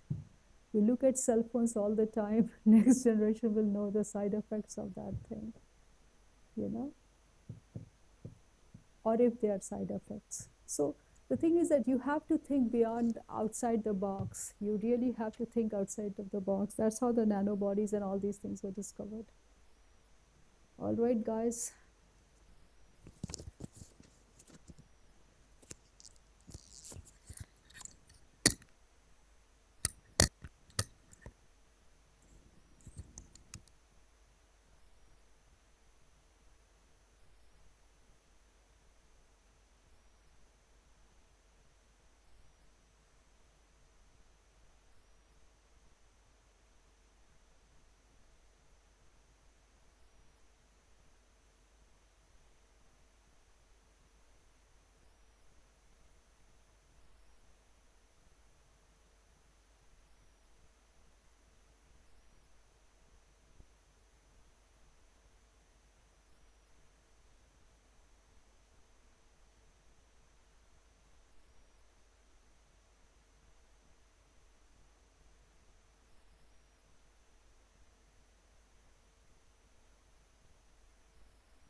So then, definitely.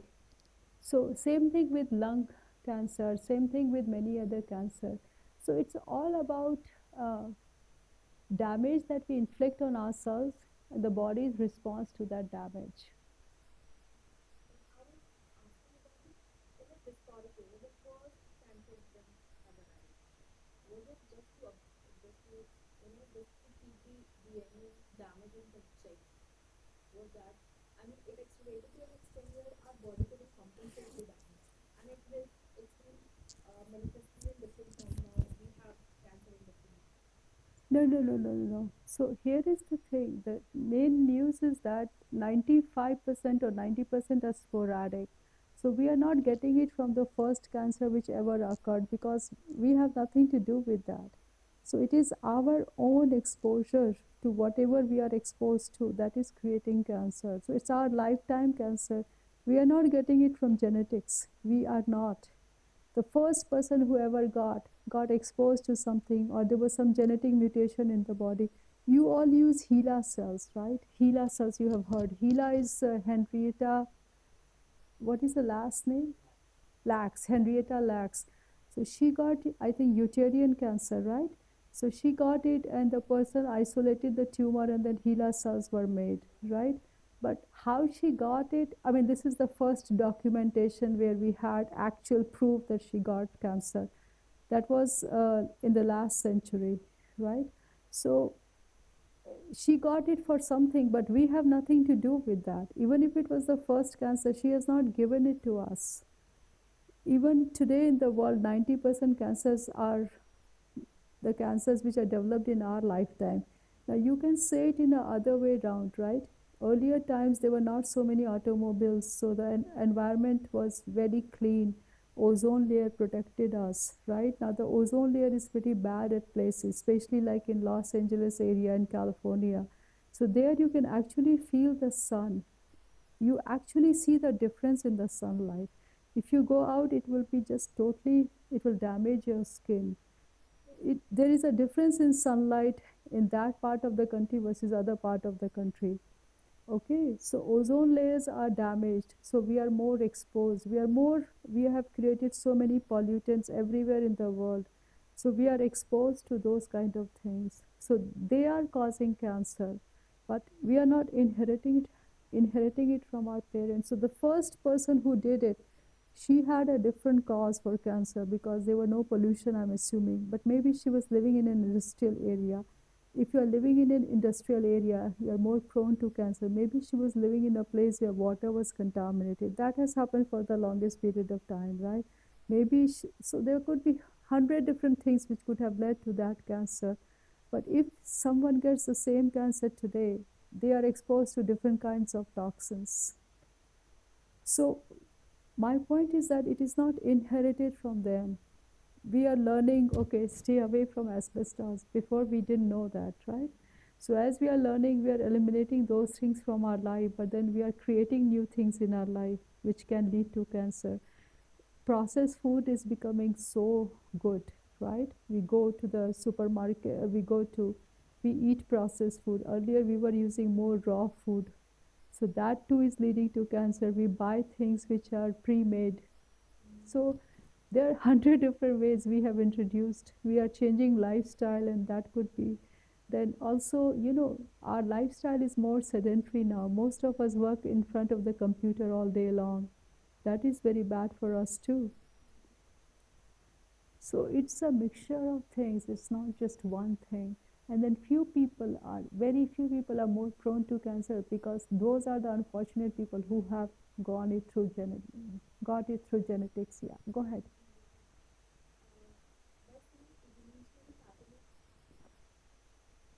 Considering evolutionary pattern of human evolution, we must have gone through a lot of mutations. Of A lot course, of So course.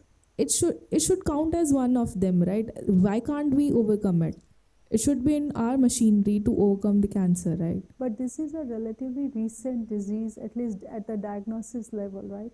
So you have to think about it that, like historically, if you look at some very famous people, right? They lived for 36, at 36 years old they died, 40 years old they died, right? You talk about this famous author, Charlotte Bronte, who wrote Jane Eyre, right? So she had three sisters and one brother. Okay. So the brother died at the age of 28. The younger sister, Anne Bronte, she wrote a very famous novel, something of Wilderfield Fall or something. She died at the age of 30, 32. The Charlotte Bronte and Emily Bronte. So who wrote Jane Eyre? One of them. Charlotte wrote, and Emily Bronte wrote that. I can't remember. Whichever, that novel is also very famous. She died at the age of, I think, 34, 36. And I'm missing the age, but nobody survived beyond 40. And Charlotte Bronte, who wrote Jane Eyre, she lived to the ripe age of 40 years old. And such talented sisters. So these are the famous people, so we know their ages. So, but you can imagine that people were having a very short life that time. So whether they were getting what disease, we don't know. They obviously died of some disease, right? The environment was much cleaner that time. There were fewer peoples, everything, but there was some disease there. Whether it was cancer, whether it was something else, there is no documentation of that. But we have a much longer life, so we have evolved in many ways, right? Our genes must have changed over time so that we are living a longer life. Of course, medicines are helping us, there is no doubt about it. But we have also evolved, right? So that time, human genome was sequenced when? In this century, right? 2001. So before that, we don't even have the whole DNA sequence to know that what kind of mutations we have underwent. But this is something I know for sure. Like even when I was growing up here, people were not very tall. Men or women, they were not very tall. But now, generation by generation, people are becoming tall. Both men and women are becoming tall everywhere, in India also, especially in India, because I am a witness to that. So we are evolving. People are becoming taller and taller. So we are changing that, right? So people who have come from Africa and US, right? They look very different from the African people. Not because they are marrying white people or something, but they are evolving in different directions, even if they're marrying within their own community. So this is an example of evolution. So we are of course evolving. We are of course evolving.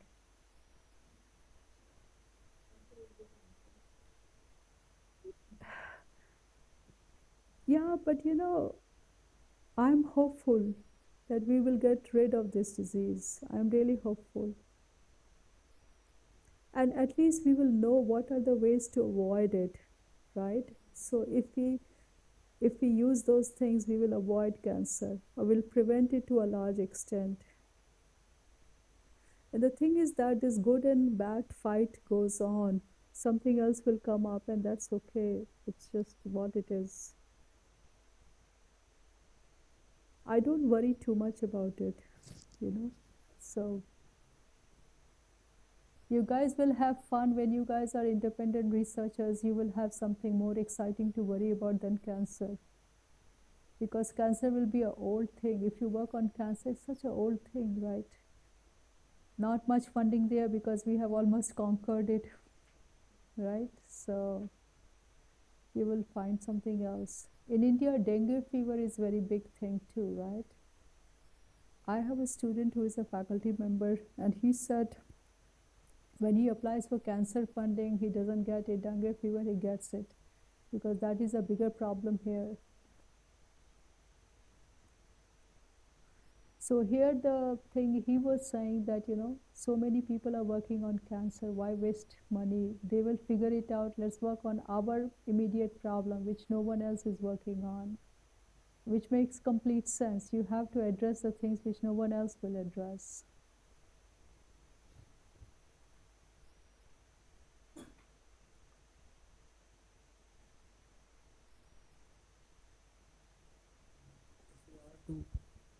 If you have to use immunotherapy, is there a possibility of a relapse even after that, a relapse in cancer? Absolutely. So if the relapse happens, would the body have some sort of memory from the earlier experience that it can use, or would it have to start all over because it could be completely different? So what happens is that I don't know particularly exactly how the resistance occurs for immunotherapy, but I can easily guess it, right? So if it is due to suppose you are giving PD-L1, PD-1 therapy, right? So they will become resistant to this therapy by upregulating CTL4. Okay, and CTL4 has nothing to do with PD-1, PD-1, so that memory is not going to help us, right? Keep in mind, body's memory only helps us if the antibodies are made. But in PD-1, PD-L1 therapy, you're not making antibodies, you're injecting antibodies. Body is not making antibodies towards that. So then, in any case, there will be no memory for that. But if you give a cancer vaccine, right, and then the antibodies will be made, right, body will definitely have memory for that forever, till the body lives, correct? But if the antigen is changed, then that memory will not count.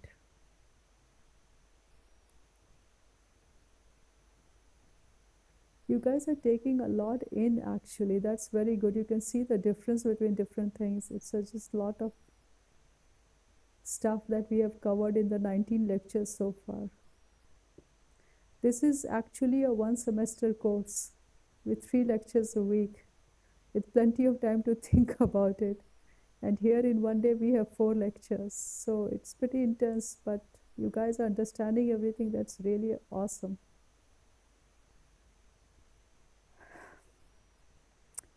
Yes. To keep the balance now, you have to ask some questions too. Ma'am, since you said that we came much far in cancer treatment therapy, so I was just wondering that we have this Crohn's disease or ulcerative colitis, which is ultimately leading to colon cancer. So, what is the challenges that we don't have find it is difficult to manage till this time? So I don't know much about Crohn's disease. I know just a little bit peripherally, but I am thinking that most of the cancer arises from constant stress. So there is a lot of inflammation there, and chronic inflammation will lead to disease, right? So I don't know what are the exact therapies for Crohn's disease, but if it is left untreated, anything left untreated can give rise to cancer. So what happens is that when there is any injury or and when there is any kind of damage like in Crohn's disease, right? Whenever there is a damage, cells try to repair it very quickly. When they try to repair it very quickly, they don't do a very good job. Suppose you have to build something is broken due to bomb blast or something, right? And you know that you have to cover it, otherwise the foreign stuff will come inside that. And outside environment is hostile and you have to cover it up. You don't have time to really cover it up very nicely. You will just fill it up and paint it, right? So when these kind of things happen, when this body is trying to fix it, it is doing it very randomly, right? So it creates lesions. Okay, it creates lesions, and then there is a lot of inflammation around that area because it's not properly done. So if it is fixed, then it is okay. But if it is constant, there it has to do. It becomes more and more random with time, and that causes a lot of problem. And that can lead to cancer. Not all inflammation leads to cancer, but there is a very high risk of leading to cancer. Just understand that. So that is the same thing with PCOS also. Constant inflammation causes cancer in general terms, like very simple words. There is a lot of things. The follicles have to be cleaned up, and ovulation is not occurring. So basically, inflammation is bad. Inflammation is bad. I know of a case like codeine. You guys know codeine is given, right? So now you know, because of PGX, few people really love and get addicted to codeine. Other people cannot take codeine because of their different chemistry. So, so I know of a person who was involved in a very serious injury. So every time he would take codeine, he would just throw up, like really throw up, right? It was that bad, and his pain was excruciating pain, and I saw him throw up. So then what he did is that he said he will not take codeine. So the doctor gave him, he didn't take it. Somehow the doctor came to know. He came and shouted and shouted and shouted. There's no way, you have to take it, no matter what you feel bad or not. Because he realized that if the inflammation doesn't go down, this guy has a more serious problem in hand. So whether you like it or not like it, you have to take that medicine. So if somebody is in pain, they give you all the pain medicine to bring down inflammation. Somehow you have to, like, you cannot have long term this thing. Long term, this body cannot handle it. And in the brain also, if there is any inflammation, it leads to degeneration of the brain. Brain actually becomes degenerated. So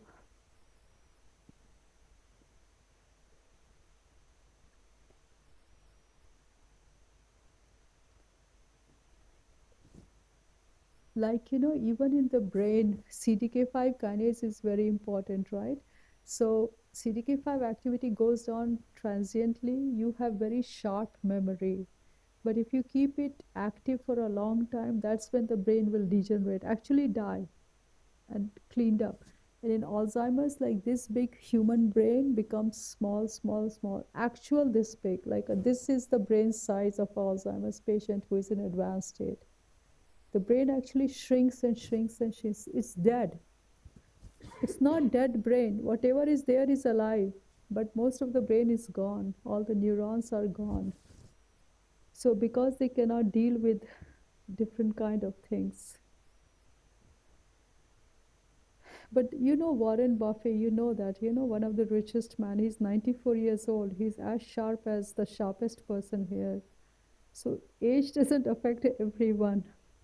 He lives a very normal life. He's a financial, he made all the money in finance, right? So his son is equally as good as Warren Buffett. So he lived a very simple life despite being one of the richest man on this earth. So his children had no idea that he was that rich. So he used to work in finance. So some security bond, whatever it was, I don't know much about it. So somebody asked his children, so what does your father do? He said he's a security guard. While he was the richest man on earth. So the children were so clueless about the financial status of his father because he led a very simple life throughout his life, and he's 94 and he's super smart guy even today. So Alzheimer's doesn't hit everyone. It's all about keeping the right balance and not be stressed. So, but the good news is that our parents don't give us these bad genes. 99.99% we are not born with bad genes. Okay, it is just our own doing that sometimes, and sometimes we are thrown into situations also, right? It is not your fault all the time. We have 7 more minutes to go.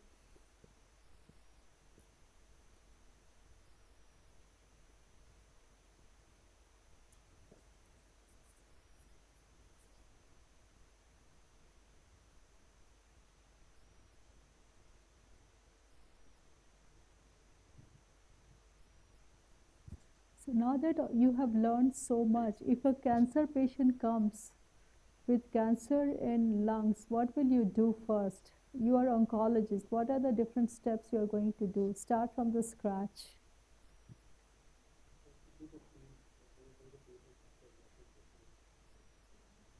Very good. To exact, the first thing is PET scan so that you know whether the cancer is localized or metastatic and where exactly it is. That is the first step. That you absolutely have to do PET scan.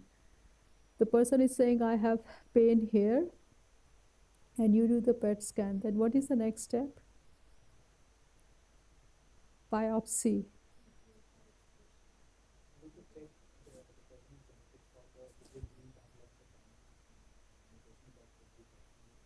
So here is the thing. Suppose the cancer is in the liver. Would you do a surgery to do biopsy right away? For biomarker also you have to do biopsy. So what will you do that? If the person has liver cancer and it has spread to the lungs, little bit in lungs, what would you do next? Very good. You will do anti-angiogenesis therapy because first you have to get the cancer under control. Really good. What else would you do? Because see, it is metastatic, so you want to be a little bit more aggressive than just anti-angiogenesis. What will you do there? Huh?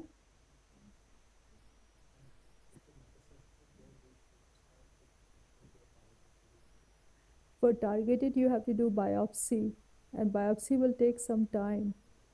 Immunotherapy, you don't want to start chemotherapy, the person will die right away.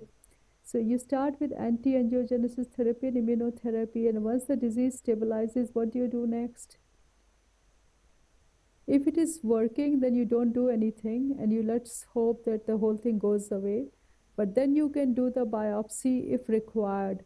But for liver, usually people don't do biopsy, but for lungs, they do to see EGFR upregulation. So here is the thing, if it is lung, you will look for EGFR. If it is breast cancer, you will look at the markers of breast cancer like HER2, EGFR, and other things, right? You can always look for RAS because RAS is everywhere. Okay, so there are a panel of things you will look for it. But if it is skin cancer, what will you do? Surgical. If it is skin cancer, you will directly go for surgery because that is the best option. So first you have to look where it is located. So if somebody asks you, say if it is prostate and if it is localized, I will do surgery. If it is skin cancer, certainly surgery, right? If it is breast cancer, again localized, surgery, right? If it is lung cancer, surgery is not that easy. You will go for immunotherapy. If you have a choice, choose immunotherapy over chemotherapy because that is less toxic and more effective. So immunotherapy with anti-angiogenic therapy. Okay. Suppose the cancer is very bulky, then you will use neoadjuvant therapy before surgery. If you do surgery, then you can use adjuvant therapy. Now you have everything in your arsenal. So you can use a mixture of things to decide what to do. Go ahead.